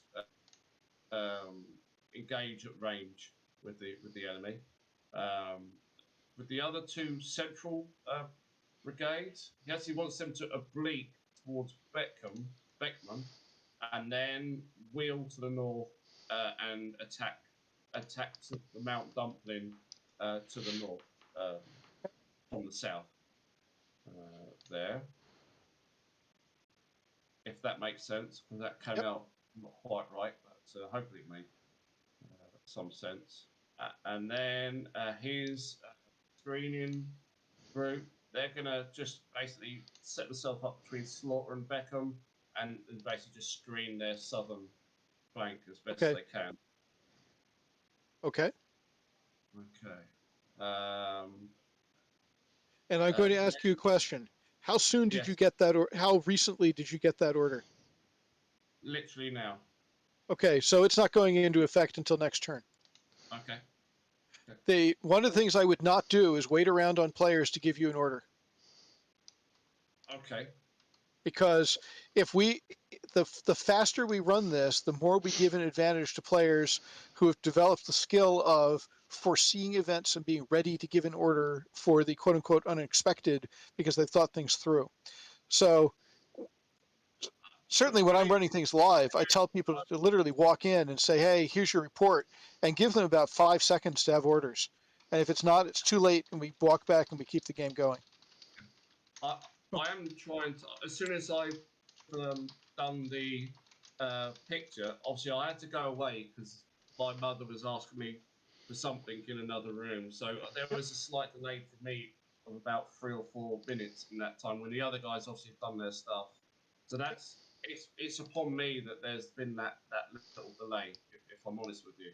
I did say I was going AFK for 5 minutes at that point. That's true, you did, and I had forgotten that. That's on me, all right. Basically. That's all I would say on So anything on for the Cav or the 4th? So the Cav is still staying there. Okay. He hasn't given me anything as regards to what he's doing with those. He wants to ride up and speak to Huger. That's all he wants to do, essentially. And then as regards to Huger, he's saying he's still keeping a defensive formation. So it's essentially as you have it is what he wants to keep. As regards to himself, I can't even see where he's put himself. So he put himself in the little saddle between the hills. Yeah. So over here, where you have him now is roughly speaking what his expectations are. Cool. But it's only that you've already done it. So down in the south for the 5th, we've got one piece of die rolling to do. Strictly by the rules, we'd be rolling 2 dice worth of artillery against that brigade, the 20th Brigade. We are on the verge of canister fire, which is why I'd like to add a 3rd. And fundamentally, the 20th has been coming at them in an attack column at increasingly close range. I would like to apply all 3 of those dice to all 3 of the units because the cannonballs didn't tend to stop for people. All I would say on that is that these guys have been in this same position, but they would have been in this same position for 2 turns. Because no, I moved them up while you were giving reports. Okay. They were 1 turn here. They moved here. Off the wall premise, like Civil War meets Napoleonic or something. Like, what if Grant and Lee teamed up against Napoleon? I could see next year be Grand Waterloo. Yeah. Well, there you go. Yes. We've got the system for it. Yeah. So there's all these different things that we have, these options, and we might actually do a historic Waterloo rather than fictional for once. Ahistoric, hopefully. The French have to win. No, just kidding. Anyway. The French win and then they lose the war anyways. Yeah, well. So there's been a question by a viewer. Go ahead. If you had a second to answer that. The question was by Bobby. What is considered a good attack in Kriegsspiel? I mean, being an Umpire style of game, what are you looking for in an attack? For example, is a bayonet charge with a rebel yell feasible at all in this game style? Yes, Please. it is feasible, and it tends to work when it's done. However, what you want to do is you want to soften up an enemy unit. And that means you want the enemy unit to take some kind of disruption. And then you want a unit that is not disrupted, that is in good formation, good order, to make the charge. And sometimes that means you have to swap in a second unit, have a second unit make the charge. Or if the original unit is still in really good shape, or there's a good disparity between their quality, you might go ahead and charge with the original unit. The unit quality is marked by color. So you see there's a little color on each unit with 3 stars, 2 stars, or 1 star. And that tells you the quality of the unit that's involved. And a 3-star unit is considered elite, 2 stars are veterans, 1 star is trained or regular. And as units take disruption, they actually lose a level of quality, which the men aren't becoming, more foolish. It's just that the net effect of the disruption reduces the quality of their fighting ability. Hey So guys, that's why we'll put Southern the Command is ready to begin reports for 11:20. perfect. All right, we'll commence. Thank you.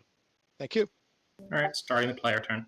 Thank Just you. wanted to call out So, briefly that that's what they've done over here at Gaines. It took a bit of time to get in formation, but they've got the least ordered units at the front, so that as they take damage from artillery fire, their better troops can break through. right, and right in front of that at Gaines, I have a tile out, and I'm going to just cycle through the states. But here's the different states, and you can see that when we put that on top of like an elite unit, what we're telling that person is, oh look, I messed up all the tiles. But what that tells us is it now throws an orange die or a yellow die instead of a red die, for example. So it's basically you But just take down their experience as a showing that they've been that they've taken damage or that they've lost cohesion, etc. Okay. Correct. But that disruption can be recovered. If they are close to their supply train and they rest for a turn, then they recover one step of that cohesion. They recover that disruption. So if they, spend about 20 or 40 minutes in recovery, they'll be right back to what they were originally. So it just takes some time. So. All right. All right. Thank you very much for that. Thank you.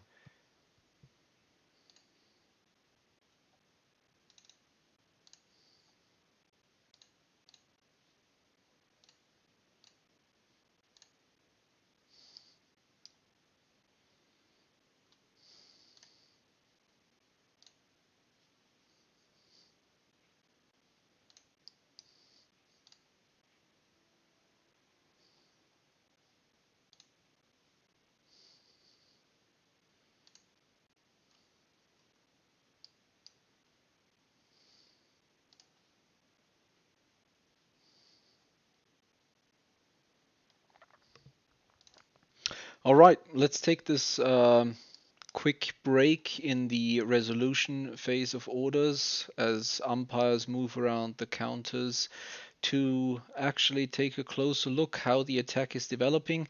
I find it highly interesting to see that terrain features such as small streams, etc., apparently influence the cohesion as well as the marching rate of the different units.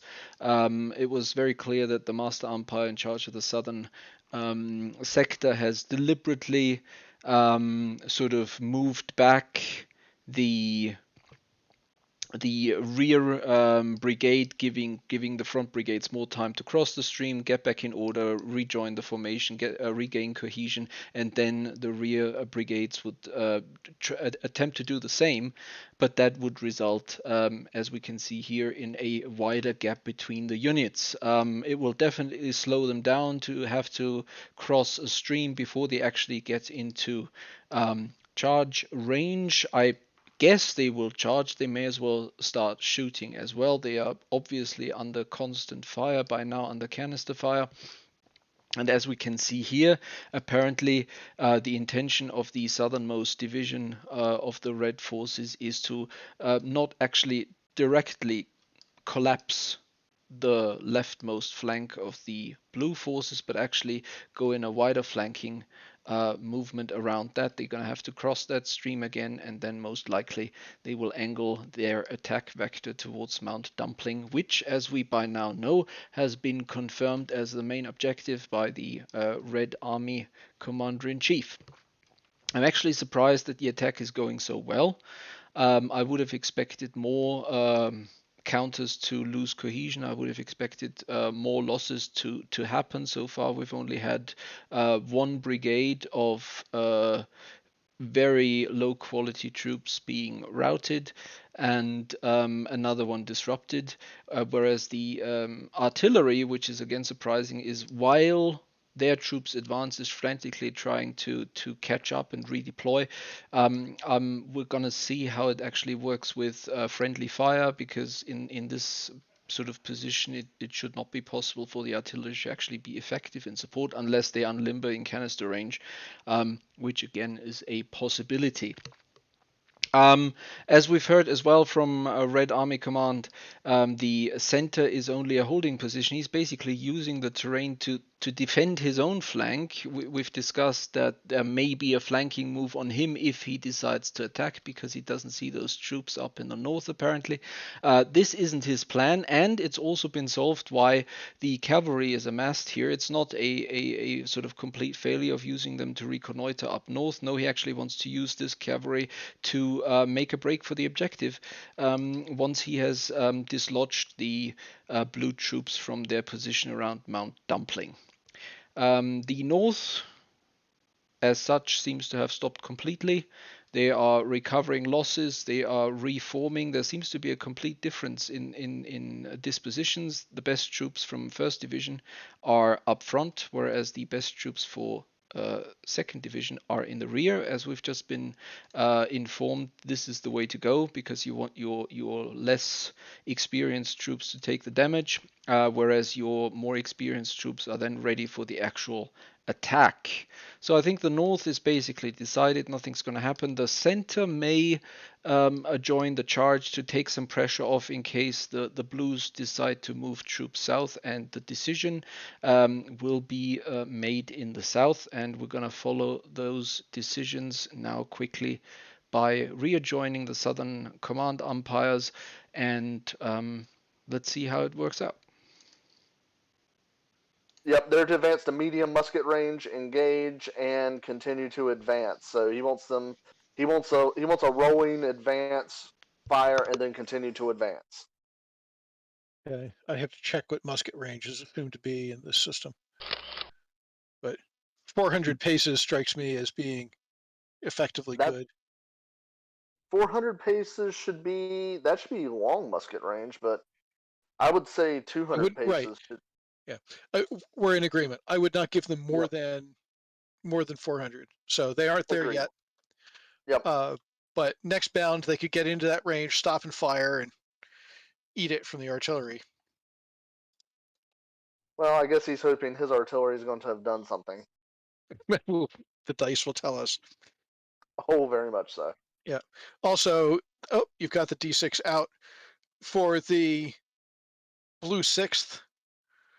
Let's just give them a 1 or 2, they tie up to the south, 3 or 4, they tie up to the north, 5 or 6, they tie up in the center.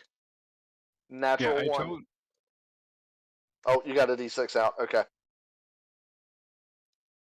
I told him they were there, and he said yes, he knew. Okay. So they are on their own hook, deploying out, because there's enemy forces in less than a mile from them. So it'd be stupid for them not to fall out and do that. Yep. I will let him know. Okay. That's happening for the next round. So, yep. Felix, do you have anything else for me? I have nothing. Okay. So with both of you here, let me talk about what I've laid out for the 5th. 5th's artillery is putting 2 shots into a brigade of the 7th and 2 dice against one of the artillery batteries. At the range that arty's at, I believe it gets 2 dice and then it gets the better of the 2 results. Yes. The other artillery, we've got one of them shooting a brigade, the blue arty is shooting one of the brigades, the 4th to the north, one of the brigades to the south. And here we're, keep on using Tabletop Simulator wrong. It's still in the medium range bracket, so we'll play according to the rules and everybody's rolling the die and getting the thing. It's not the mass column that we had down in the south. However, if we go down in the south and look at the 5th, the reason I've stopped 2 of those units is that it's pretty easy for the artillery for blue to smash into the flank of the 5th and the 14th as they go by, and they're in canister range. Wow. Which is going to be a hell of a lot of firepower pouring into those 2 battalions. That's going to hurt, yeah. Yeah. Yep. Which is I why agree. it's 4 dice for each of them. Yep.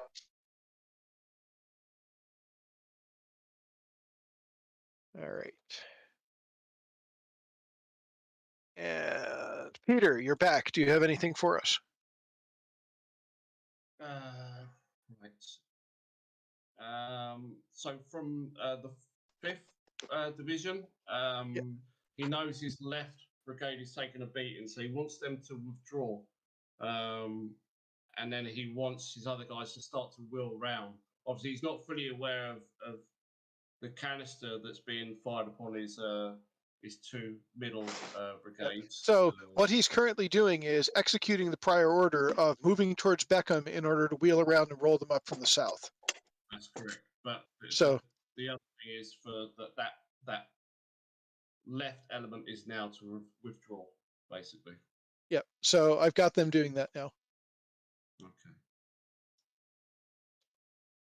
Okay, and then from the Cavalry Brigade, so all elements to move towards Weymouth and enter the road there. Move towards Wayman. All right. Yeah.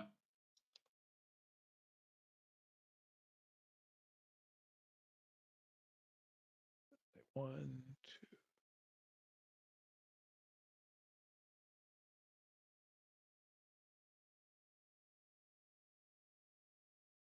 Guess they really ought to be more. All right, gentlemen. Unfortunately, I'm going to have to step out because I have other things that have exploded in my face that I have to handle. All right. Thank you for being here. Thank you. Is the Cav Brigade commander going to go with the Cav Brigade? He is, yes. There we go. They've moved. Anything else? The 4th Brigade is in a defensive posture along that ridgeline. All right. They're good.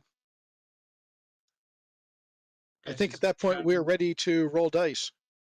Artillery is artillery in a position to fire now as well, just as a. For the 4th? Yes. Yeah. Does he know what target he wants? He hasn't specified anything, so I guess it would be the closest.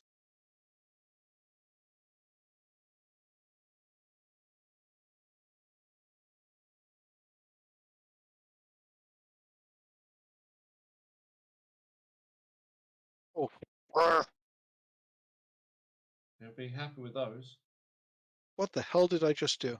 Oh. You deleted the board. Son of a bitch. I hate this thing sometimes. Okay, I think we're Yes. rolling back time.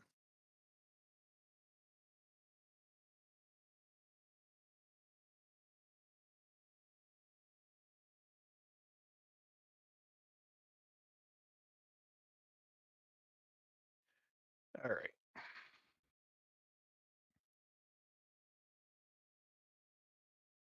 You know what? We might as well just do it there, Benny. All right. Anything else that we need to know? No. We should probably. Has Blue said anything from Barbour about his artillery opening up or no? No, he hasn't said anything, but yeah, no, didn't. Okay, so we're not going to have it fire. All right, so going just north to south here, we've got one disruption on them. Where are the disruption markers? There we go. Let's just clone you and make a few more up here. Oh, come on.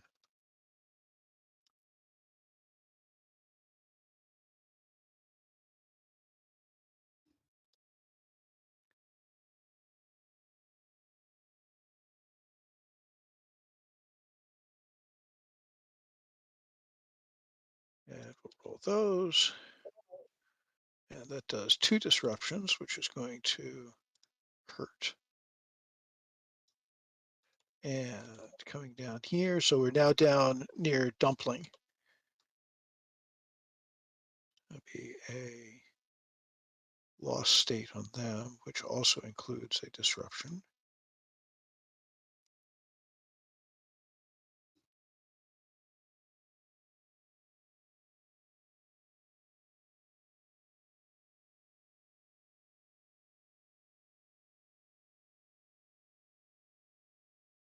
And you guys, that's a disruption.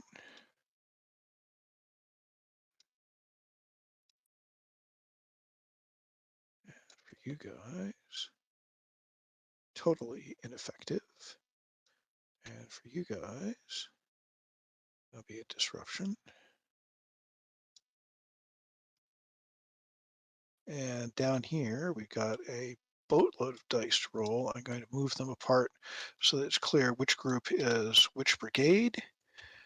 And I don't think the advantage makes a big difference. That's the one thing I don't tend to. Heavy advantage means it's a hit. So that would be 2 hits and a disruption on this guy. So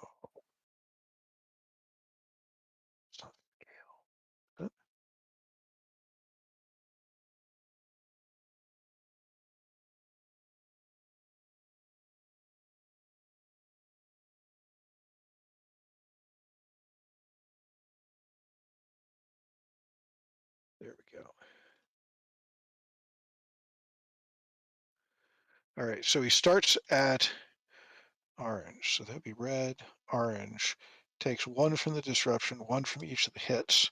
He is breaking. And the other group is taking, likewise, 2 hits and a disruption.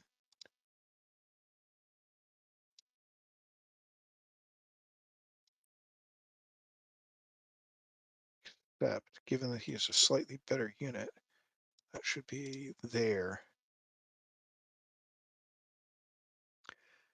So I believe that is our state at the end of this turn. The guys that 5th is with, those 4 battalions, as far as I know, are wheeling around Beckman to head north. That's correct. Yeah. All right. Any other questions from you guys? And we need to have somebody take over reporting for the HQ and for the, who else did he have? 4th? 3rd?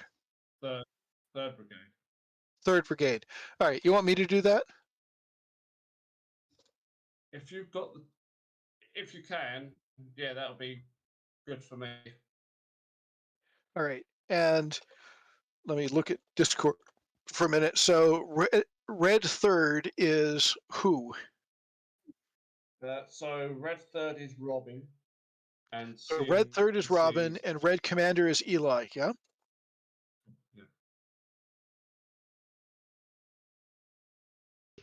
All right, so quick recap of what's happened if you haven't been able to follow that resolution. Lots of shooting, lots of dying going on everywhere.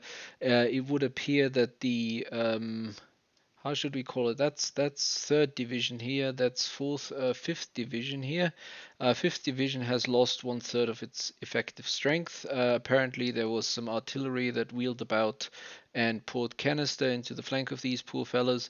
Whereas while the rest of the division decided to wander off to the south and apparently attempt a flanking maneuver around Beckman. So they're gonna sort of avenge their fallen comrades and push north towards Mount Dumpling. Frontal assault at the same time, I believe, could have gone a lot worse this turn. But they have one more fire phase to go through. I'm not entirely sure whether they're going to be able to actually reach charge distance, if that actually is a thing in this game. As you know, I'm a complete beginner when it comes to the actual gameplay. What I do see is that those are highly experienced troops positioned on the right flank. They're also up against highly experienced troops, but usually military sort of training would dictate that the defender wins in a one-on-one fight, as always. Here in the center, we have fairly experienced, medium experienced troops, and the low experienced troops are falling slightly behind, but they're also going up against the same quality troops.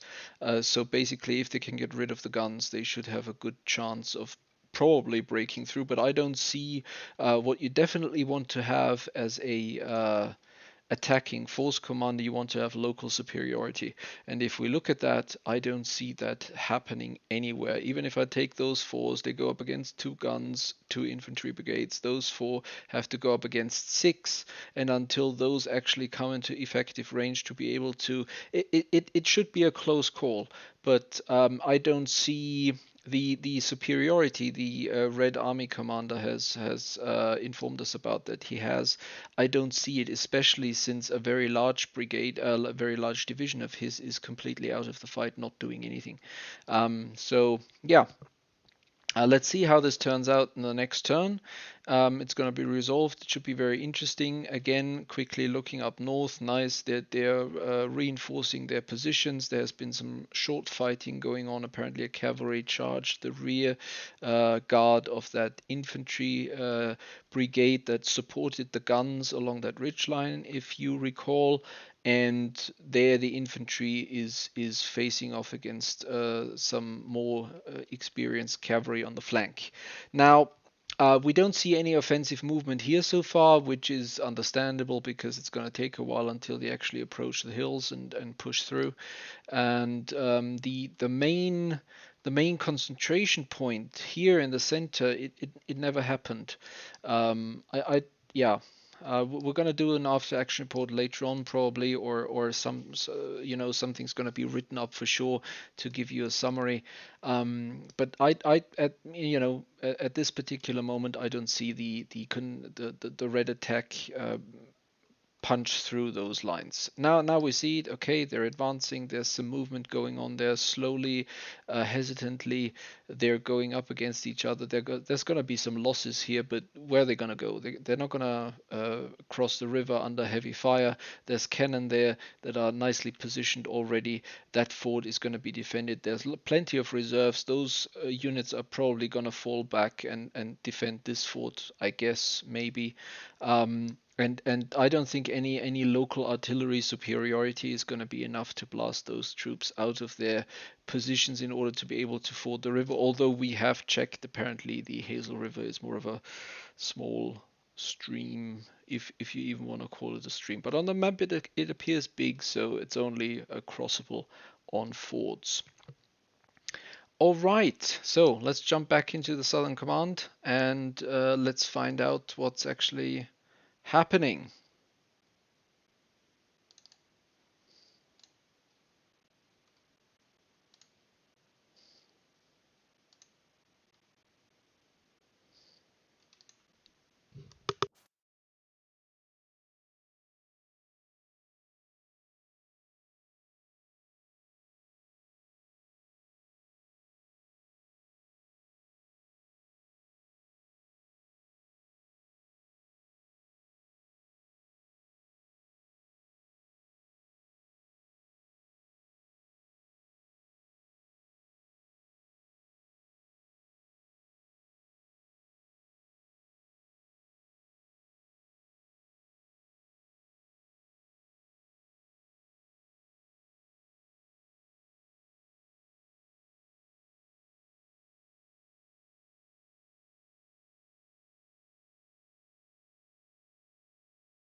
I don't know. At least I am. I don't know. So I won't bother you anymore. Look at the bright side. No, man, you don't just swing by whenever. Yeah, sure. All right. Well, have a good one, and like I said, bonne chance for the attack. Take care. Hey, I appreciate it. Hello. Man. Take care now. Oh boy. So 2nd Division. Yes. He wants to fall back. He wants to pull back the horse artillery into the woods. Oh my God. Yeah. Yeah, I don't know. I don't know what. So where in the woods? Pull back randomly into somewhere? the woods. Yeah, I guess. Man. And infantry as well? No, the 8th. So that's the one in reserve. Should Yep. move north and reinforce the line where possible. And he wants to go north. Yeah, he failed to understand the threat, I think. Yep. So where's he want to go? Just with the 8th or what? Just north. I think that's fine. Yeah, so that he can see what's going on. I think that will be okay. We'll put him up here. Yep. I'm going to That's assume for the moment it. that the main commander comes with him. No, he is moving south. Who is moving? Oh, the main commander is moving south? Yep. Oh, this could be awesome. Where's he going? Wait, what did you say? Southern end of the line. Ouch. I think he changed his. Take me. Oh no, sorry, he changed his command from last turn. So he doesn't want to go south. He wants to go with his cavalry when it catches up eastwards to Coleman. That is down here, southeast. His cavalry is going to be a long time catching up. Because they're headed into congestion. Yeah. I mean, we'll get him to link up with them, but yep. So it goes. Peter's back. Hello, hello? Right. Is that Peter? Yeah. Yeah. Okay. Sorry, I'm having trouble hearing you. So I am assuming that 5th is going to continue its wheel and attack. But anyway, yeah. Sorry. Carry on.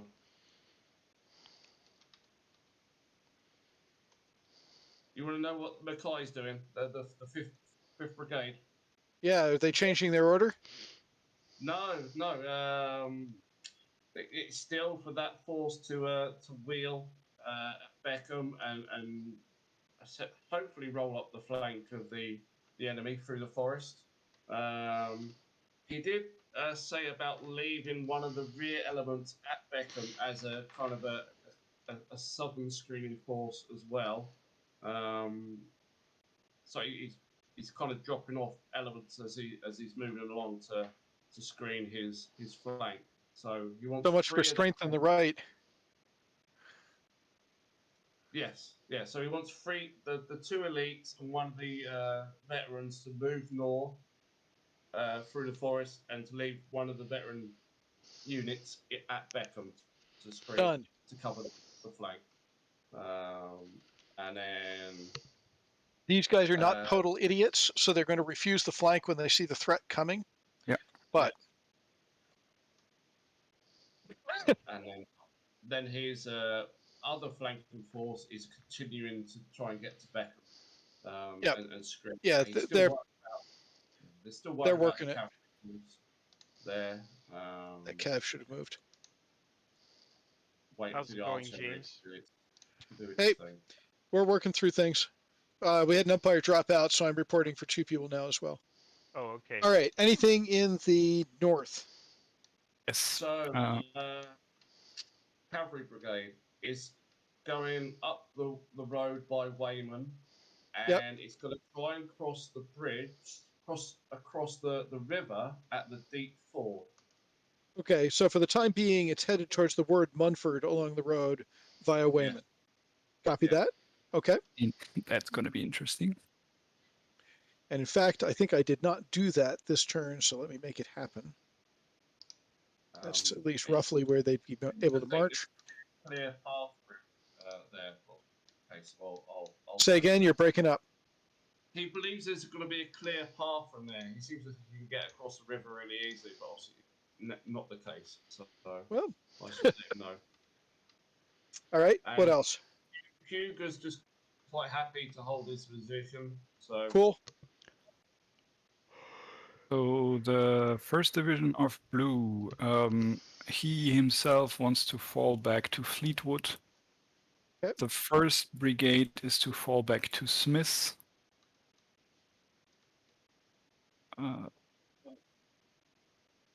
Okay. I don't think he can make it that far, no. Yeah, Like fine. in line. Straight as Yeah. that. Anybody else falling back for him? Yes. 6th is to fall back to the supplies. All right. I'm going to assume that they're falling back more or less in line. Yeah. So 16th, the unit that's breaking has no choice. It has to head back.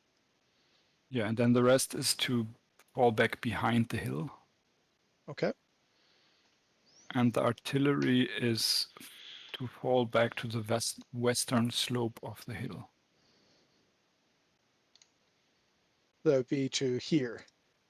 But no order to fire, apparently. Counter battery if not assaulted by infantry. All right. Well, they're not being assaulted. If he wants them to do counter battery, then let's stick them out here. It's the range 4 and a bit. Yep. So each one's going to get 1 die on the other. I'll just let them fire away. All right. Anything else? No, that's it. So if that's it, then we've got a ton of die rolling to do, unfortunately. Let me drag my mess of dice closer. So down in the south, we've got several layers of assault.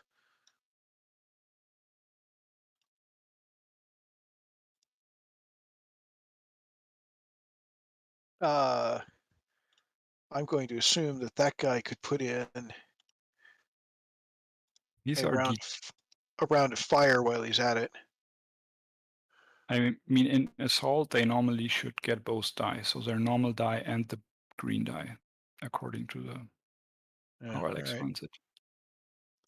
And you have D10 here. These are only for the smaller blocks. I thought the D10 was for the assault. No, there's also a green D8.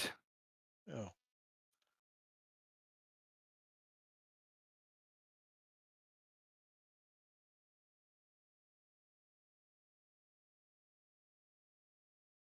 Ah, there it is. Okay. And that's a D10 too. So that is here.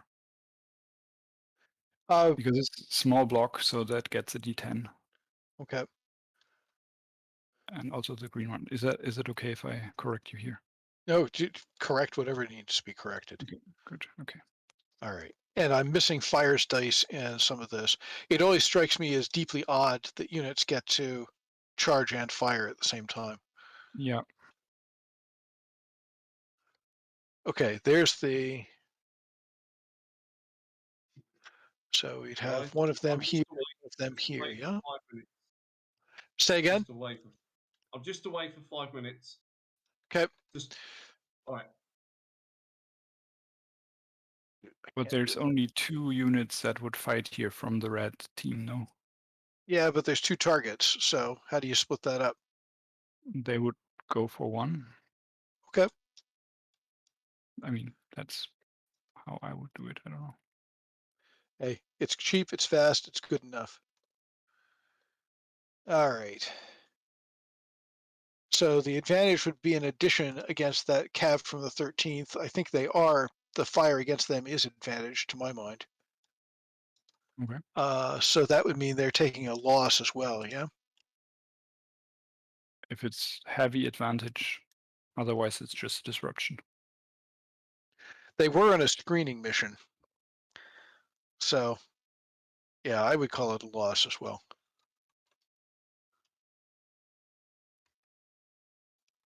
There we go. This other thing is a disruption, so I can clone that and put it here. And right click and state that went from orange down 1 more, so that's there. And here, this one's going down. I put there. no, sorry. I put these already there. This They're were already from this done? round. Thank you. Okay. All right. And moving up the line, we've got several bazillion of these to do.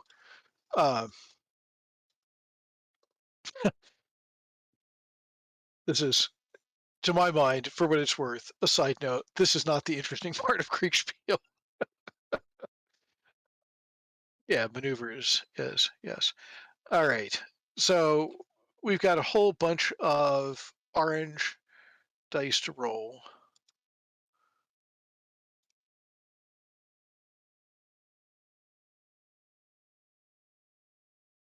And we've got some red dice to roll.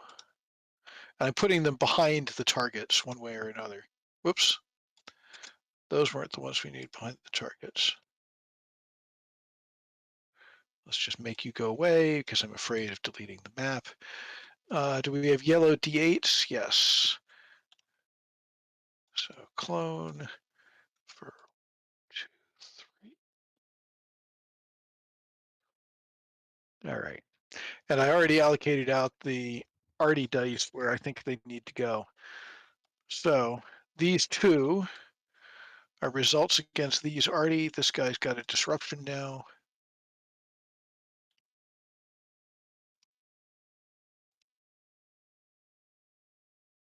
Which, if I'm correct, brings him to a red disruption. And the two arty dice here, better result is a double disruption, so that would be down 2. And now I'm trying to nick in, so 2 oranges there. I don't think they're advantaged, so that's a nothing. It's a nothing and a nothing. Here, just pull those away. There we go. Thank you. And roll these yellows, where there's a hit on this guy, which I believe also includes a disruption, so he'll need yellow. And yes, speak up if I start to screw this up. Here we've got canister going into the lead unit, which means we've got a kill and 2 disruptions. So there's the kill, which is effectively 3 disruptions. 1, 2, 3. So he's breaking. We've got those 2 reds coming in, which are both additional disruptions. And the other one's effectively an orange clone.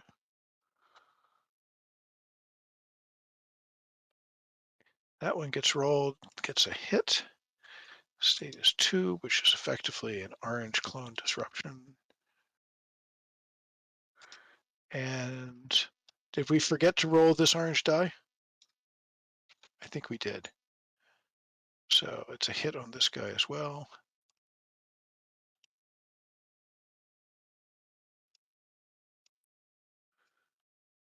And I think we didn't miss anything there, except that up top we've got more artillery fire, which is basically going to be, what was the range here?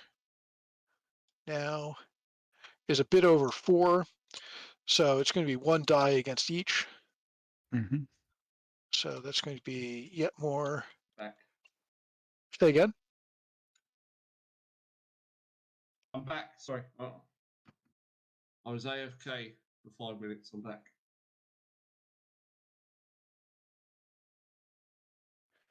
And that will be a.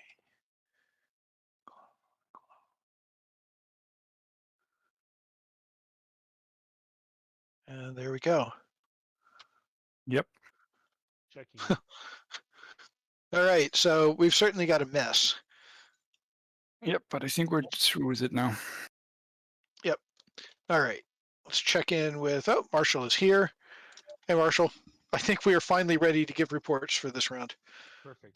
All right, great. Let's do it. Okay.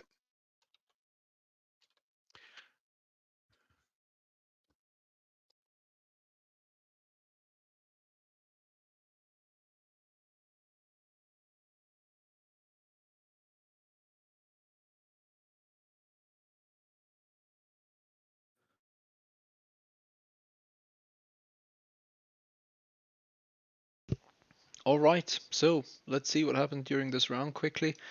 We're getting into close combat everywhere. I'm surprised that these guns haven't been taken out on the retreat. Apparently they weren't spotted. All the troops have engaged. I think a major mistake has been made in the south. Those four brigades would be so very useful now to put the pressure on the southernmost flank of the blue army. Those troops are missing because that's just some random cavalry that's there. There's not much is going to happen from them. I think 1 or 2 units would have easily been enough, even just one. And those troops are now being missed here in the center, whereas it looks a lot better than I initially figured. The attack is still pushing on. They're getting into really close range now. Maybe they can dislodge the enemy. What I'm really surprised is that apparently in the north, or in the center on the map generally, in the center the troops are withdrawing from Barber Hill just because there's this division here and there's some artillery fire going on. So actually the Union forces are playing into the hands of the Red forces right now, because they are, I think, overly cautious, and they're falling back a lot more quickly than they would have to do otherwise. That's definitely something that I would sort of mention here. Other than that, it's just, I guess, a resolution of different dice rolls to find out how this is going to turn out. So we're going to go back to the umpires in a second. And figure out whether there's a large advance from this huge uncommitted reserve force in form of the 4th Division. Are they going to make a move? Again, those troops I don't think are going to do much. They may be eliminating this brigade here, which has stayed here too long due to all the traffic jams, all the congestions, etc. But that's just about it, and the battle will be decided down here, as it looked like it for over 2 hours by now. And we're gonna know in a few seconds whether there's gonna be a red flag on Mount Dumpling or a blue flag, as it is right now.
Hello.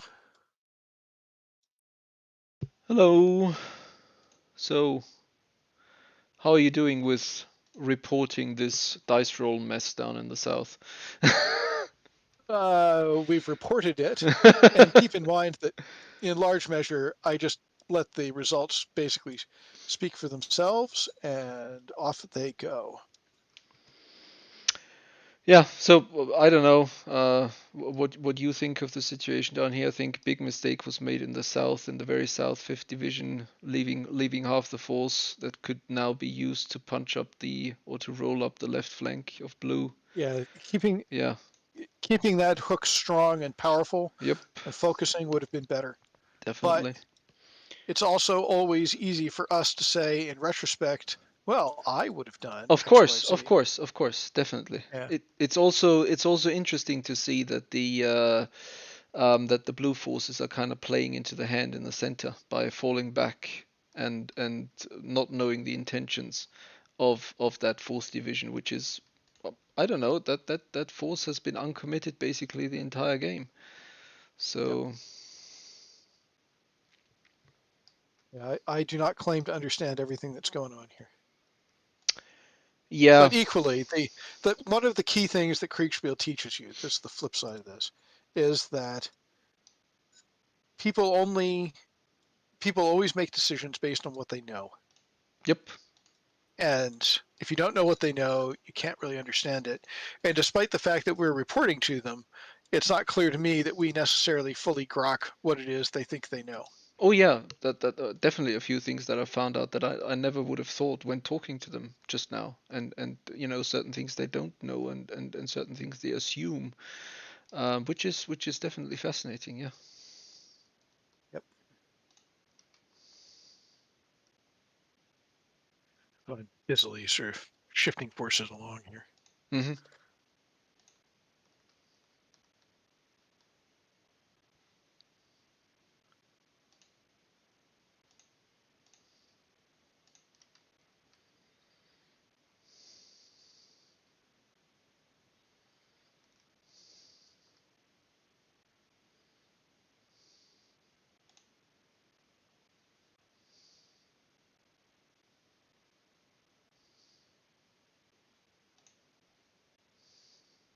And somebody has put a surrendered flag on a unit here, which I'm not sure where that came from.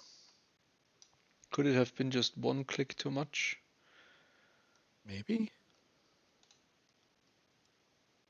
Yeah, I think two of us clicked on it.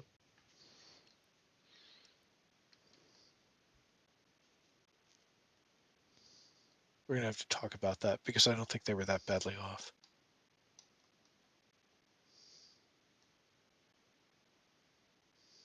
What I was wondering is, didn't the sort of horse artillery get caught while moving away? So I thought it was going to be caught, but somebody who knows the system better said, "Oh no, you can only have one target," which didn't make sense to me. But Okay, all right. But I do think they're going to. Actually, what we're going to have to do is roll dice for what they do, because they're either going to run like hell or they're going to turn and shoot. And you can make a good case, given the enemy is disrupted, that they're going to turn and shoot. They would probably, yeah. All right, you guys up in the north are going to move to here, and then we got to find out what you want to do. I can tell you, it's Peter. Yes, tell me. So, Cavalry Brigade actually wants to dismount and form a line ahead of the line that they can see facing them. So sort of kind of like this? And just kind of like that, yeah. He said the reason he wants to dismount is because he'll take too many casualties if he's on horseback. So he wants to dismount and fight them like that. Okay. And then for 4th Division, they're going to have a general advance in a long line towards Barber Hill. So I guess they'll be going between Smith, Barber, and Brandy Station. They'll just be hitting. All right. So the guys who are up on the hill extending to the northwest going to wheel to keep up? That's right. They're going to wheel. Not actually going. I told them about the forces to the beyond Nelson, but they're not going to necessarily engage those. They're going to continue on. But if so, are they doing this? Yeah, but it'll be your discretion to decide whether they will actually conform to those or not. Basically. Let's do that to them. And that means these guys are going to cease fire. Whoa, grabbed too much. Because their targets are now obscured.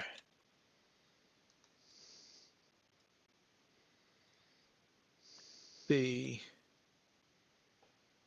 blue forces had orders to retreat. That's right.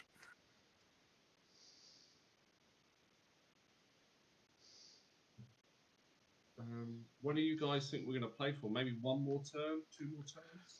Honestly, I'd be inclined to call it about here. Yeah. It's pretty late for me and Felix. There's that, and there's also that we're getting to the point where there's potentially somebody who has won the game, and I like to stop before you get there. The artillery does not have orders to fall back, but we All can right. say that they still do it. Well, if the infantry's falling back and there's infantry coming up at them, I would think they would depart. I think that's reasonable, yes. Okay. The other question for blue is down in the south, that horse arty that was going down the road, enemy infantry's catching up to it. Are they going to try and deploy and fight, or are they going to run away down the road? Let me see. Hold, and if you can fire. The commander of the unit is nowhere near enough to make this decision. Yeah. So unless you got something better, 1, 2, 3 they stand and fight, and 4, 5, 6 they run away. Sounds good. 1, 2, 3. So they're going to stand and shoot.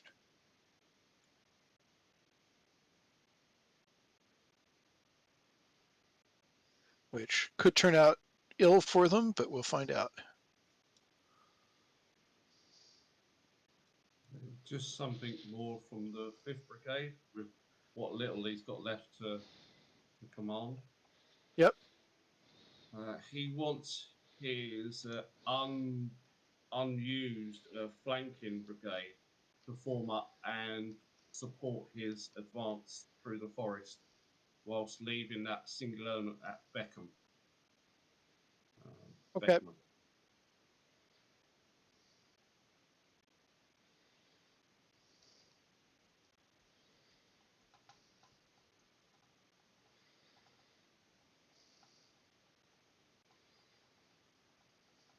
Are there new orders, or shall we go to rolling the vast numbers of dice?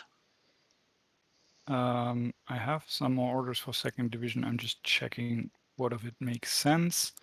So 17's hold position, that's clear. 2nd, focus fire on enemy northwest, that's also fine. 8's hold position, 9's, where's the 9's? 9's, Got it. attack the enemy infantry to your south. I don't think anybody in the south should be giving orders at this point.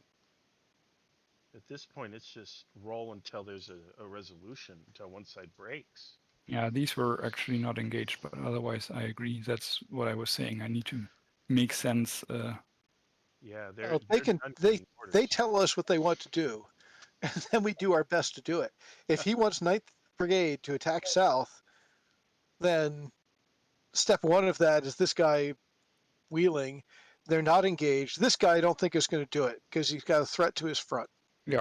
Mm-hmm. But this guy can do it and roll up to see whether or not he can help out. Yep.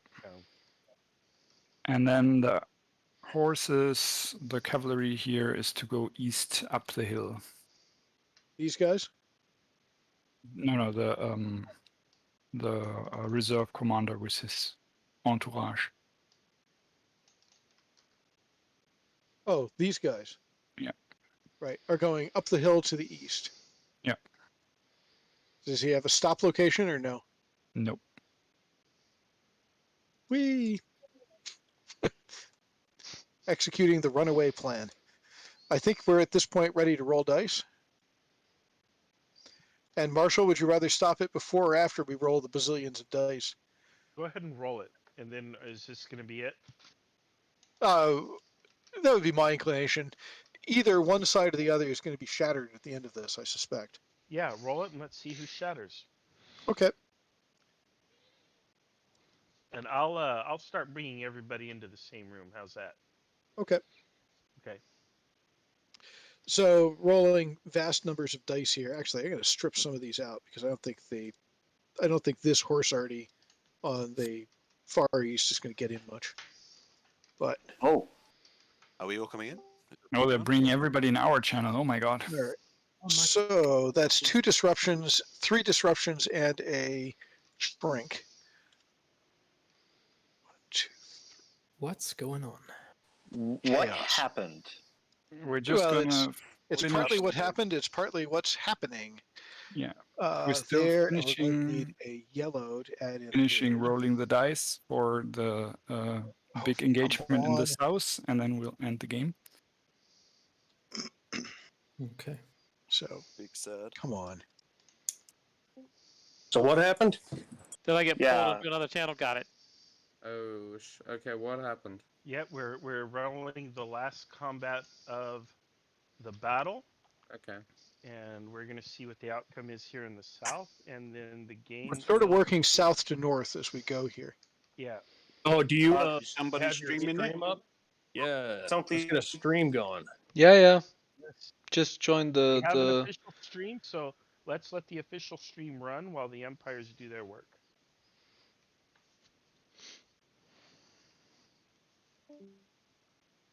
So with Artie, these guys are taking another loss. And that means they're also moving down 2. And this. Oh, is the official stream on YouTube right now? Is that how we're gonna do it? Yeah. Oh, okay. Where is it's that? late though. Can we get a stream on Discord, please? Yeah, I can stream mine. I'm not sure they are advantaged in that situation. Thank you. Yes, thank you. Sir. Hey, thanks, Marshall. Oops. I've never seen so many dice on the board. Oh god. Good lord, what? happens. So that's going in. How isn't that Feels like a lagging WoW like situation. That's a wow, a big wow. How is that not lagging like hell? There's so many options. Exactly right. How is that not a crawl? Somehow still works. And that's going to be 1 disruption to you, so we're going to clone that and add that. And we got to roll this. It's going against you. You're going to get this cloned. And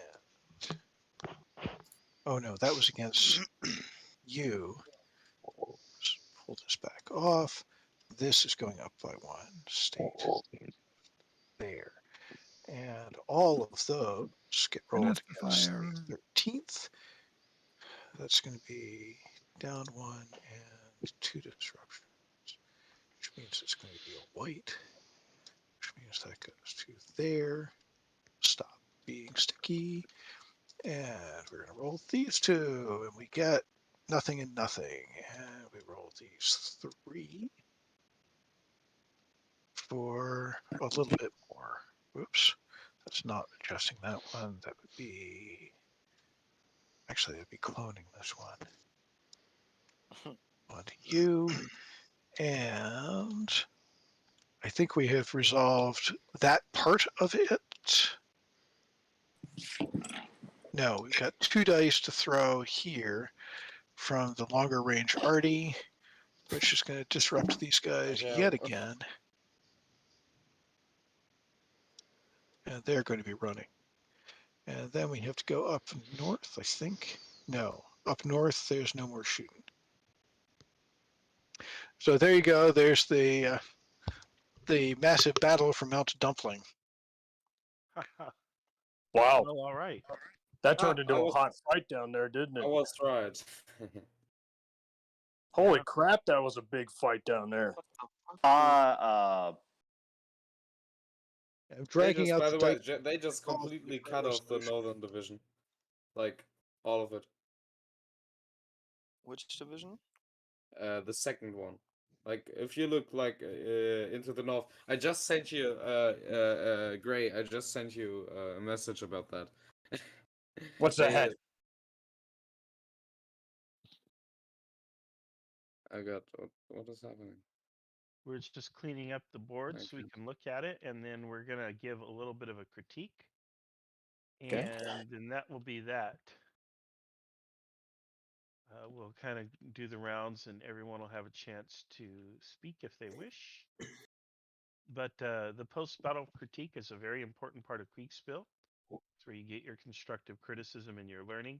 I'll just say about the scenario is I've been watching all of the planning for the past week or 2 for both sides. I wanted to try to create situations or I wanted to create situations where both sides could practice some of what they plan without saying what it is each side plans. And I don't know how successful that was, but it was important for you guys to get good practical experience with some of the thoughts you had in mind. One of the things I noticed is there was a lot of stacking up along the roads, and part of that is because I set everybody stacked up along the roads. And I would say I'm one for splitting up and moving down parallel roads as quickly as I can, or even cross country in open terrain, rather than have everybody stacked up in one big long column. That's just my preference. And the other thing is the cavalry was really used very heavily in a combat role when it really should have just been scouting, especially early on. We had some real insanity with the cavalry, which ended up suffering, serious consequences. Um, and yeah, the cavalry should be used in a scouting role, especially Civil War. I know that we've been flip-flopping a lot between Napoleonic and Civil War games.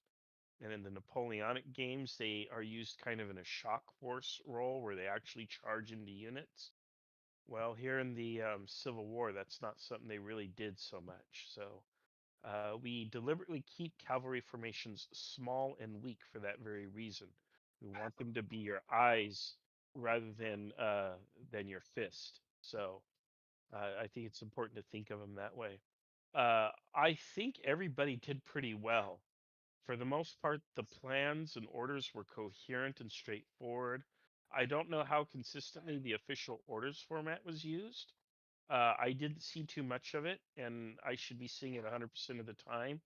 If you have a question regarding what the official orders format is, it's in your player guide that is posted to the two Discords, the Discord channels for Union and Confederate. And you want to familiarize yourself with that player guide and the order format because it's going to be very important. Since in 2 weeks from now, we're not going to have a lot of time to do a lot of hand holding.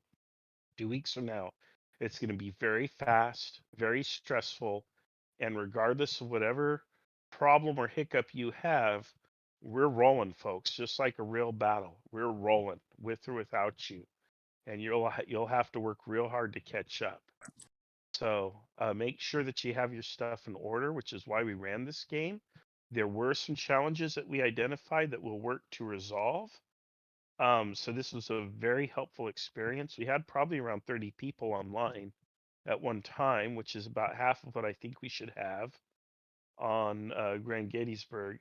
It was a good test, and we learned a lot from it. So very praiseworthy. I'm actually quite pleased with pretty much how all the players did. Like a lot of you did really, really well. I'm really pleased with it. James, did you have anything to say? A lot of mine is on how we run it and sort of battering forward towards how we make the things online work in a more streamlined manner. The thing I found interesting was that on Blue's forced around two things, I guess. One, maybe three. So first, Blue's 1st Division, which was in the center just north of Brandy Station, basically spent the whole time kind of doing nothing. And at some levels, I understood that. Their job was to hold near Brandy Station. What they didn't really do is develop their position to be ready to fight against the enemy. So it wasn't clear to me what they intended to do. And there's a lot of reasons for that, not least of which is that the players know less than we as the umpires do. So it's harder for them to make a decision. In particular, there's a brigade near Brandy Station in the woods right at the words Brandy Station that never got any orders. And eventually we, the umpires, said, they're going to know there's enemy forces. They're going to deploy to deal with it, but not move further around. The other wider comment is it's always worth it for you as the player to move your personal piece to a place where you can see. So that's something that I've never failed to see pay off. So there are some people who are saying, well, I want to keep out of the line of fire, which I get it, but equally it meant that we would sort of report less to you as a result. But I'll shut up for now and pass the mic to the next person. No, I'm going to second that. That's a good point. May I say something? I think. Well, we want to go in order. Who wants to speak up? Me. I don't know who is me. I'm looking through. Oh, because I'm looking through the. Go. Yeah. Okay, go ahead real quick, and then we're going to go to the side commanders. All the umpires have spoke, or are there? No, we have a few more umpires. I like to kind of go in rank order. Okay. But go ahead real quick, Charles. Okay. I just want to say one thing. I think like splitting up on roads, that's possible, but I think realistically you wouldn't march your columns across open ground, especially for a longer period of time, because the ground, especially in like periods like in the 19th century, would be extremely hard to traverse for a long time. So so the troops would get would get tired much faster if they moved across open ground, which I think is why, especially like in Napoleonics and in Civil War II, they almost always moved across roads over longer periods of time, which is why these big columns came to be in some places. Excellent commentary. Great. Okay, thank you. Okay, let's see. Let's see. Felix, did you have anything to contribute as an umpire? Not really. I think went very well. We had some players that had again the unfortunate thing happen where they didn't get into action for a long time. But I think in the end everybody got into action this time, so that's always nice. And yeah, I'm very happy with how it went. Wonderful, thank you. All right, Justin. I had a bit of excitement up in the north. One thing I say I took as a valuable lesson was I saw the columns converging on the road, and they got a bit clogged, and that slowed down the advance. And then Lando had an interesting countermarch situation where he was completely reversing his order of march in line of battle, and at the time I didn't understand why he was doing that. But when his divisional force was actually striking home, it made a lot of sense, because he had taken on board the lessons of what happens when you attack an enemy unit, that the lead brigades will get disordered and need to fall by the wayside. So he had his more heavily experienced units behind that. So he'd spend his regulars and then slam home with the elites and the veterans. So I thought that was interesting. That is interesting. Very Roman. Yeah. All right. Very Roman. Yeah. Okay, John, you helped out as an umpire. What did you have to contribute? I would say two things. The first is I noticed blue team had just some players who, they had something in real life and they had to get replaced a couple times, and that's always tough. So good job to blue team for handling that as best you could. Mm-hmm. And the second thing is I would have loved to see, if you're going to keep all this red cavalry together, that's great, and that's a problem, right? We heard about it not scouting earlier. So if you're going to keep it all together, I would have loved to see that head north like it did, but maybe just a couple turns sooner, and that could have had a really big effect. Wonderful. Okay, great. Peter, what do you have for us?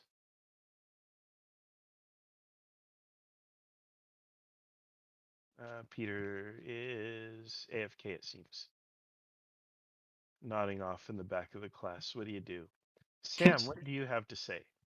The one major thing is that I don't know how people feel about this, how people felt at the. Can you guys hear me? Yes. Yes. All right, great. After the 8:20 turn, I changed the timing of the messages so that they were being received about a turn earlier. Did people feel that, or? Yeah, I felt Okay. it. I got responses a lot faster, I think. Okay, great. Yeah, because obviously it'd be twice because it's there and back. All right, great. Yeah, I think my impression was that really all I could speak to is that the messages after 8:20 or 8:40 seemed to be much more streamlined, and it was cleaner communication. Yeah, basically, instead of being half shifted, the original system was kind of half for every reason. Was kind of, I don't know why I did this, was basically like half a turn shifted off of the regular movement. So I decided just basically to line it up with the movement of the pieces, and that seemed to just feel a lot better to me. And I was just wondering if it felt a lot better to y'all, if y'all could tell a difference. Yeah, it was definitely better. It was cleaner. Okay, good. Well, that's all about all I have to say. Good. Obviously, I hope the update chat was somewhat useful. Hopefully at Gettysburg it'll be a bit more useful because we'll be able to tag people as we go. We'll be able to do it at Gettysburg. But that's about it. Good. Peter, I see you're here. Yeah, I'm unmuted now. So Yeah, it was great. It felt like I was under the eye of Sauron with James, a little bit. But it was just trying to like hammer out the processes that make it work, sort of thing. And it was really good. It was really good. My issue was that I always have to go away from time to time for 5 minutes to look after my mother. So that there's crucial moments. I mean, it did seem like it was flat out, basically, which obviously is going to happen in the big game as well. But James done a great job. Kept everything rolling. So hats off to James. Wonderful. There. And yeah, again, everyone did pretty well. I mean, everyone got a taste of battle. Even Hugo got a taste of battle this time. So it can't be Wonderful. bad. All right. Sigismund, you are our announcer, and I was able to drop into the YouTube several times and listen to you. It was phenomenal. Made me feel fantastic. And I'm very grateful for you being here. Did you have anything to say based on what you observed or anything? No, well, first of all, that's good to hear. It was the first time I did something like that, so I'm glad to hear that it wasn't a complete disappointment. Other than that, I found it interesting. I'd actually throw you guys back the ball to tell me, or tell us. I'm not going to be the only one on the 28th, fortunately, because talking for 5 hours is something exhausting even for me.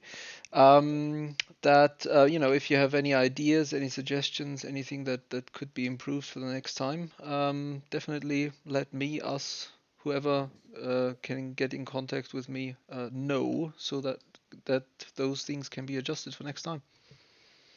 Wonderful. Yeah, I think a lot of us are going to hop on our YouTube, which is the International Kriegsspiel Society YouTube channel, and they're going to watch the replay and they're going to listen to you announce. And yeah, there should be a little bit of feedback, and hopefully it's all positive, because I can't think of anything negative to say, and that's like a first for me. Oh, I thought he did a good job. Yeah, I thought it was phenomenal. So, all right, did we miss any of the Umpire team? No? Okay, let's go ahead and go with Eli. Let's go with the side commanders, and then we'll just go straight down the list. So, Eli, do you have anything? Well, first I want to tell, excuse me. Well, thank you, Eli. That was wonderful. All right. Well, I want to tell the two divisions up north, I really appreciate your guys' performance as far as independent command. Because I wasn't able to really manage that part of the field, the fact that you guys got together, came up with an action plan, and went for it, that's really reassuring to me when it comes to Grand Gettysburg. Wonderful. All right. Okay, was that it, Eli? Well, other than that, it was a cool experience for me. I learned definitely some valuable lessons. Actually, it's actually a little bit of a self-affirmation to know that the unit deployments for the Union was really close to what I had predicted. So, but other than that, hey, good fight, guys. And it was a lot stronger as far as the forces deployed than I thought it was going to be. So that's something to look out for in the future. Wonderful. All right. I want to go to Jan, but real quick, I want to say thank you to Jan for helping Sigismund get squared away this morning with his OBS and YouTube and all that. I want to thank you for doing all that. Jan, did you have any feedback or anything to say? What can I say? I mean, we really had the issue from the get-go with our cavalry commanders. So we were, for, I would say, half of the game, we were like almost blind about what was happening to the west and to the south of us. We were in constant fear that there would be at least a division, if not a corps, already in our rear at some point. Heading right in the direction of the Candle, or like rolling up our position at Dumpling and further north. So that was a real issue for us.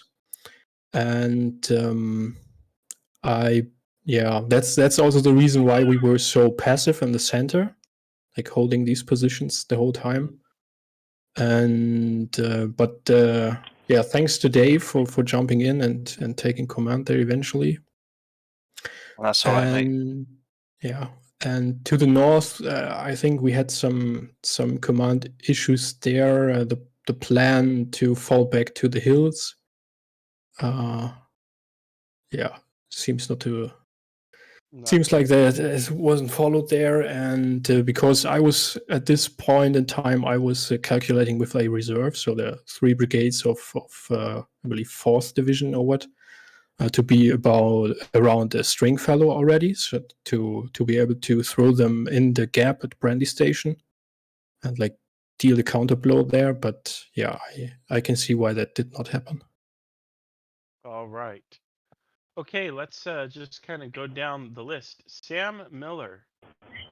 Sam, what do you have to say?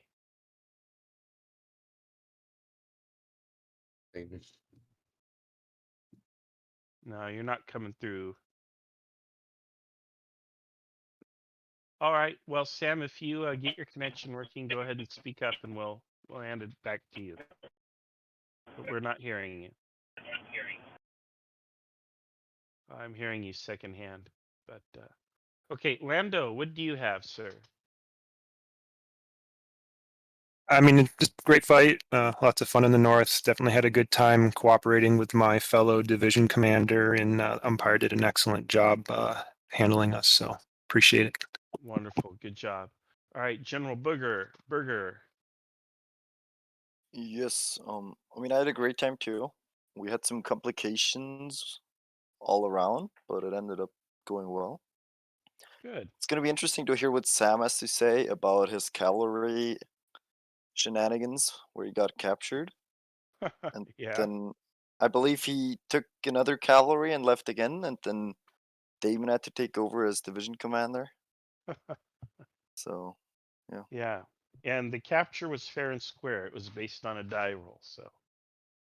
And he was well treated. He was well treated. He was treated well by the umpires too. Until he was executed. Has no idea. He is ultimately up. He's up at Springfield at the moment, where he's being fed tea and cakes at Lando's order. And Nice. all right. They got cyanide inside. There you go. Okay, Damon. Damon might be muted. I don't know. He might not be able to come to the computer. He spent a lot of time on. He had chores to do or something, I think. Dave, what do you have, sir? Yeah, so I jumped in to the cavalry command down in the south halfway through. I was kind of surprised to see that the cavalry was only 100 meters in front of the infantry, not doing as cavalry is supposed to do, which is, as you said, Marshall, supposed to be the eyes of the army. Yeah, really, I just tried to get as much information as I could back to Jan and to other division commanders, and just tell them what was going on, because even when I jumped in, I immediately saw the problem that if there was a division or something coming from the south, no one was there to see it. But yeah, I just kind of say to any cavalry commanders out there, don't sit in front of 100 meters in front of your infantry and expect to see stuff that they don't see themselves. Right. Wonderful. That's great feedback. All right, Mr. J. Cars.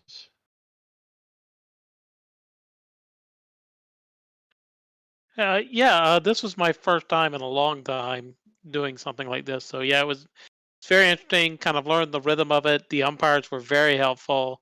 Lando was also, as one of my fellow division commanders, was very helpful in figuring it out. I guess the main takeaway is how long it took to actually make contact with the enemy was an interesting effect. I assumed that would happen more rapidly rather than less, but so we'll see how that happens in the Gettysburg scenario. If I may say, that might be because we pulled back quickly. I think we would have had contact sooner otherwise. Okay. If you were up north, I don't know if you were. Yeah, I was up north. I was coming. Yeah. I was the to begin with. I was the easternmost Northern Confederate division. So yeah, okay. So you were pulling back in front of us. That makes sense. There you go. Okay. Yeah, like well, we can talk about it later. Don't worry about it. Okay, gotcha. No, that's fine. Yeah, then that makes a little more sense because that was, and it isn't really a criticism. I was just like, this is interesting. But I did. This was very helpful because it did teach me the rhythm and stuff, and I will, do work on some templates for the ordering and stuff just to get that Yeah. quicker in Gettysburg. Was it your division that halted in front of my artillery and just walked back? Well, I was trying to line up with First Division, and I really thought that my artillery was going to be a little further forward than it ended up being, which is fine because that's reality. And that First Division was going to be able to be there a little more quickly. But again, none of this is a criticism of anything. That's actually just kind of. I made some assumptions. They didn't work. So once I realized they wouldn't work, then I had to pull back and regroup. But that was the idea was and to be honest, I actually thought you were more around Gaines rather than on that little hillet before and was a little too committed before I realized that losing you inflicted severe casualties on my scouting cavalry early, and that kind of hurt my ability because I was trying to use the cavalry scout, but it got kind of routed early, and I needed to need a little more information. So again, good learning thing though. Good job. Okay, Johansson, what do you have? Yeah, this was my first time commanding a corps and a division at the same time. And I have to my defense, the brigade that was passive in the middle, we talked about earlier, I thought it was a great position for them to be hiding in the woods and let the enemy think that Brenda Station was undefended, or that was the reason why I didn't actually deploy it. And yeah, that's interesting. Yeah, it's like a little trap. Yeah, that's kind of neat. Yeah. Well, or yeah. All right. Okay, Mills, I'm interested in your experience. How did it go for you? Well, it was a lot of waiting at first. I first sent down a brigade down to Springfield and Stevensburg, not Springfield, Stevensburg, just to see if there was any forces coming down that way and trying to flank us around on a wide angle. But when cavalry was spotted closer to my center, I immediately brought everything back and just prepared to hunker down and wait the coming storm, which took hours to come. It eventually got to the point where that the Confederates were just setting up and it took a while to start moving again. And so I thought, if I could just delay them by just calling out for on their flag of truce and call for parley and just converse with them and see if I can just delay the attack at all. Yeah. Well, were you talking down Mount Dumpling? Is that where you were? Yeah. Yeah. Oh, yes, that was. Yeah. And so I was fine with if the only thing that I had accomplished at Brandy Station was having a conversation with the enemy. I would have been completely fine with that. But no. Instead, I got half the Confederate army against me, and I was about to fall back, and then the game ended. So I was hard pressed. Yeah. Oh, fair enough. All right. Well, yeah. It looks like you gave him. Looks like you gave him as good as you got before you did, though. Oh yeah. I think I overextended myself a little bit. I will say that. Probably should have kept more in reserve than I did, and it was harder to move it around than I thought. So probably shorten my frontage and just be more organized with my reserve. Well, actually, in this case, I'd say you having a longer line actually worked to your favor this time. Because if you had a shorter front, you'd have just been wrapped up. So it actually worked in your favor. That's fair. That is fair. Yeah. The thing that gave you trouble is that your long line backed onto a woods line, which meant that it was hard to move things around in back of it. So shifting your reserves, shifting things around in to a different point on it was being impeded by those woods. Yeah. Good defensive ground. Harder. You just kind of sit down and take what's coming. So rather than try and fix a falling tower. Quick question for you, James. I'm just seeing his line is mostly along the road. If he'd put his line back in the woods and used the road to move up and down the line, would that have worked better? Well, not once he's in contact. Yeah, before contact. Before contact, I was assuming that's what they were doing. So we were letting things traverse up and down there as if the road was available. But my assumption was they were in the woods line. But you see he's got a brigade that's sitting behind the line in the woods. Yep. As they're trying to shift around, we didn't let things move very fast in the woods. There were occasionally times when things with wheels were trying to move in the woods, and they basically didn't move very much at all because it's a pain. Those are things that really want to be on a road. Yeah. They'll also say for Johan, just one last thing. Communication. I was sending dispatches once when I got into contact with the enemy, turn after turn, and I really wasn't receiving much else in return.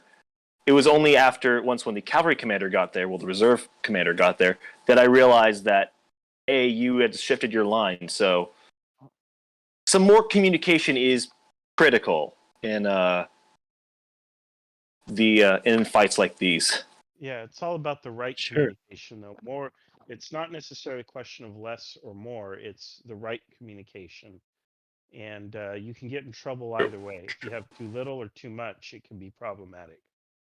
So, yeah, absolutely. All right, that's not exactly a genius thing I said, but it's true. General Hooger, what do you have for us? Well, I finally ended up in the right direction and achieved where I was supposed to be. No, I it took a while to get there. Yeah, no, you did great. I watched your progress. There was a minute there where you were facing off into empty space, but I know those were the orders you were given, and without cavalry out front of your army, your commander-in-chief didn't know what was in that direction, which is why he had you facing that way. But I think once you guys were assured that there was nothing that way, he then put you into action, and you went in and fine style. So good work. Thank you. Okay, Mr. McKay. Hey, first timer here, so this was a huge learning experience, a lot of fun. Looking forward to the big day. So I was the 4th Division anchoring the far south. Sorry, 5th Division anchoring the far south. And I was originally at the end of the column train, and I was asked to deploy down south near the fields of slaughter. And I knew of 3rd Division was to my north, and I saw the Cav arranged out there. So I thought it was necessary to keep a screen because I'm not too familiar with how Cav operate in the Civil War, but I was very afraid of a countercharge as soon as I was to make my assault. So I don't know how realistic that would be, but I also realized that I had not anticipated the artillery to just mow me down. That was a surprise because originally I heard the artillery earlier in the morning, and I assumed it was locked into counter battery fire with 3rd Division. And so I thought I was delivering the coup de grace with my assault, but in fact, I think I took all the casualties. End of comment. Yeah. Well, if I may give a comment to that, if I may. Go ahead. The reason why the artillery had stopped firing is because I had ordered them to wait until they were within medium range so that fire would be more effective against the infantry coming up. Oh, that's brutal. All right. Okay, General Robin, what do you have to share? Well, I command the 3rd Division, and Well, my orders most of the time were just to wait, but it's okay. No, well, my assault, I didn't like it, but I learned a lot of things by assaulting in that way. And McKay, you're not alone in taking huge casualties. I think my divisions didn't fare any better. And well, I just hope that your divisions in the south are faring better and then flanks the enemy. But looking at a situation like this, I fear that the troops from Brandy Station would have flanked our troops, even if my assault would have gone a bit better. But yeah, it was interesting, and I think we've got some things we can still talk about after this game. Good, No. wonderful. Yeah, if you guys have questions and stuff, I'd be happy to sit down with you guys. Okay, and last but definitely not least, Charles, what do you have for us? Okay, so cavalry. I don't think it was a good idea because, like, this was made specifically for me, right? We basically combined all the cavalry commands, all the cavalry that was attached to the infantry divisions, and we put them under my command. And mass cavalry doesn't really work in the American Civil War. The thing Marshall said about cavalry mostly working as a recon unit, right? It works if it is like in a wide screen in front of the entire army.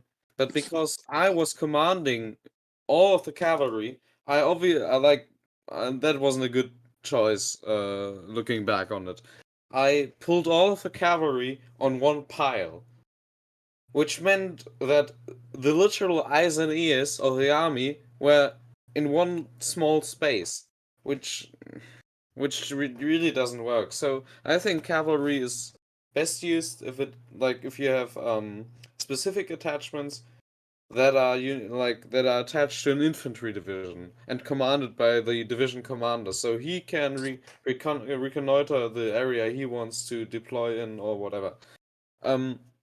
That's one thing. The other thing is my role in this battle mostly was like running up and down the line, basically, right? So because I started directly at Brandy Station and got into a small skirmish there, and then I moved the entire way north. And for us in the southern part, in the main command, we didn't know all these units were here. So all these Union troops you see occupying Munford Road and north of Hugo's division, right? Mm-hmm. We had no idea these were there. This is like this is a ghost division. I thought I could cross the Deep Fort, right, which is right now occupied by some red troops. And I thought I could cross there and make contact with the northern part of our command, but we were completely split, and we didn't know that, which is just. I think this is a really good example of why mass cavalry in the American Civil War just doesn't work as we used it right here, because we just were half blind, really. We really didn't have a lot of information about what was happening outside of the view of every single commander. Yeah. So Well, then you had the same intel as we had.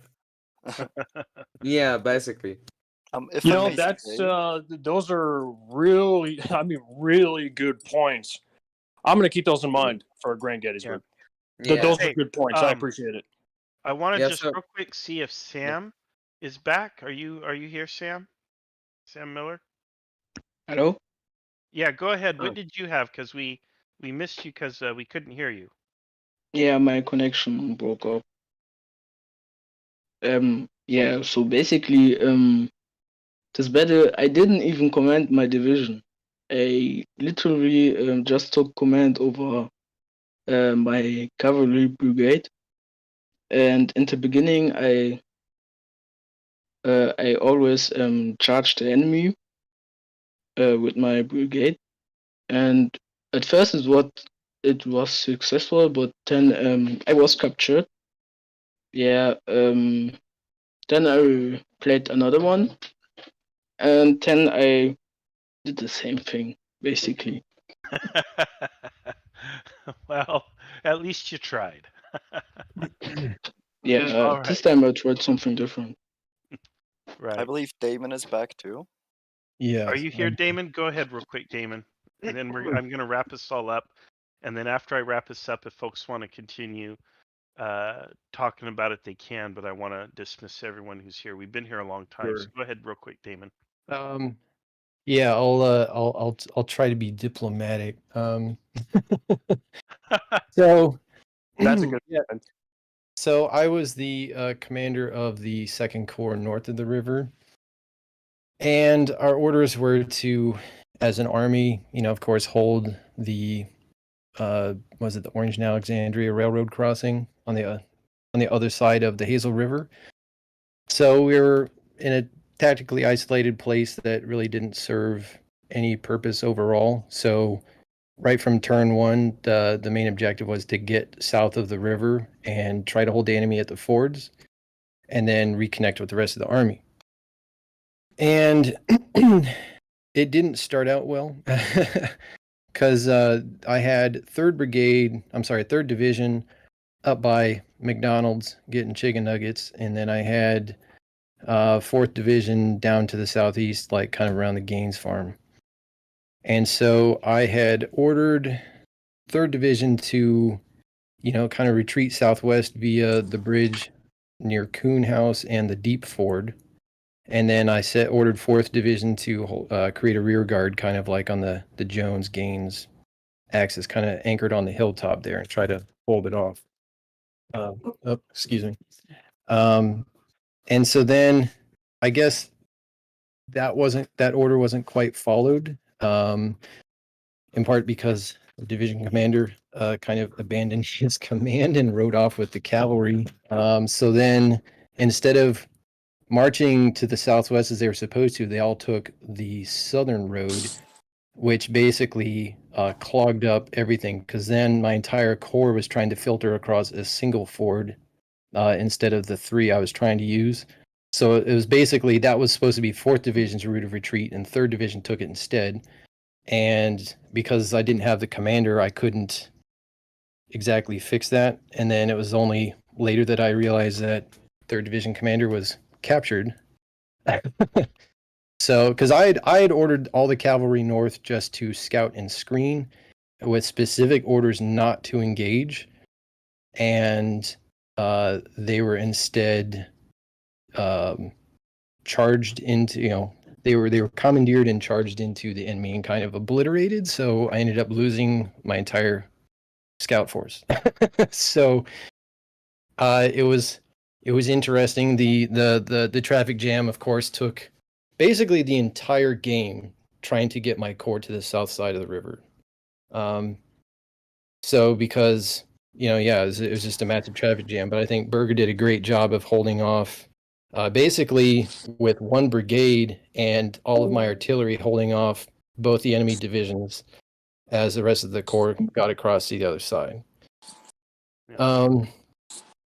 Then something a little more unpleasant happened, because then after the commander of 3rd Division was captured, then his replacement came up to me, and so then I gave him specific orders to reform on the south side of the river and hold the ford, and under no circumstances was he to leave his command again. And then he left his command again with the cavalry immediately, so then I was forced to relieve him of command. So Kriegsspiel moment. Yes. So it was kind of at that moment, was trying to, establish contact with the rest of the army, just as most of 4th Division was getting across the river. Unfortunately, you can see there that the 4th Infantry Brigade kind of got caught and was not able to extract themselves.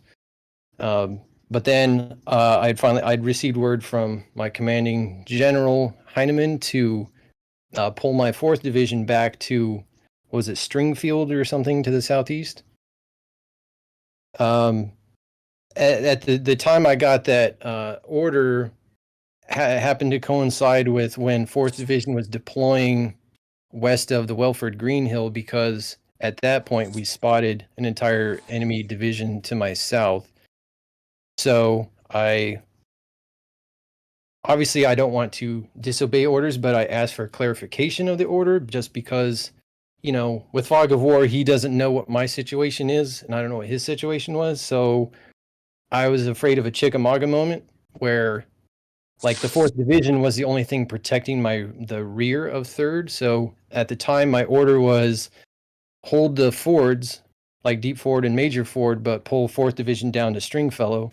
And at that time, there was a division to my south, so it's kind of like directly facing my 4th Division. So if I pulled 4th Division out, that would open up a gap of like 2 miles between the rear of my guys at the ford and the rest of the army. So I was like, I don't know how I can hold the fords and pull 4th Division out. So I'd asked for clarification on whether I should abandon the fords and pull everything back or not. But I don't know if that message ever got there before I took a cannonball fired at me by my wife, and I had to turn over command to General Berger. As things happen. All right. Well, hey. And this is why you do not bring wives on campaign. Right. I want to say, I want to thank everybody, especially the guys from Army University, James and Mike, but also everyone in particular, the UK guys who stepped up, and all of you who stepped up to umpire. I know a couple of you really wanted to play today, and we really needed help on the umpire team, and we couldn't have done it without you folks stepping up to the umpire plate. So it's tremendously appreciated that you folks have done that. I want to thank everybody who showed up. I want people to know, whether it's people watching the live stream or people in the group, we need help to run Grand Gettysburg. We need some assistant umpires. We'll teach you how the system works. We'll teach you what to do. It's actually a lot of fun to umpire. So I want people to reach out and connect with us. You can join our Discord. We have a website, kriegsspiel.org. You can go there to find the Discord link, join the Discord, and say, hey, I want to join you guys for Grand Gettysburg, which is in 2 weeks. So I want to thank everyone for being here. I especially want to thank Sigismund for his announcing. And that's it for today. We'll be back in 2 weeks with the main event.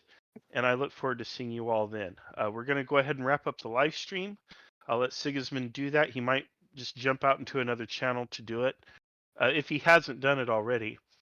And then if the rest of you want to hang out and chat or chew on this or whatever, that's just fine. You can even join the game.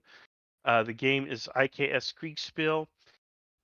Brandy is the name in Tabletop Simulator, and the password is Grant with a capital G.